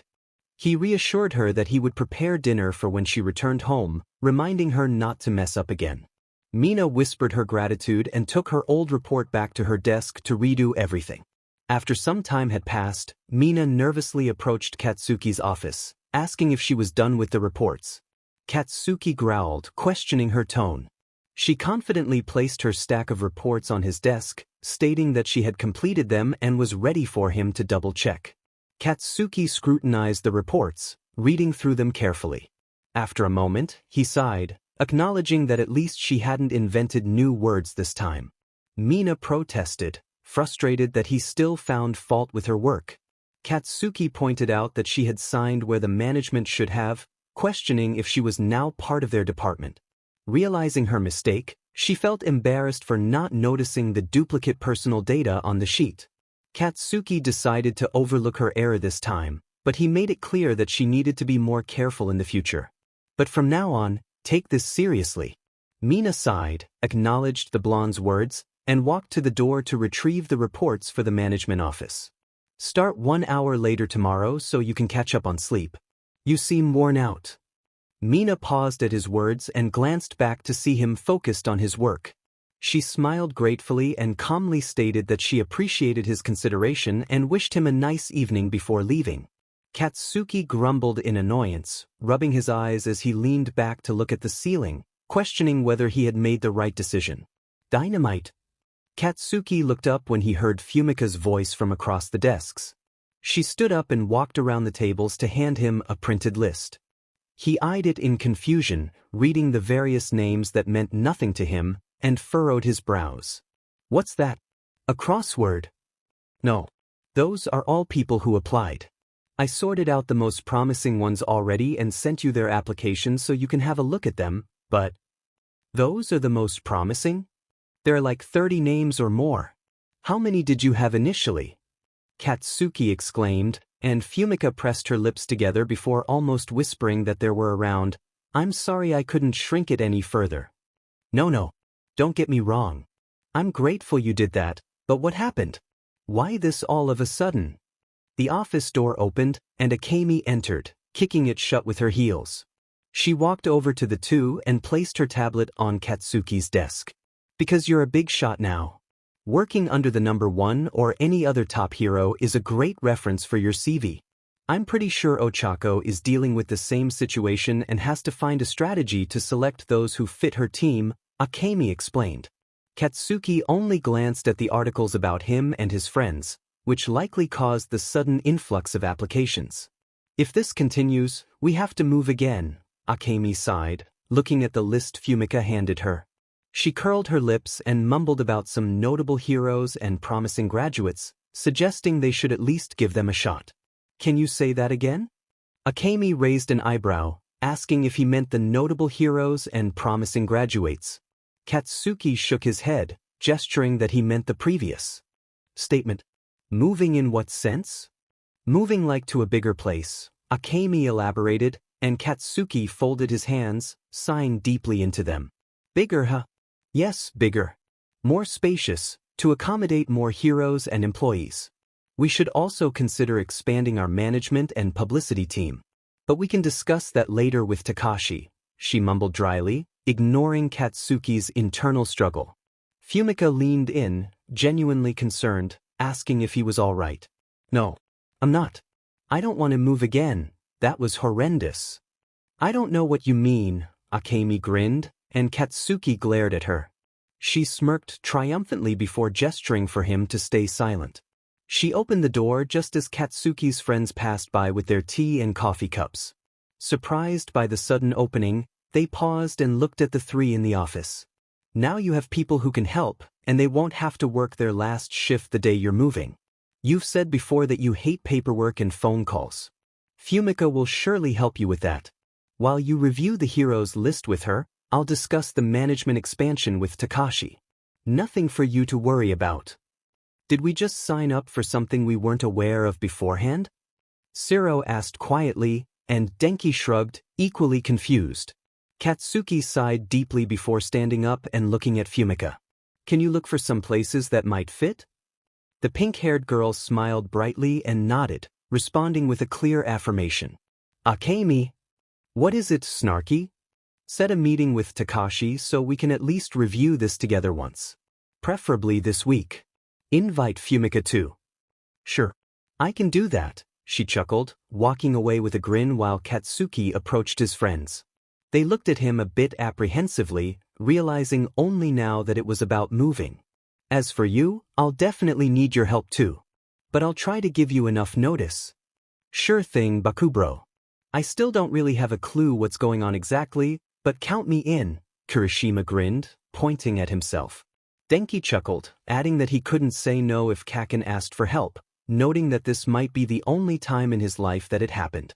No need to ask me, I'm here to help, Shiro shrugged with a wide grin, and then Mina jumped to the front, cheering that she wanted to help too. Katsuki nodded in understanding before turning back to his work. Before closing the door again, he looked at Mina and instructed her to order takeout for lunch, declaring it his treat. Chapter 28 The Cerberus. So, you're the extra who's going to help us? Alright, my name is Katsuki Bakugou, but for you, it's dynamite. Now come with me, I don't want to waste any time, the blonde grumbled, turning around. The little blue-haired boy nodded and followed him, his eyes focused on Katsuki's back as they walked through the agency's hallways. Katsuki greeted others he passed and then opened a meeting room where more people were gathered. The blue-haired boy glanced at the room for a moment before stepping inside, following Katsuki. The blonde exhaled deeply and looked at his high school friends in the room. Alright, that's Luid. He'll be working with us for the next few months on the mission we've got. I expect nothing less than your best. That was especially true for Raccoon Eyes and Dunce Face, Katsuki thought as he glared at the two adults. They raised their hands in a protective gesture and then looked at Luid, who bowed to them. Luid introduced himself, expressing his hope for a good relationship during his stay. Mina commented that Luid was much nicer than Katsuki and suggested he could learn a thing or two from him. Katsuki's eyes narrowed as he responded with irritation, questioning what she had just said. Mina quickly reassured him that he was a wonderful person and that the job would be completed soon. Katsuki dismissed her with a grumble and left the room. Ijiro observed Luid, who was intently watching Katsuki leave. Ijiro raised an eyebrow but shrugged it off, approaching Luid to strike up a conversation. Later, as Katsuki walked home with Ijiro, Ijiro turned to him with a serious expression, suggesting that Luid was after him, but not in a romantic way. Katsuki pondered this for a moment before focusing on the path ahead. Ijiro asked what Katsuki planned to do, wondering if he would hand Luid over. Katsuki mumbled that it seemed the most logical choice, but he would wait and see. He bid Ijiro good night and reminded him to get some rest. Upon returning home, Katsuki greeted Ochako, who informed him that dinner would be ready soon.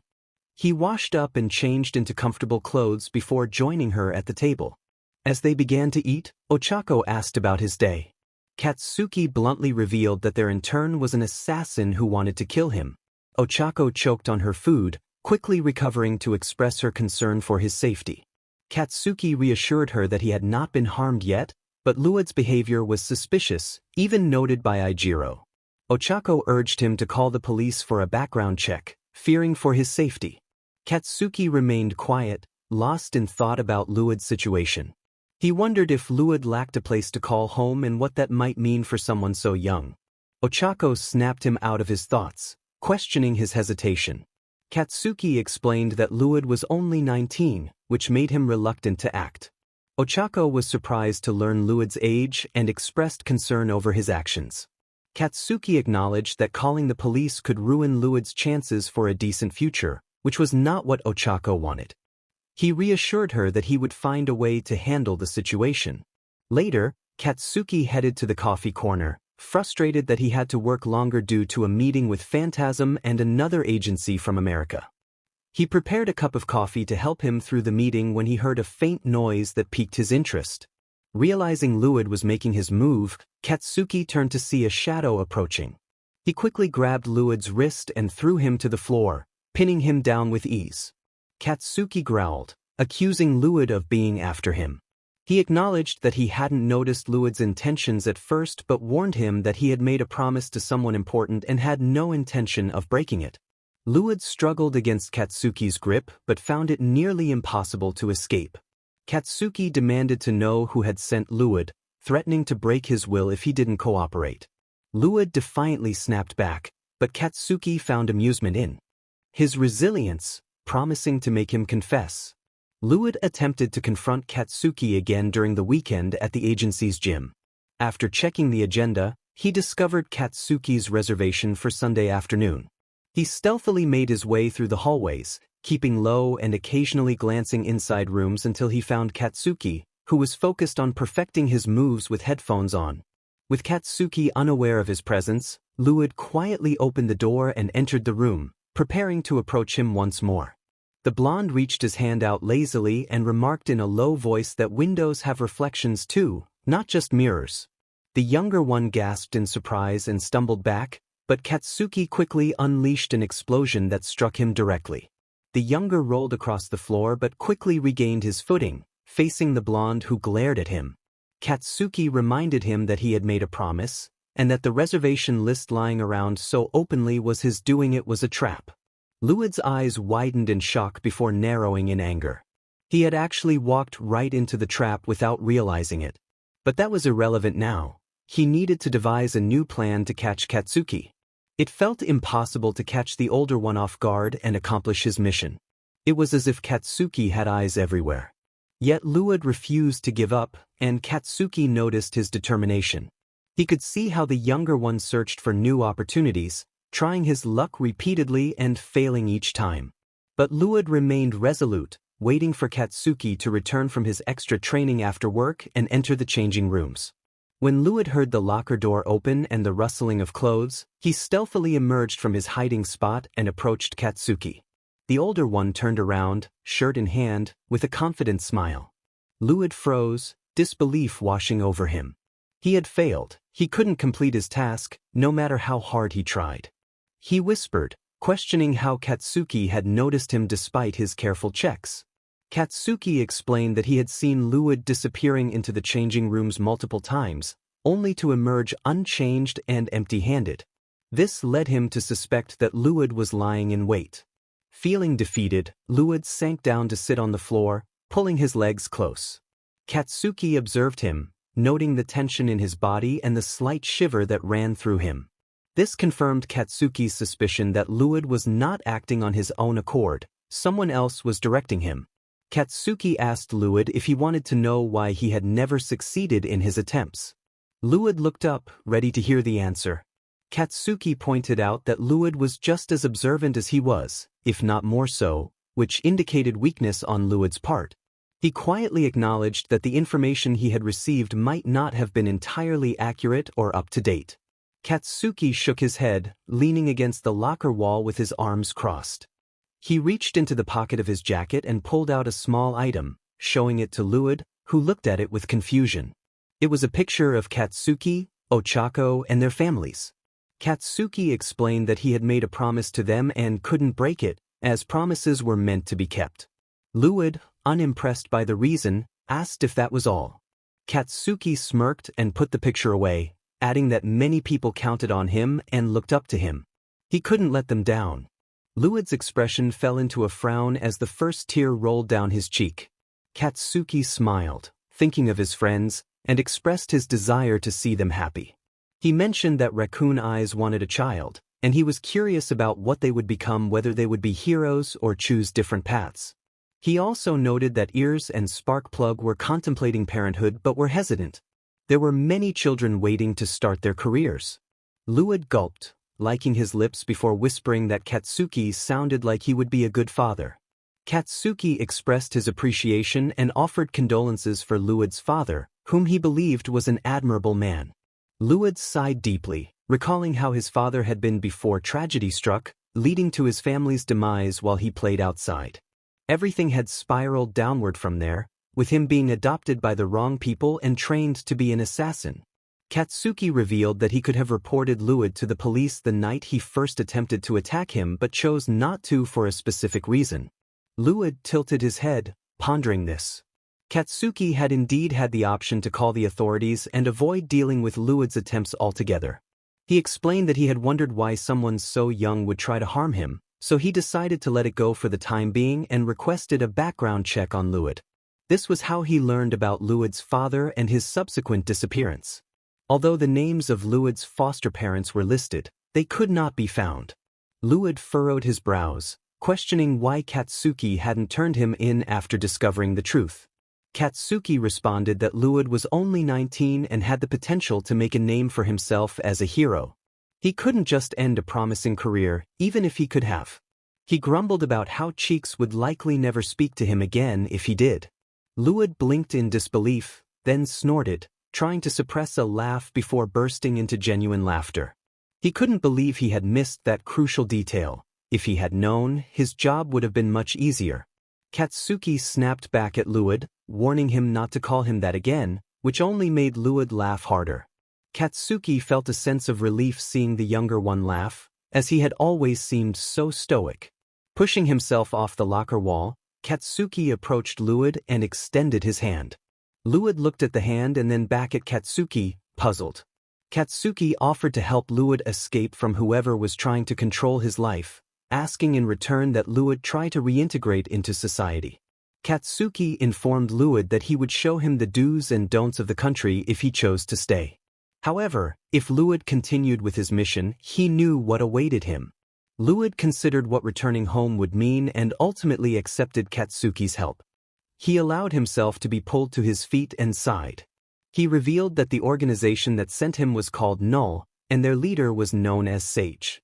Katsuki, surprised but pleased, suggested they discuss it further in his office the next day, assuring Luid that he would decide who to involve. Luid expressed his trust in Katsuki's promise. Phantasm smiled at Katsuki with a mix of pride and happiness before addressing her group with instructions. She then approached Katsuki and the other pro-heroes assisting with the operation. Katsuki acknowledged her words, admitting they were reasonable, and they shook hands. He signaled for everyone to gather around as he explained the plan once more, then turned to Luid, instructing him to lead the way. Katsuki burst through the door with Phantasm and Ochako by his side, quickly tackling the first villain he spotted. The others followed suit, neutralizing threats in the room before the police arrived. Katsuki restrained a tall, broad-shouldered man who was cursing loudly. Ochako warned him to watch out as she spotted a man in black aiming a gun at Katsuki. Despite the danger, Katsuki held his ground, determined not to let go of the villain beneath him.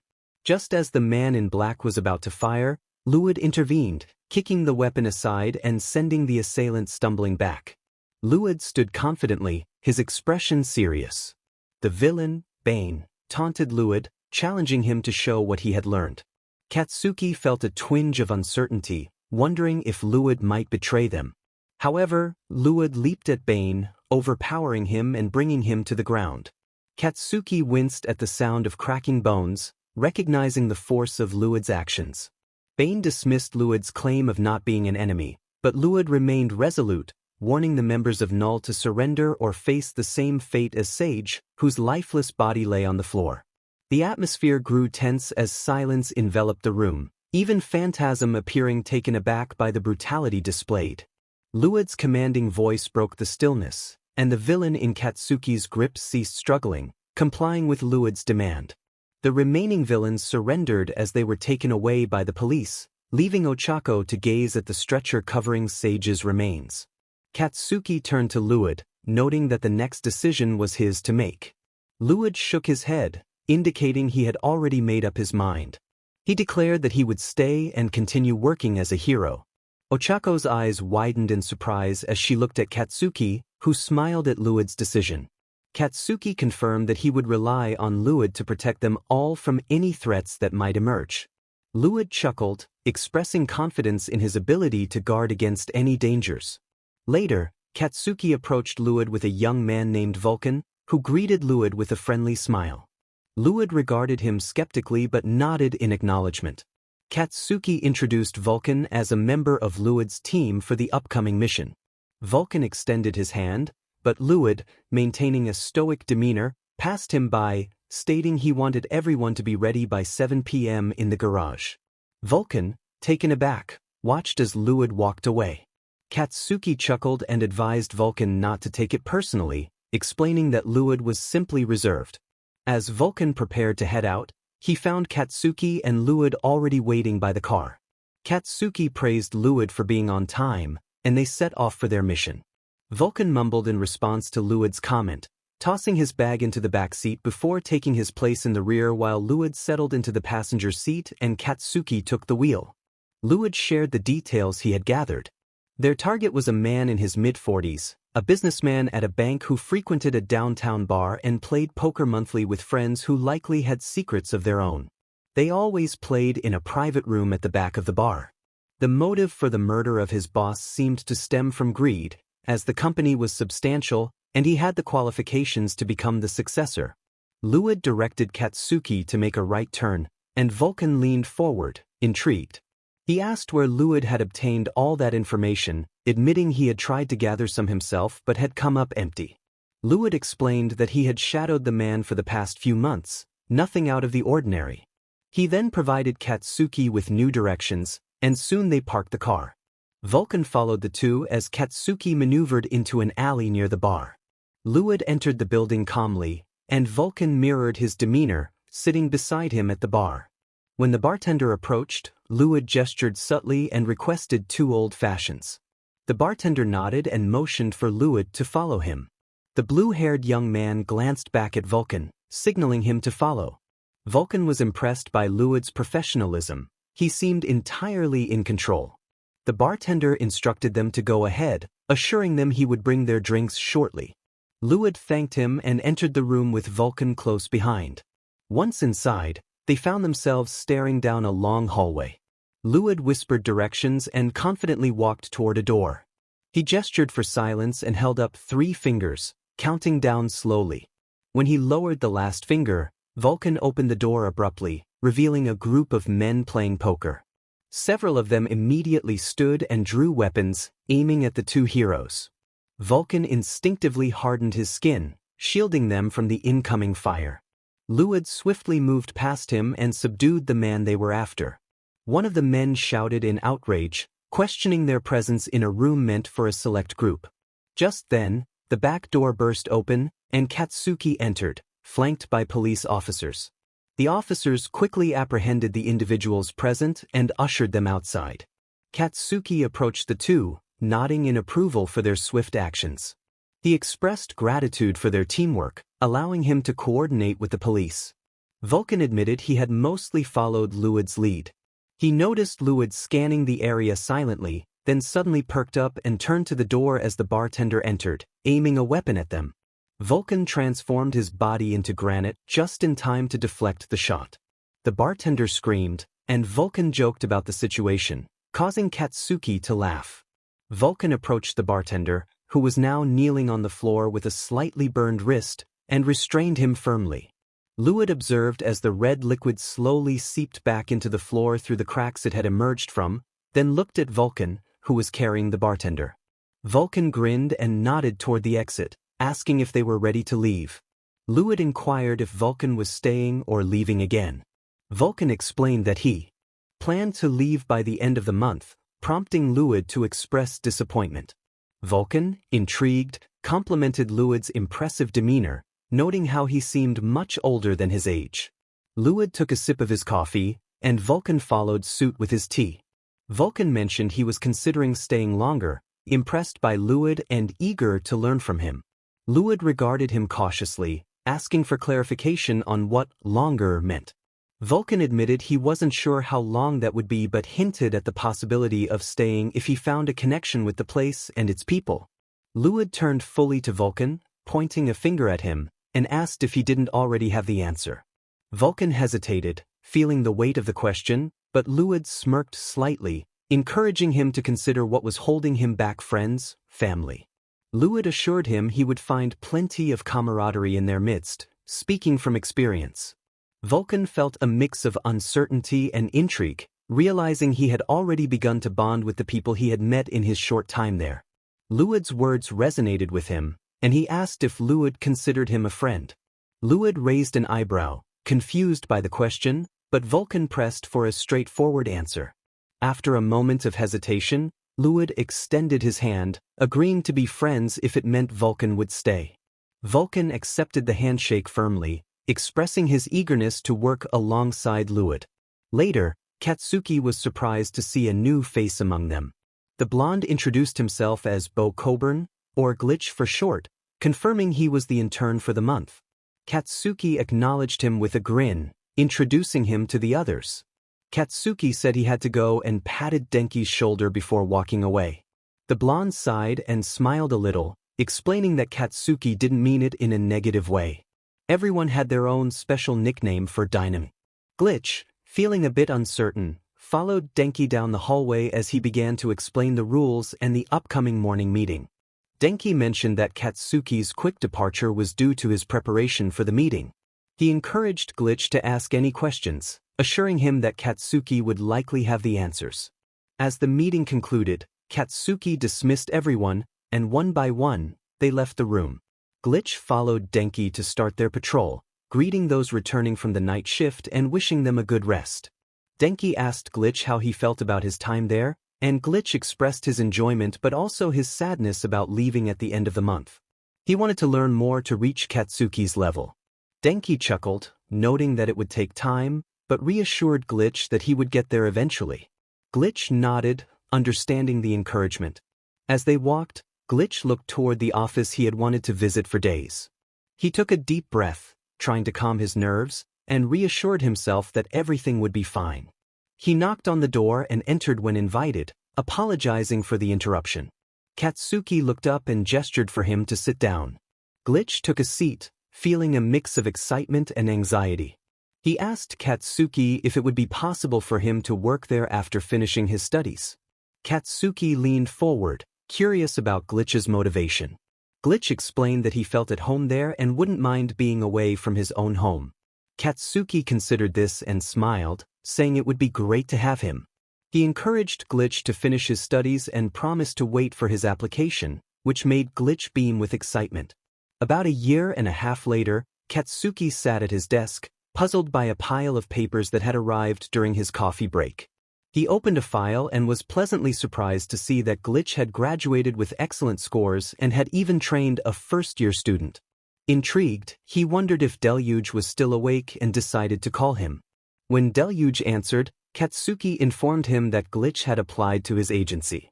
Deluge had anticipated this, noting that Glitch seemed homesick since returning from Japan. Katsuki asked how Glitch had been during the time they hadn't seen each other. As he listened to Deluge's stories about Glitch, he smiled, appreciating the young hero's growth. Deluge expressed concern about Glitch wanting to leave, but Katsuki found it commendable that he wanted to return. Katsuki assured Deluge that he would take good care of Glitch and already had ideas on how to utilize his skills effectively. A few days later, Katsuki prepared for a trip. He hugged Ochako tightly, promising to call her when he arrived at the hotel. She wished him a safe trip, and as he turned to leave, he exchanged warm words with her and the others present. Upon arriving at the train station, an older man greeted him, and Katsuki bowed in response, following him to the car with a sense of anticipation for what lay ahead. They sat in the back of the car, and the old man instructed his driver to head for the school building. He mentioned that he had called due to concerns about one of their students. Katsuki nodded in understanding, waiting for the older man to elaborate. The principal leaned back, observing Katsuki with a calm demeanor before continuing. He acknowledged that the girl had been a good student but had suffered greatly from bullying after a mishap during her first year, which had severely impacted her confidence. Despite their efforts to help her, her grades had plummeted, and her agency had expressed reluctance to continue working with her, likening her to an inexperienced first-year student rather than a nearly third-year student. Katsuki grumbled in annoyance, expressing that she was still a child and that the difference between first and second years wasn't significant. He understood the agency's perspective if she were a third-year student about to graduate, but she wasn't. He emphasized the importance of having friends and people to talk to, as humans naturally seek connection. The principal chuckled, intrigued by Katsuki's sympathetic stance, noting that he wasn't even a father. Katsuki remarked that despite Phantasm's annoying tendencies, she occasionally offered insightful comments when she wasn't acting immaturely. The principal laughed heartily, recalling her pranks from a guest lecture she had given. Katsuki reiterated that the girl needed someone to listen to her and spend time with her. He mentioned that either he or Uravity could offer her a work-study position. The principal confirmed that she could choose to work at either place before making a decision, but it would mean transferring to a new school and moving into the dorms away from her family. As they arrived at the school, Katsuki noticed the students at the entrance staring at him. The principal gestured for him to follow as they walked through the bustling hallways, where whispers of excitement filled the air at the sight of the nation's #1 hero.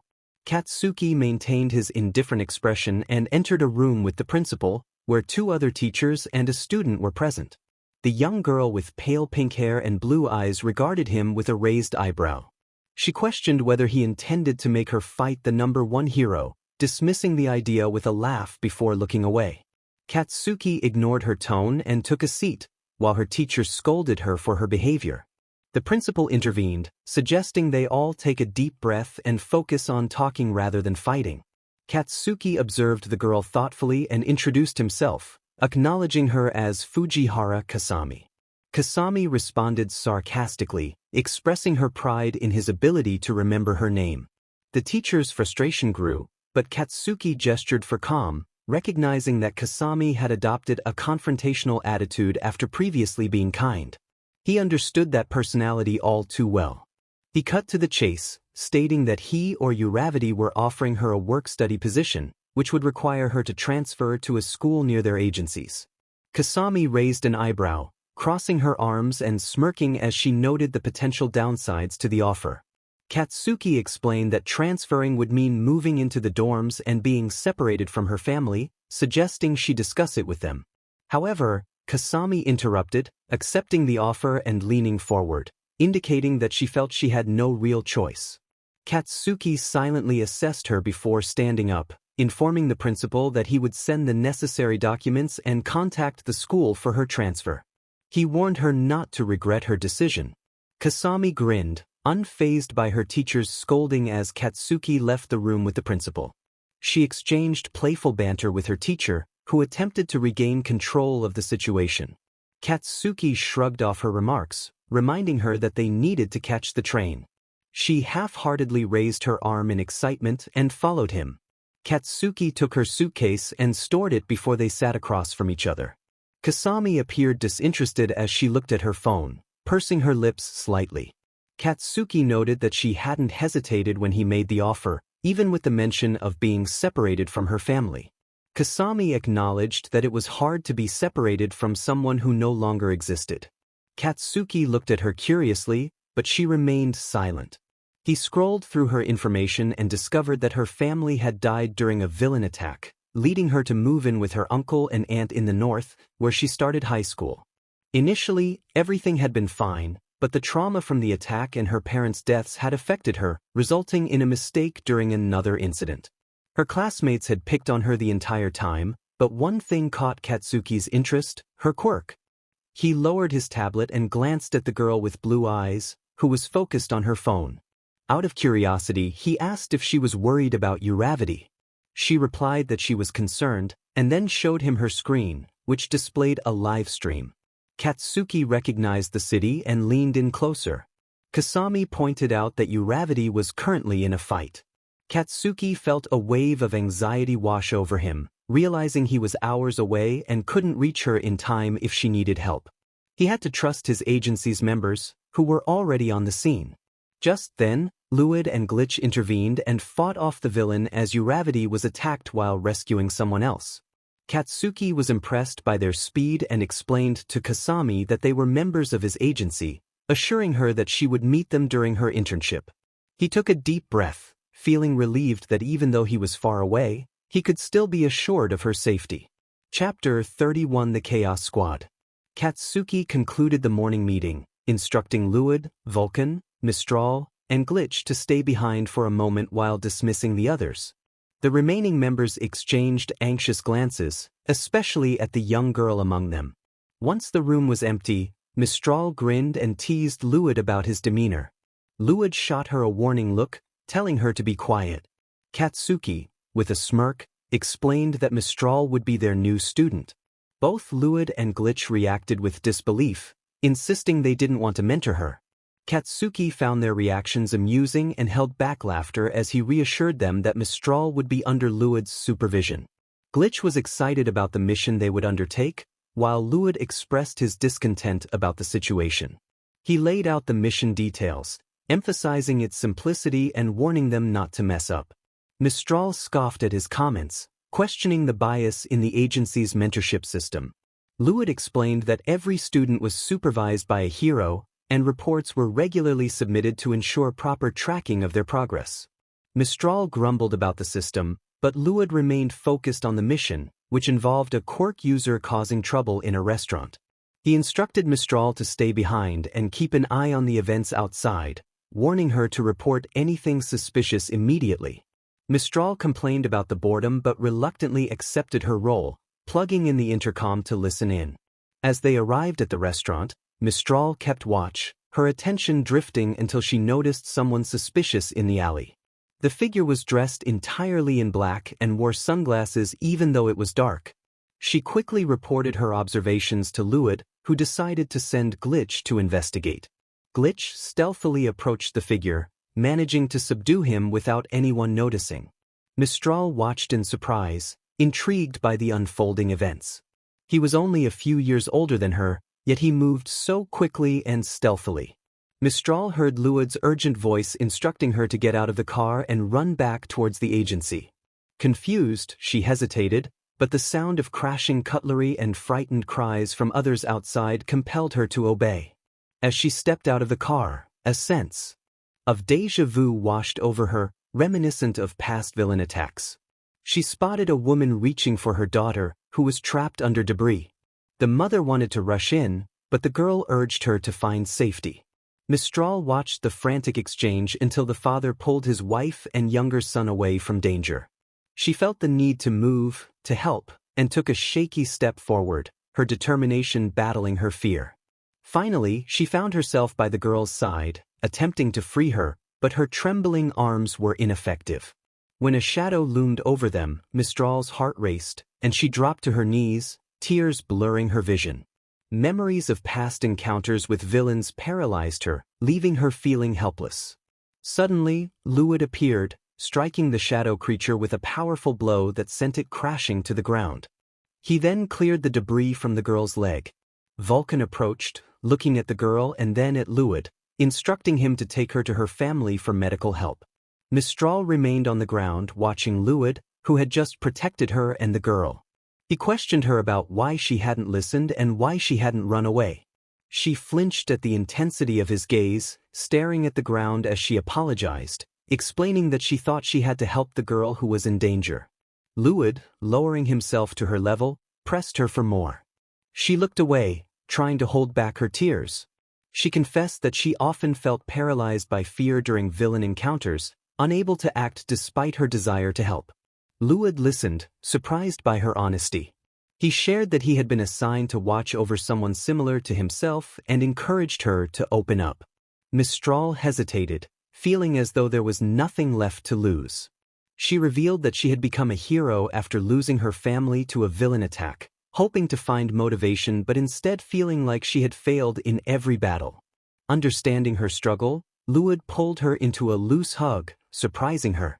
She leaned against him, feeling a mix of confusion and gratitude. When she questioned his actions, he explained that it was something he thought a mentor would do.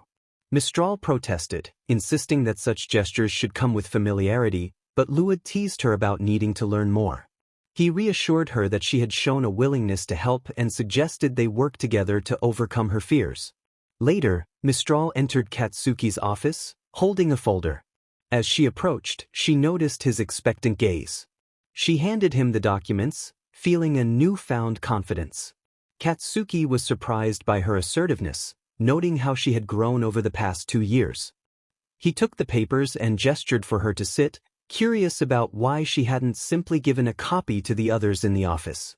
Through the pigeonhole at that? Mistral had asked her management class at school for advice, and they suggested that approach. Glitch, Lu, and Vulcan also thought it was a good idea.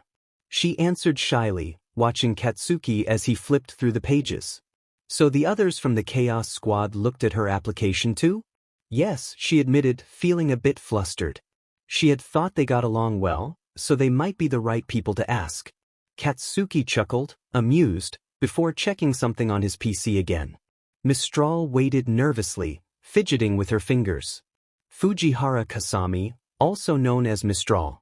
Quirk, seasonal forms, although she mostly used the one associated with fall. Academically, she was quite average, if not a bit underwhelming compared to others in her year, and her quirk control reflected that. Katsuki mumbled while keeping his eyes fixed on the monitor. Mistral shifted anxiously in her chair, trying to calm her racing heart. She knew she wasn't exactly a model student, especially not the standard of those who started working at Katsuki's agency after graduation. But socially, she had excelled in a short time after overcoming some initial troubles. Other members spoke very highly of her cooperative and jubilant personality. Those who worked closely with her valued her professionalism during missions and her quick reactions in tense situations. Civilians appreciated her caring and empathetic nature. They do? Mistral asked, quickly covering her mouth, surprised by her impulsiveness. Katsuki grinned and turned the monitor in her direction. Mistral leaned forward, reading the positive feedback Luid had sent about her to Katsuki. There were still areas to improve, but many kind words filled the reports.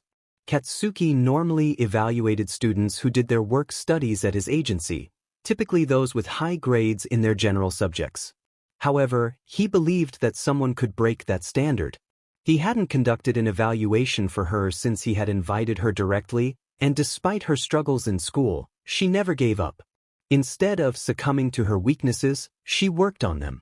He saw no reason against her staying and continuing to work with the other three.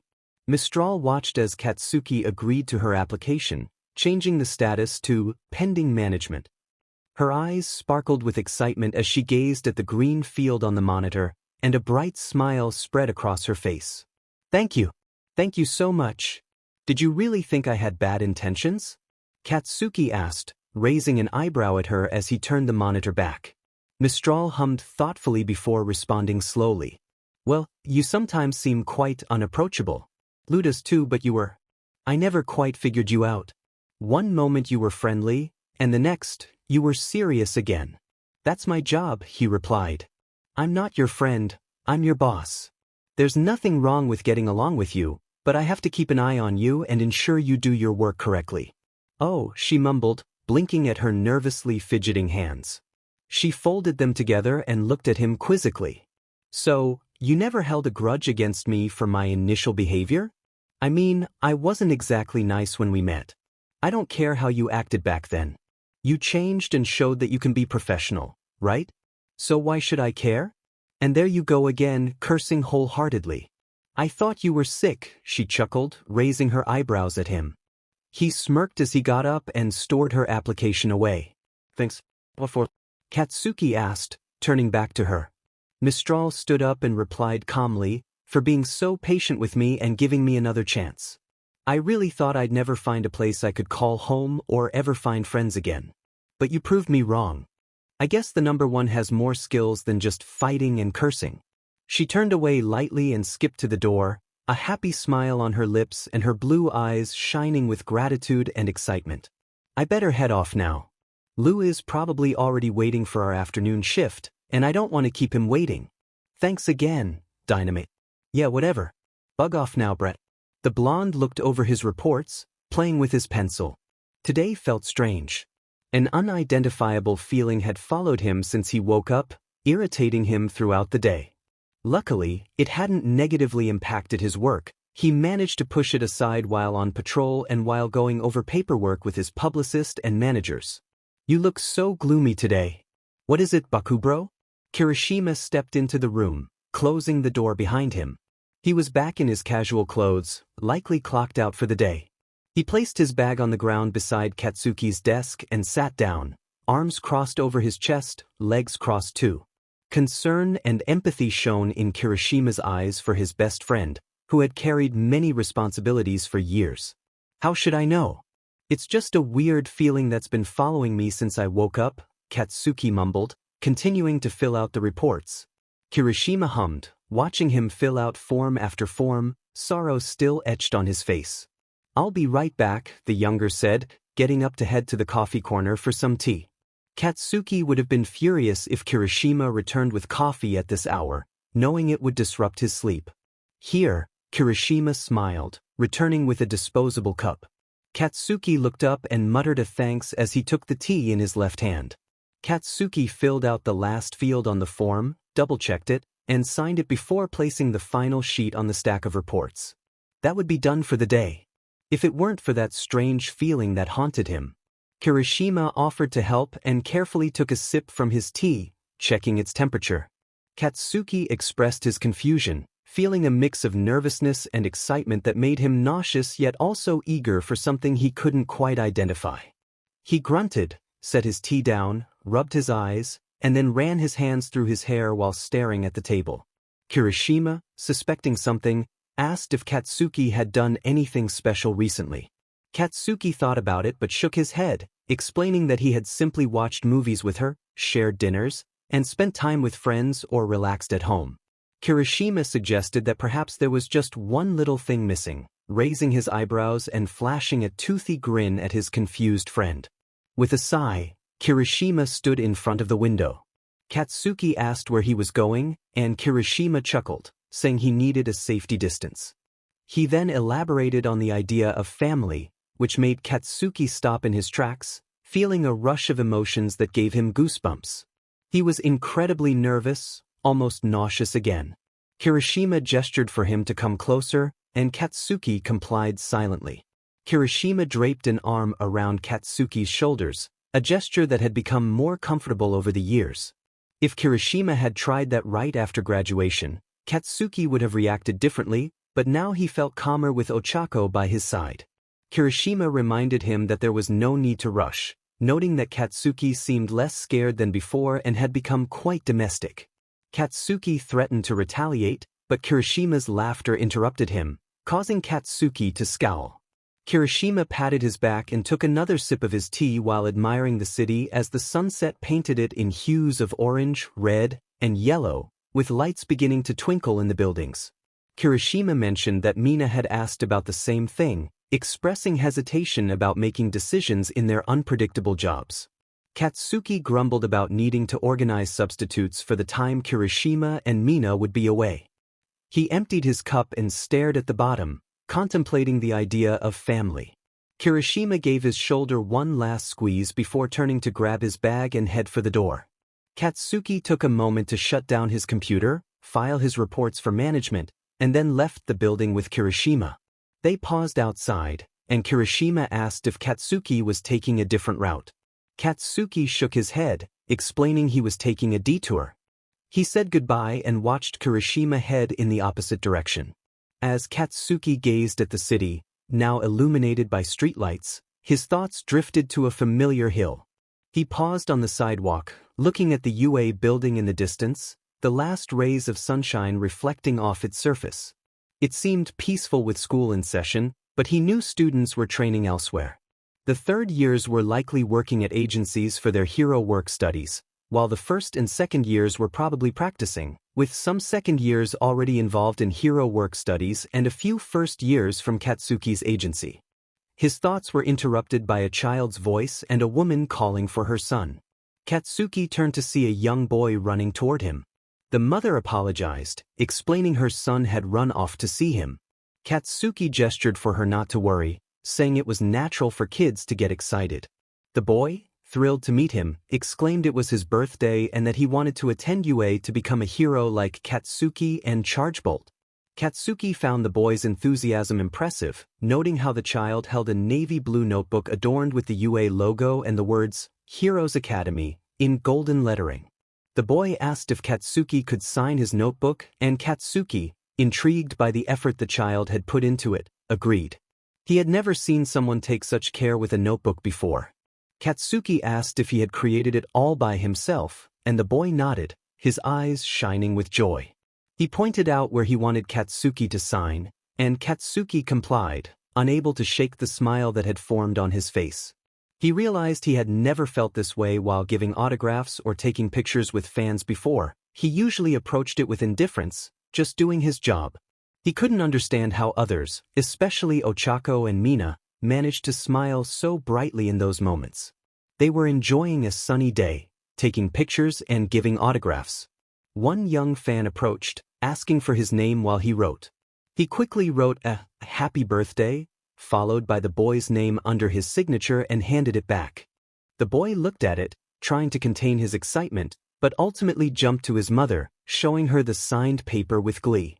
The boy eagerly asked if they could take a picture together. His mother scolded him gently, but Katsuki chuckled and nodded, inviting the boy to his side.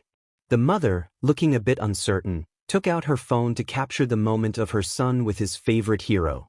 After taking the picture, she showed it to Haru, who bowed and thanked Katsuki, while his mother expressed her gratitude repeatedly, apologizing for her son's behavior. Katsuki reassured them, thanking them in return as he tucked his hands into his jacket, feeling the chill in the air. He pointed down the street, suggesting it was a birthday surprise. Haru's eyes lit up with curiosity, asking what was at the roundabout. Katsuki gestured for the mother to take her son's hand, which she did without hesitation. He encouraged them to enjoy the rest of their day and not to scare their mother anymore. Haru enthusiastically agreed. The mother looked at Katsuki with a mix of gratitude and curiosity as he discreetly shared the location of an Italian restaurant nearby, ensuring they would be recognized when they arrived. She whispered her thanks, bidding him farewell as they walked in the direction he indicated. Katsuki watched them for a moment, seeing Haru animatedly chatting with his mother, excited about the surprise. Katsuki then pulled out his phone and called a contact from his favorites, holding it to his ear. The voice on the other end greeted him with a hint of skepticism about work. Katsuki chuckled, playfully coaxing Denki into taking a moment for a birthday child. There was a pause before Denki responded, the sounds of other guests in the background. Katsuki reassured him he was fine and described the mother and son to Denki, who was likely with Kirishima and the others at a restaurant. He hung up after saying goodbye, feeling lighter about the responsibilities ahead of him. As promised, when Haru reached the roundabout, Denki was waiting outside the restaurant's terrace, scanning the crowd. Kyoko was beside him, helping spot the boy and his mother. When they arrived, Denki squatted down, greeting Haru with a cheerful happy birthday, which sent the boy into a joyful spin. Mina and Kirishima soon joined them, and Kirishima commented on the unexpected gathering of heroes. Haru was in awe, unable to believe so many of his admired heroes were in one place. As he chatted with Denki, Mina, and Kirishima, Kyoka engaged with the boy's mother, who expressed her disbelief at how Katsuki had made Haru's day special. She recounted how Katsuki had patiently interacted with Haru, complimented his notebook, and taken several pictures with him. She asked Kyoka to convey her gratitude to Katsuki once more. Mina perked up, intrigued by the mention of the pictures, and Kyoka smiled, sharing in her excitement about the multiple photos taken. Katsuki returned home, announcing his arrival as he closed the door behind him. He blinked, momentarily disoriented by an image that quickly faded. Ochako approached him, concerned for his well-being as she checked his temperature. Katsuki felt a warm sensation wash over him, contrasting with the odd feelings he had experienced throughout the day. He instinctively wrapped his arm around Ochako, who looked at him with concern, sensing something was off. Katsuki reassured her, thanking her for cooking despite her own fatigue, leaving her even more puzzled by his unusual demeanor. He became more affectionate over the years, showing his feelings more openly when they were around their friends, though this softer side was unusual for him. She welcomed the sweet gestures and words, not that she would complain. Normally, he would head to the bathroom first to wash his hands and face before changing into different clothes. She muttered hesitantly, feeling a bit shy, and hugged him back slowly but surely. He hummed and relaxed into the embrace. A thought crossed her mind, worrying about whether he had hit his head during patrol or been affected by a quirk. This concerned her. Katsuki, on the other hand, watched their apartment while resting his head on Ochako's shoulder. The warm atmosphere, the slight chaos of toys and plushies, and the image of Ochako sitting on the ground with a bright smile flashed in his mind. He remembered the blurred silhouette that had rushed toward him when he opened the door, announcing his return. During dinner, Ochako observed her husband with secret glances, her cheeks flushing red from time to time as she talked about her day after he asked about it. She found it odd that he seemed to enjoy playing with their feet under the table. It was distracting, and she couldn't concentrate on eating or talking with him. It had to be a quirk, there was no other explanation. After they finished eating, they did the dishes together, and he kissed her cheek gently while hugging her from behind. He mentioned he would quickly take a shower and suggested they watch a movie afterward if she wanted. She stuttered her agreement, watching him disappear into the bathroom. Feeling anxious, Ochako quickly grabbed her phone and texted Mina. She needed to know what had happened. The uncertainty was driving her crazy, but she didn't want to ask directly. It was more Katsuki's nature to fall into situations headfirst, not hers. Ochako texted for help, her urgency evident. Mina responded, surprised by the caps lock. Ochako's frantic messages followed, expressing her concern about her husband's strange behavior. She wondered if he had hit his head during patrol, eaten something unusual, or been affected by a quirk. Mina replied with a mix of humor and concern, mentioning that Katsuki had talked with Kirishima that day. She teased about wanting to know the details of their top-secret bro talks. Ochako urged Mina to focus, explaining that Katsuki would be out of the shower soon. Mina then shared that Katsuki had met a little fan and had acted strangely. Curious, Ochako asked for more details. Mina sent pictures of Katsuki smiling and playing with the child, which made Ochako's heart swell with warmth. She couldn't believe her husband was acting so differently. Suddenly, Katsuki appeared beside her, catching her off guard. He leaned over the counter, his warm breath brushing against her neck. Her heart raced, worried about how he might react to her conversation with Mina. He took her phone and set it aside, and she felt a mix of anxiety and anticipation. He asked if she didn't want to know what he had been talking about, and despite her fear of upsetting him, she nodded, eager to understand the reason behind his mood.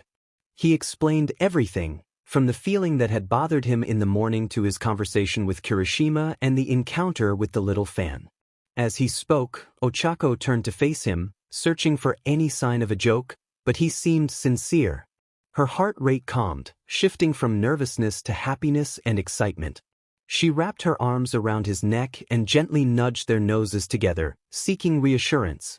He confirmed he wasn't joking, and as they shared a moment, she smiled, wondering why he hadn't told her the moment he came home. He admitted he was trying to process everything himself. When he looked at her, his expression softened, and he leaned in to kiss her. Ochako playfully mentioned that it might not have been the best timing to put clean sheets on the bed before he came home. Katsuki, grinning, lifted her up without hesitation, and they both forgot about her phone, which continued to vibrate on the counter. The next morning, Ochako remembered her phone while returning from the bathroom. She snuggled back into bed beside Katsuki for a few more minutes before getting up to start their usual morning routine. Katsuki would go for a run while she snoozed for a bit longer, then she would prepare breakfast for when he returned. As she thought of Mina, she imagined her friend likely having a panic attack over the lack of responses. With a sigh, she grabbed her phone to check the messages from Mina, ready to face whatever chaos awaited her. Mina was in a frenzy, just as Ochako had anticipated. She sent a flurry of messages, clearly anxious about something. She asked what had happened, urging Ochako to respond. Mina could see that Ochako was reading her messages but was not replying, which only heightened her concern. She expressed her worry, fearing that something terrible had occurred, especially after receiving some pictures that might have upset someone. Ochako finally reassured her that she was fine and that there had been no fight. She had simply forgotten to lock her phone. Behind her, Katsuki sighed deeply and draped his arm over her waist, peering at her screen with sleepy eyes. He inquired about the pictures, and Ochako shared them with him. He smiled and affectionately kissed her neck, confirming that one of the children in the pictures was Haru, the little kid she had mentioned. After locking her phone and placing it on the nightstand, Ochako turned to Katsuki and quickly kissed him, expressing her belief that he would make a great father. Katsuki thanked her and urged her to get productive, reminding her that villains didn't rest. Ochako playfully disagreed, insisting that even villains needed sleep, just like her. Katsuki chuckled and returned to her, gently uncovering her face from the blankets and kissing her cheek. He encouraged her to sleep a bit longer while he went to prepare for the day. Ochako thanked him for the meal he had prepared and began to eat. Katsuki watched her with a smile before joining her. As they enjoyed their meal, Katsuki pointed out the children playing in the park nearby, noting that it was a reflection of Ochako's work. She tilted her head, reminding him that they had both contributed to creating that atmosphere. Katsuki insisted that he had merely ensured there were no villains around, while she had brought warmth and comfort to the place. Ochako appreciated his kind words and offered him a taste of her food, which he accepted, affirming that it was indeed a joint achievement. Later, Katsuki returned home to a dark and quiet apartment. He called out for Ochako but received no response. After taking off his shoes and hanging up his jacket, he noticed a note on the dining table. Recognizing her handwriting brought him comfort after a long day. The note read that it had been a long week and invited him to head to the place where he would grab a drink. Intrigued, Katsuki moved to the fridge, still holding the note. He found another colorful note attached to the milk, which teased him about scrambled eggs. He pondered what kitchen item was essential for making them but didn't rhyme with anything. After some thought, he realized it was the spatula, which he found noted on the blue pot. The final note he discovered hinted at exploring new places, prompting him to check his laptop. He crouched down and opened it, wondering what he needed to type in. With a determined expression, he prepared to log in, eager to see what surprise Ochako had planned for him. He sighed as he noticed the purple sticky note on the screen, adorned with ornate symbols. A story can take you away, but he still needed a place to stay, a place for stories.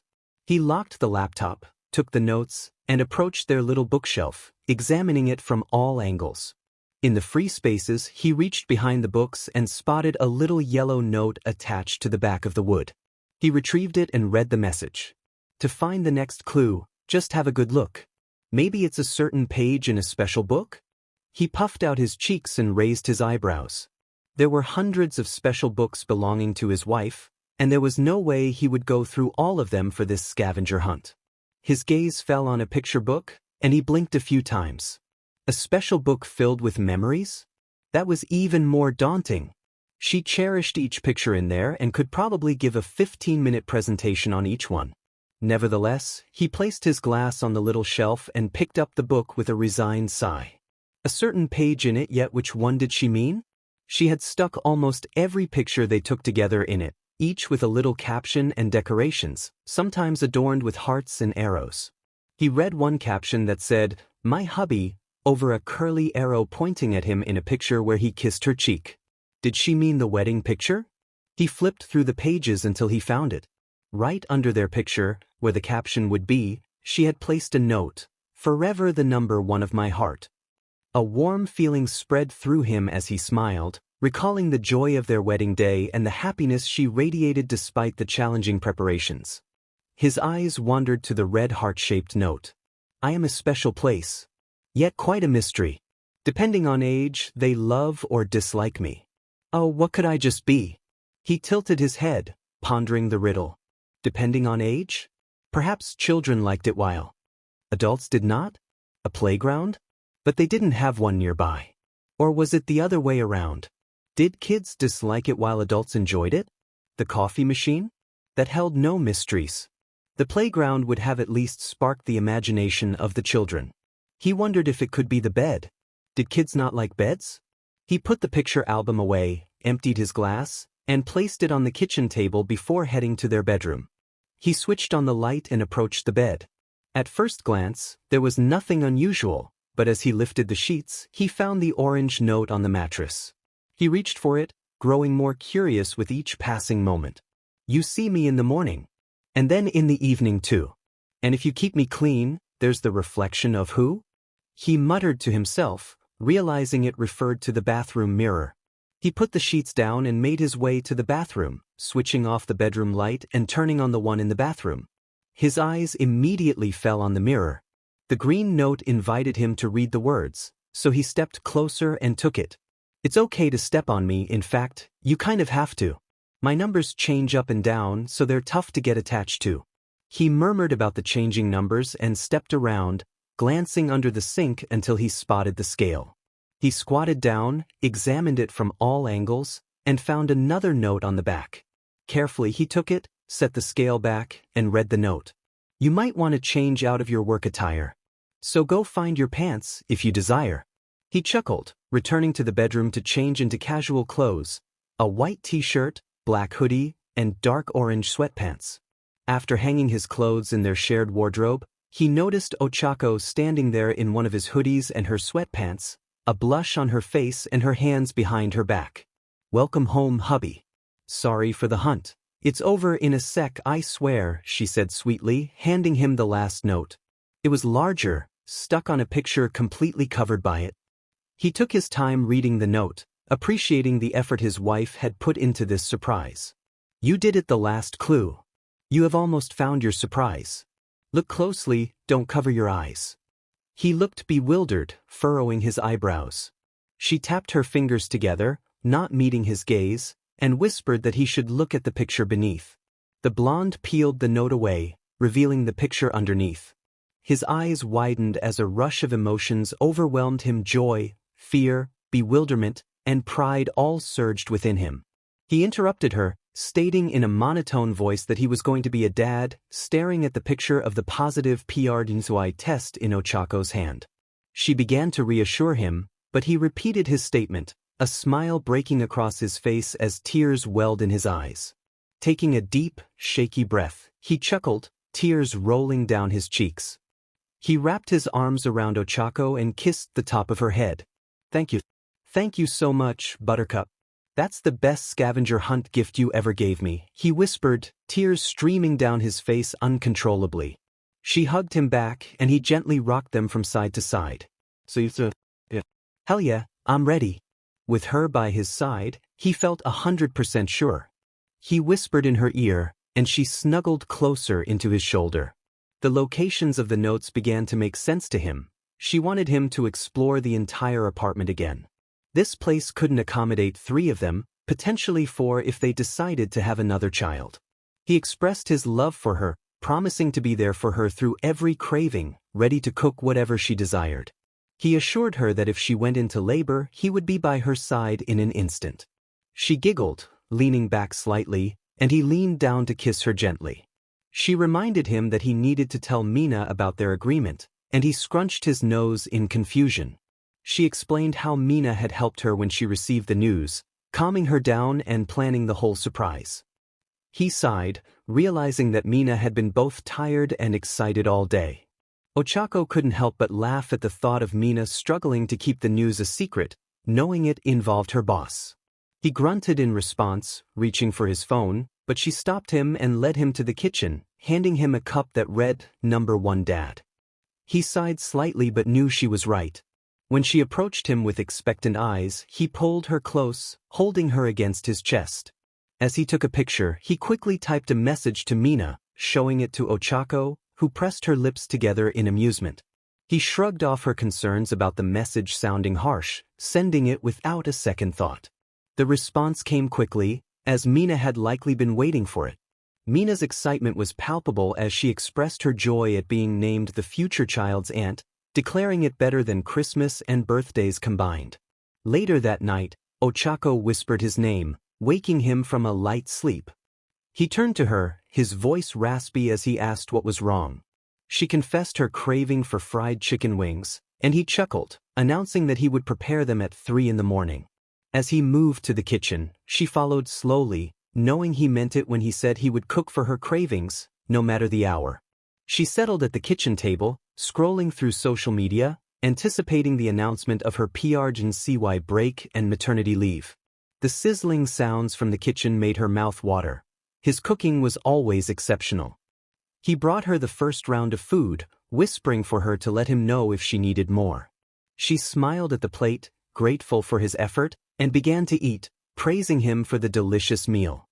He watched her with a tired smile, affirming that he would do anything for her. Despite knowing he would be exhausted in the morning, he was determined to be there for her, keeping his promise no matter what. As the story continued, Mina stood at the apartment door with a small gift, curious about the sounds coming from inside. Instead of knocking, she opened the door carefully, capturing a precious moment on her phone. Katsuki and Ochako were singing along to a boy band, dancing together, with Ochako using a spatula as a microphone. Their friends quietly entered, trying to contain their laughter as they watched the two enjoying themselves. Momo hid behind Shoto, peeking over his shoulder, both of them amused by the sight of their friends having fun. Doubts about Katsuki taking good care of Ochako gradually faded. It was clear that he cared deeply, even if he didn't show it openly. Denki and Kyoka nodded along to the rhythm of the music, while Kirishima admired his best friend for stepping out of his comfort zone to cheer up the little brunette and help her relax. They were surprised that the blonde hadn't noticed them yet. He seemed either completely focused on Ochako or was intentionally ignoring them for the moment. He wrapped his arms around her from behind, swaying side to side with her to the music, while Ochako intertwined their fingers without making him float, still singing along. After the song ended, she laughed and leaned against his shoulder, continuing to sway gently to the next tune. She playfully remarked that in another life, he would surely be working in the entertainment industry. Katsuki chuckled, responding that dating her would be annoyingly laborious, and he preferred things to be stress-free. Mina couldn't contain herself and squealed at his comment, quickly covering her mouth. Katsuki's expression shifted from happy to shocked in an instant. He asked when they had arrived and why they hadn't knocked or rung the bell, stepping back slightly. Ochako almost stumbled but caught his hand reassuringly just in time. Katsuki stopped retreating but averted his gaze, feeling embarrassed. Kirishima teased that it was quite manly of him, but Katsuki grumbled in response, clearly flustered. He hadn't noticed them entering. His main focus had been on cheering up Ochako after she had suddenly burst into tears while they were preparing snacks for their friends. She had been rambling about moving out, the memories tied to their apartment, the stress of impending parenthood, her cravings, and her apologies for mood swings that led her to shout at Katsuki for no reason, only to cry moments later. The fact that she couldn't fit into her hero suit or perform hero work, along with her nausea, added to her distress. Kirishima pointed out that now she didn't have to hold back around them, having seen her vulnerable side. Instead of responding with anger, Katsuki turned away, tensing up as he fought back tears of embarrassment. He needed to be there for Ochako, so he excused himself, mumbling that he would be right back before heading to the bathroom and closing the door behind him. Ochako watched him go, while Momo playfully slapped her husband on the back of the head, making him look incredulous.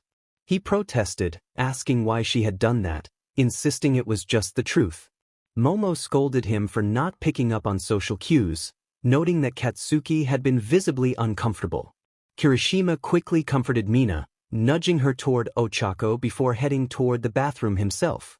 He had noticed how tense Katsuki had been over the past few weeks and months, bottling up his feelings without discussing them. Whenever Kirishima visited his office after work, Katsuki would deny anything was bothering him, wishing him a pleasant evening. Yet, Kirishima often caught glimpses of his friend looking overwhelmed, running his hands through his hair or hiding his face in his hands. Kirishima knocked quietly on the bathroom door, asking to be let in.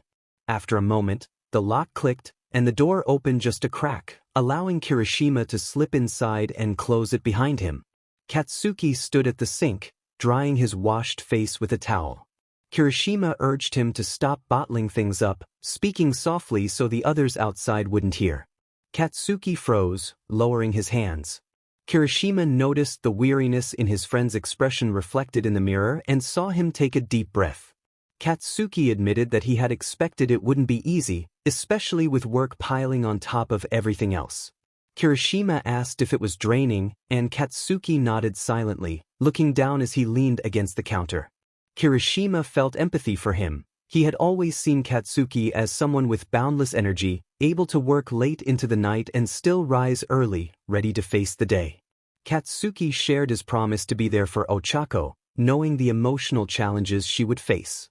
He described the sleepless nights when she craved something or sat in the bathroom crying, which always sent him into a panic, fearing something was wrong with the baby. It turned out she was just overwhelmed by thoughts of moving out and the responsibilities of preparing for their new life. He expressed frustration over how many times she had caused him to feel anxious, only to find out she was upset over a movie or her worries. He continued, detailing the pressures from work, including demands from his secretary and the challenges of managing interns and new hires. Katsuki felt overwhelmed by the constant barrage of responsibilities and the pressure to maintain his composure. He confessed his feelings of inadequacy, gripping his shirt in desperation, trying to hold back tears as he leaned weakly against Kirishima's shoulder. He lamented that it wasn't fair he couldn't handle it all as well as Kirishima seemed to. Katsuki felt the weight of his responsibilities pressing down on him. He had graduated with top grades and was ranked highly, yet he found himself questioning his worth. His friend, Kirishima, noticed his frustration and offered support, reminding him that his relentless drive to prove himself was taking a toll. Kirishima understood the challenges Katsuki faced, especially with Ochako's mood swings, but he admired Katsuki's dedication to her. Kirishima encouraged Katsuki to take a break from work, suggesting he speak with their management team about reducing his workload. He reassured Katsuki that they were capable of handling things in his absence. As they shared a laugh over a past incident involving Denki, Katsuki felt a sense of relief. He decided to reach out to Fumika for help, grateful for Kirishima's encouragement. Later, Ochako woke Katsuki with excitement, eager to share news about a potential apartment. Still groggy from a restless night, Katsuki reluctantly got out of bed, intrigued by her enthusiasm. As she showed him pictures of the spacious living room, he noticed her expression shift to concern. She lamented their current living situation, feeling the weight of memories tied to their small space. Katsuki wrapped his arms around her, offering comfort as she expressed her fears about leaving. He promised to take as much of their furniture as possible, hoping to preserve their memories. He reassured her that they would make new memories together, even during the process of finding new furniture. As he texted Kirishima for support, the familiar code for Ochako's emotional moments, he turned on music she liked to help soothe her. Just then, Kirishima and Mina entered the apartment without knocking, looking for their friends. Kirishima spotted the tissues on the coffee table and approached the couch, where Katsuki and Ochako were resting. Mina, eager to capture the moment, was met with Katsuki's stern gaze, reminding her to respect their privacy. Despite the light-hearted banter, Katsuki felt grateful for the support of his friends as they navigated the challenges of life together. Katsuki had managed to fix it himself in the end. At 7 in the morning on his day off, just after waking up, Kirishima grinned and reached out his fist. Katsuki returned the gesture lazily, humming in agreement. Kirishima suggested they help out a bit and stay until Ochako woke up, just in case she needed someone to talk to. He quickly got a bin and started cleaning up the tissues scattered around. Katsuki whispered his thanks before dozing off again, holding Ochako in his arms. Chapter 36. The name.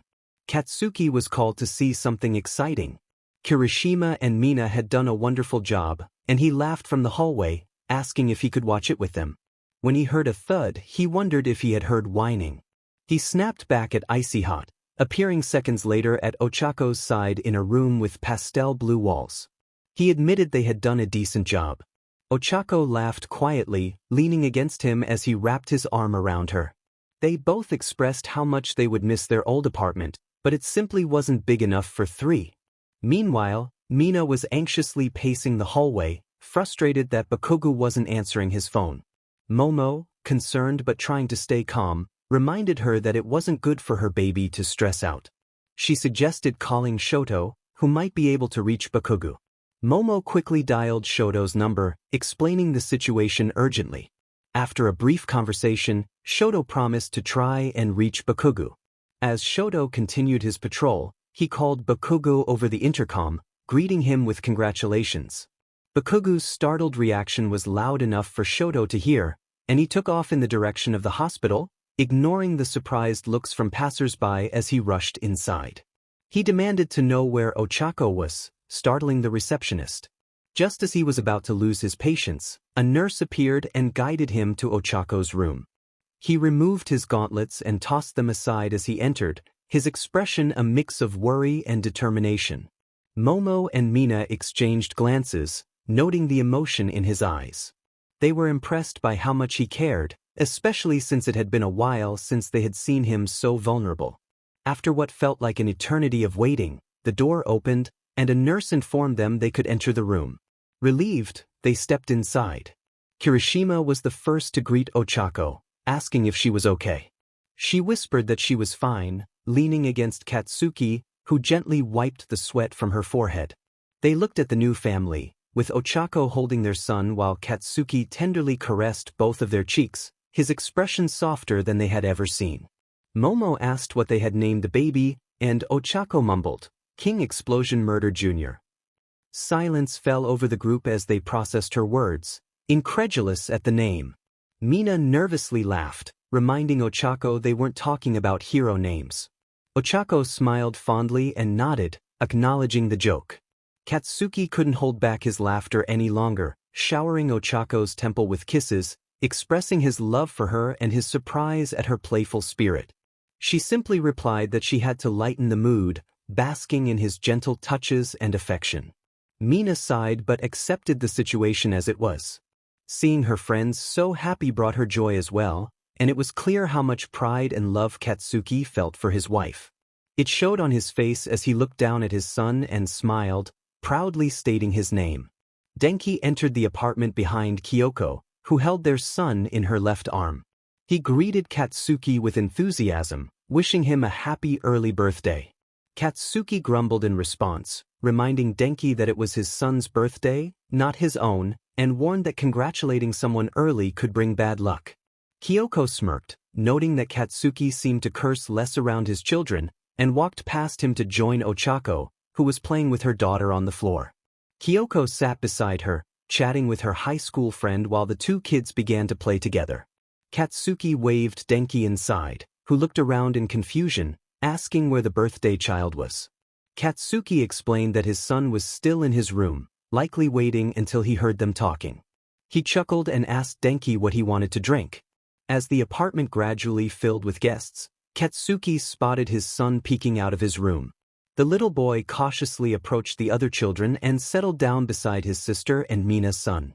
Katsuki grinned at Denki, pointing out that he had predicted this moment. Denki blinked in surprise, admitting he hadn't noticed the boy leaving his room. Katsuki nodded, explaining that his son was calm and quiet compared to Hana, but could throw a tantrum when he wanted something badly. Ijiro laughed, recalling a time when he witnessed the little boy's tantrum. Katsuki looked up as the doorbell rang again, sighing as he recognized the visitor.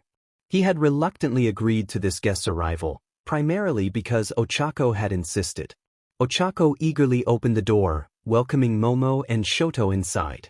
Ijiro raised an eyebrow at Katsuki, questioning his decision to invite Shoto. Katsuki grumbled that it wasn't exactly an agreement when his wife had insisted so firmly, threatening to share embarrassing photos if he refused. The others exchanged sympathetic glances, understanding the playful dynamic between Katsuki and Ochako. They watched as Shoto placed his daughter among the other kids, who quickly made room for her. When Momo tried to include their son, he clung to her, hiding his face in her dress. Concerned, Momo looked at Shoto, who simply shook his head. She settled down with the girls, holding her son, while Shoto joined the other men, accepting a drink from Katsuki. Shoto pondered the situation with his son, looking back at the playing children. He inquired about Katsuki's recent mission abroad. But Katsuki bluntly replied that he had been better moments before. Ijiro playfully slapped the back of Katsuki's head, insisting it was unmanly to express such feelings. Katsuki quietly apologized, though Shoto waved it off. The group continued to chat as Katsuki scrolled through his phone, searching for something he had recently read. Once he found it, he copied the link and prepared to send a message, hoping to keep it discreet. Shoto noticed a message on his phone and reached for it, expecting something typical from Katsuki. However, he was surprised by the content of the message. He glanced at Katsuki, who was avoiding eye contact, feeling the weight of his son's discomfort. Katsuki was just a father too, and he didn't want to ignore his child's feelings. Shoto replied to the message with a grin, while Katsuki put his phone away and leaned back to observe the children playing. Katsuki asked his son if he wanted to see what his aunts and uncles had brought him. The little boy's face lit up with excitement as he nodded eagerly. The adults chuckled and began gathering the birthday presents for him, while Katsuki went to fetch the cake.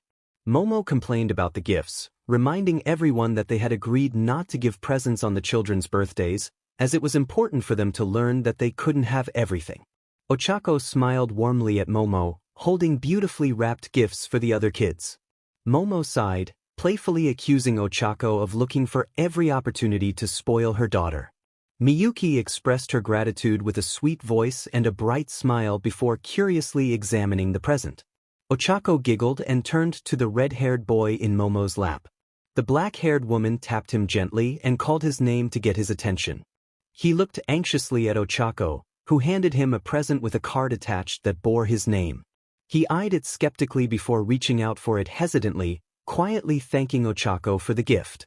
Ochako smiled in response and then walked over to Kyoko's son. Meanwhile, Katsuki sat down on the sofa, watching as his son approached him eagerly. The young boy reached out, prompting Katsuki to set down his coffee and lift him into his lap. Katsuki's son asked if he could have a sip of his drink. Katsuki grumbled a quick no, before Mina could even finish her request to take a picture of her godchild with her best friend. She had always wanted to capture that moment but had been met with Katsuki's playful threats in the past. "Daddy, what are you drinking?" "I want some," his son chirped, reaching for the black coffee on the table. Katsuki smirked, raising an eyebrow. He warned the boy that he wouldn't like it, but the child insisted on trying it. With a sigh, Katsuki shrugged and held the boy with one arm while reaching for the cup with the other. Mina raised her eyebrows, knowing the risk she was taking, but she wanted a little keepsake of Katsuki's softer side. As the boy carefully tipped the cup to his lips and took a sip, the bitter taste made him grimace, shaking his head and forming loose fists in disapproval. Katsuki chuckled, ruffling his son's hair, and handed him one of the presents, suggesting he open it instead. The boy settled more comfortably in Katsuki's lap and began unwrapping the gifts eagerly. Katsuki sipped his coffee, his gaze drifting over the various cards with his son's name written on them, finally landing on the cake where Ochako had beautifully decorated the name Yuma with icing. In the epilogue, Ochako crouched down to allow her children to see the amusement park map, asking where they should head next. Her parents approached, calling their names and handing them bottles of sparkling water, reminding them to stay hydrated on the hot day. Hanabi chirped her thanks as she struggled to open her bottle, reaching out for help. Yuma handed his bottle to his father, who opened it and returned it to his son. Before Mitsuki could finish her sentence, loud screams echoed through the park. Ochako straightened up, spotting a roller coaster train hanging precariously at the top of a lift hill after derailing. She quickly moved towards the train to assist the guests. Katsuki turned to his family, urgently directing them to the emergency exit, instructing his children to follow their grandmother to safety. Just then, a monstrous creature tackled him aside, causing Hanabi to shout in panic. The beast turned towards Hanabi and Yuma, letting out a deafening roar that made everyone cover their ears. Masaru took Yuma's hand, pulling him back, urging him to follow. "But Daddy..." "No, come with us." Yuma protested, trying to go back. The creature lunged at him, freezing him in place with fear. Masaru shouted to pull Yuma away just as Katsuki unleashed an explosion, sending the beast crashing to the ground. Katsuki quickly checked on Yuma, lifting him up and whispering for him to follow his grandfather while kissing his temple before rushing back to help the other heroes. Yuma struggled in Masaru's hold, crying out for his father to come back. The family found shelter with other families and friends of heroes nearby. Masaru and Mitsuki tried to calm Yuma and Hanabi, who were still in tears. Masaru reassured them that everything would be all right, but the children continued to cry. Yuma wiped his tears, peering through a small window to see the light outside. His parents were fighting just beyond the shelter, and he turned to watch them in awe as they battled the monster together. Hanabi stood beside him, her eyes sparkling as she searched for her brother's hand. They were amazing, and while Yuma had seen them on TV before, this was a moment he would never forget. Seeing them up close ignited something in Hanabi and Yuma. A spark of admiration and determination to follow in their footsteps, to be just as good as them. Hanabi squeezed her brother's hand, and Yuma silently reciprocated the gesture. After a while, the door opened again, and Ochako looked inside with a bright smile, informing everyone that it was okay to come outside. The civilians sighed in relief and gathered their family members to step out. The only ones left behind were Ochako's and Katsuki's family. Soon, Katsuki appeared by Ochako's side, stepping into the room with a searching expression. When he heard quick footsteps, he turned and knelt down to greet his children with an embrace. Hanabi exclaimed with joy, hugging him tightly. Katsuki nodded with a soft hum and smiled, asking how they were doing. They answered in unison that they were fine. But Yuma added quietly that he missed his father and was worried. Katsuki reassured him, expressing how glad he was that they were doing well and thanking Yuma for listening to him and following their grandparents. Katsuki and Ochako grumbled tiredly as they felt some weight on them. Katsuki opened one eye and saw Yuma and Hanabi's silhouettes in the dark, having climbed out of their beds in the hotel room. The older lifted his bed sheet silently, noticing Ochako mimicking his movements with her eyes closed. The two children quickly climbed under the sheets and cuddled up to their parents. Katsuki draped his arm over all three of them, feeling Hanabi and Ochako scoot closer. He mumbled for them to sleep a little longer, assuring them he was there. Ochako nodded drowsily and soon dozed off again, with Hanabi nestled in her arms. Later, Katsuki asked Yuma if he wanted to go outside with his friends, but Yuma shook his head, explaining that he was reading an interesting book. He returned to the kitchen, taking an extra step to reach the faucet. Katsuki was about to shrug off his son's decision when he flinched at a sudden noise. Yuma shrieked and fell to the ground, hitting his head against the drawers behind him, but his cry was nearly drowned out by the sound of an explosion. The office door flew open with Ochako's outraged cry as she shouted Katsuki's name, but he was already rushing around the table to his son on the floor. Yuma looked at his trembling hand with teary eyes and a racing heart before he balled it into a loose fist, whimpering anxiously. Katsuki reassured him that it was fine and urged him to come closer. Yuma, however, screamed in fear, worried about hurting his father. Katsuki calmly asked him to show his hands, wanting to ensure he hadn't hurt himself. Ochako soon appeared, shouting at Katsuki, questioning how he could let this happen to their son. Katsuki insisted that it wasn't his explosion and explained that they needed to be cautious as their children were reaching an age where accidents could happen. Ochako argued back, pointing out that Hanabi had been excited about her quirk, while Yuma was visibly shaken. Katsuki sighed internally, wishing for some mercy in the situation.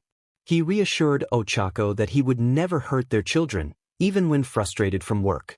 He searched for any signs of injury on Yuma, but the boy seemed to be in shock rather than hurt. Ochako demanded to know how Yuma had experienced the explosion without any visible traces. Katsuki snapped that now was not the time to discuss the results of Yuma's quirk and urged her to call the specialist they had seen with Hanabi. Ochako nodded and rushed off to make the call. Katsuki returned his attention to Yuma, who was still sitting on the floor, arms wrapped around his legs. He shook his head, telling Yuma there was no reason to apologize. He had just been scared.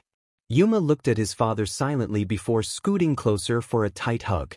Katsuki smiled gently and hugged him back, running his fingers through Yuma's hair.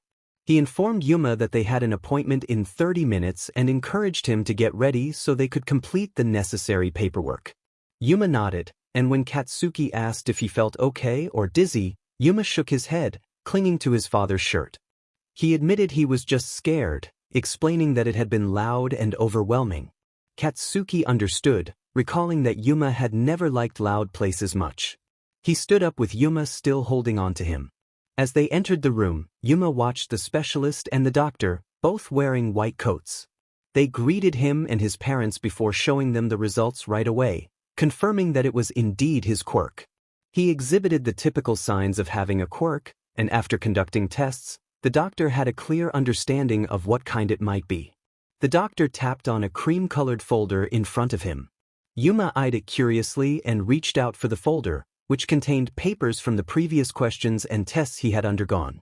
The specialist smiled, relieved that Yuma was no longer as scared as he had been during the earlier questions and tests. He pushed the folder toward Yuma, who eagerly grabbed it. Katsuki assisted him in holding the papers and flipping to the relevant page. The specialist explained that he was surprised Yuma could read some of the information on the screen. He noted that it might be a result of his quirk or his education, but since it was the first occurrence, they had marked it as a potential side effect to avoid unsettling anyone. Ochako smiled sheepishly at this. Ochako added that Yuma was already reading some books, not large ones but those with pictures and accompanying text. They believed this was due to his reserved and quiet nature. Yuma traced his finger over the lines and read them aloud until he paused at one word. Overcharged. What does it mean? He asked. The specialist informed him that it was the name of his quirk and assured him they would discuss it shortly. Ochako smiled warmly, watching him read further about his quirk. She glanced at Katsuki, who sat beside Yuma, and noticed the pride radiating from him. Despite his gruff public image as dynamite, he was clearly struggling to contain his excitement. Ochako knew that if circumstances were different, he would have embraced Yuma in a tight hug, just as he had with Hanabi. It felt good to be back home, but Katsuki grumbled that it had only been 3 weeks abroad. He took his luggage and moved ahead, eager to see his family again. He tried to exit the airport quickly yet calmly, not wanting to draw attention. Mina had texted that they were waiting in the garage, and Kirishima grinned beside him, noting Katsuki's impatience. Katsuki scoffed, annoyed that Kirishima could see through him. He took a right turn toward the parking sign and walked briskly down the empty hallway to the elevator. As they descended, Katsuki tapped his foot impatiently, eager to reunite with his family. When the elevator doors finally opened, he quickly stepped out and heard the voices of his children calling for him. Dropping his bag and suitcase, he knelt down to greet them with a tight hug. Yuma exclaimed that he was back, and they both expressed how much they had missed him. Katsuki wrapped his arms around them, pulling them closer to his chest, and murmured that he had missed them too. Kirishima looked over at his friend, holding his own son, and smiled happily. He complimented Katsuki, stating that he always knew he would be a great father and was glad he had stopped second-guessing himself.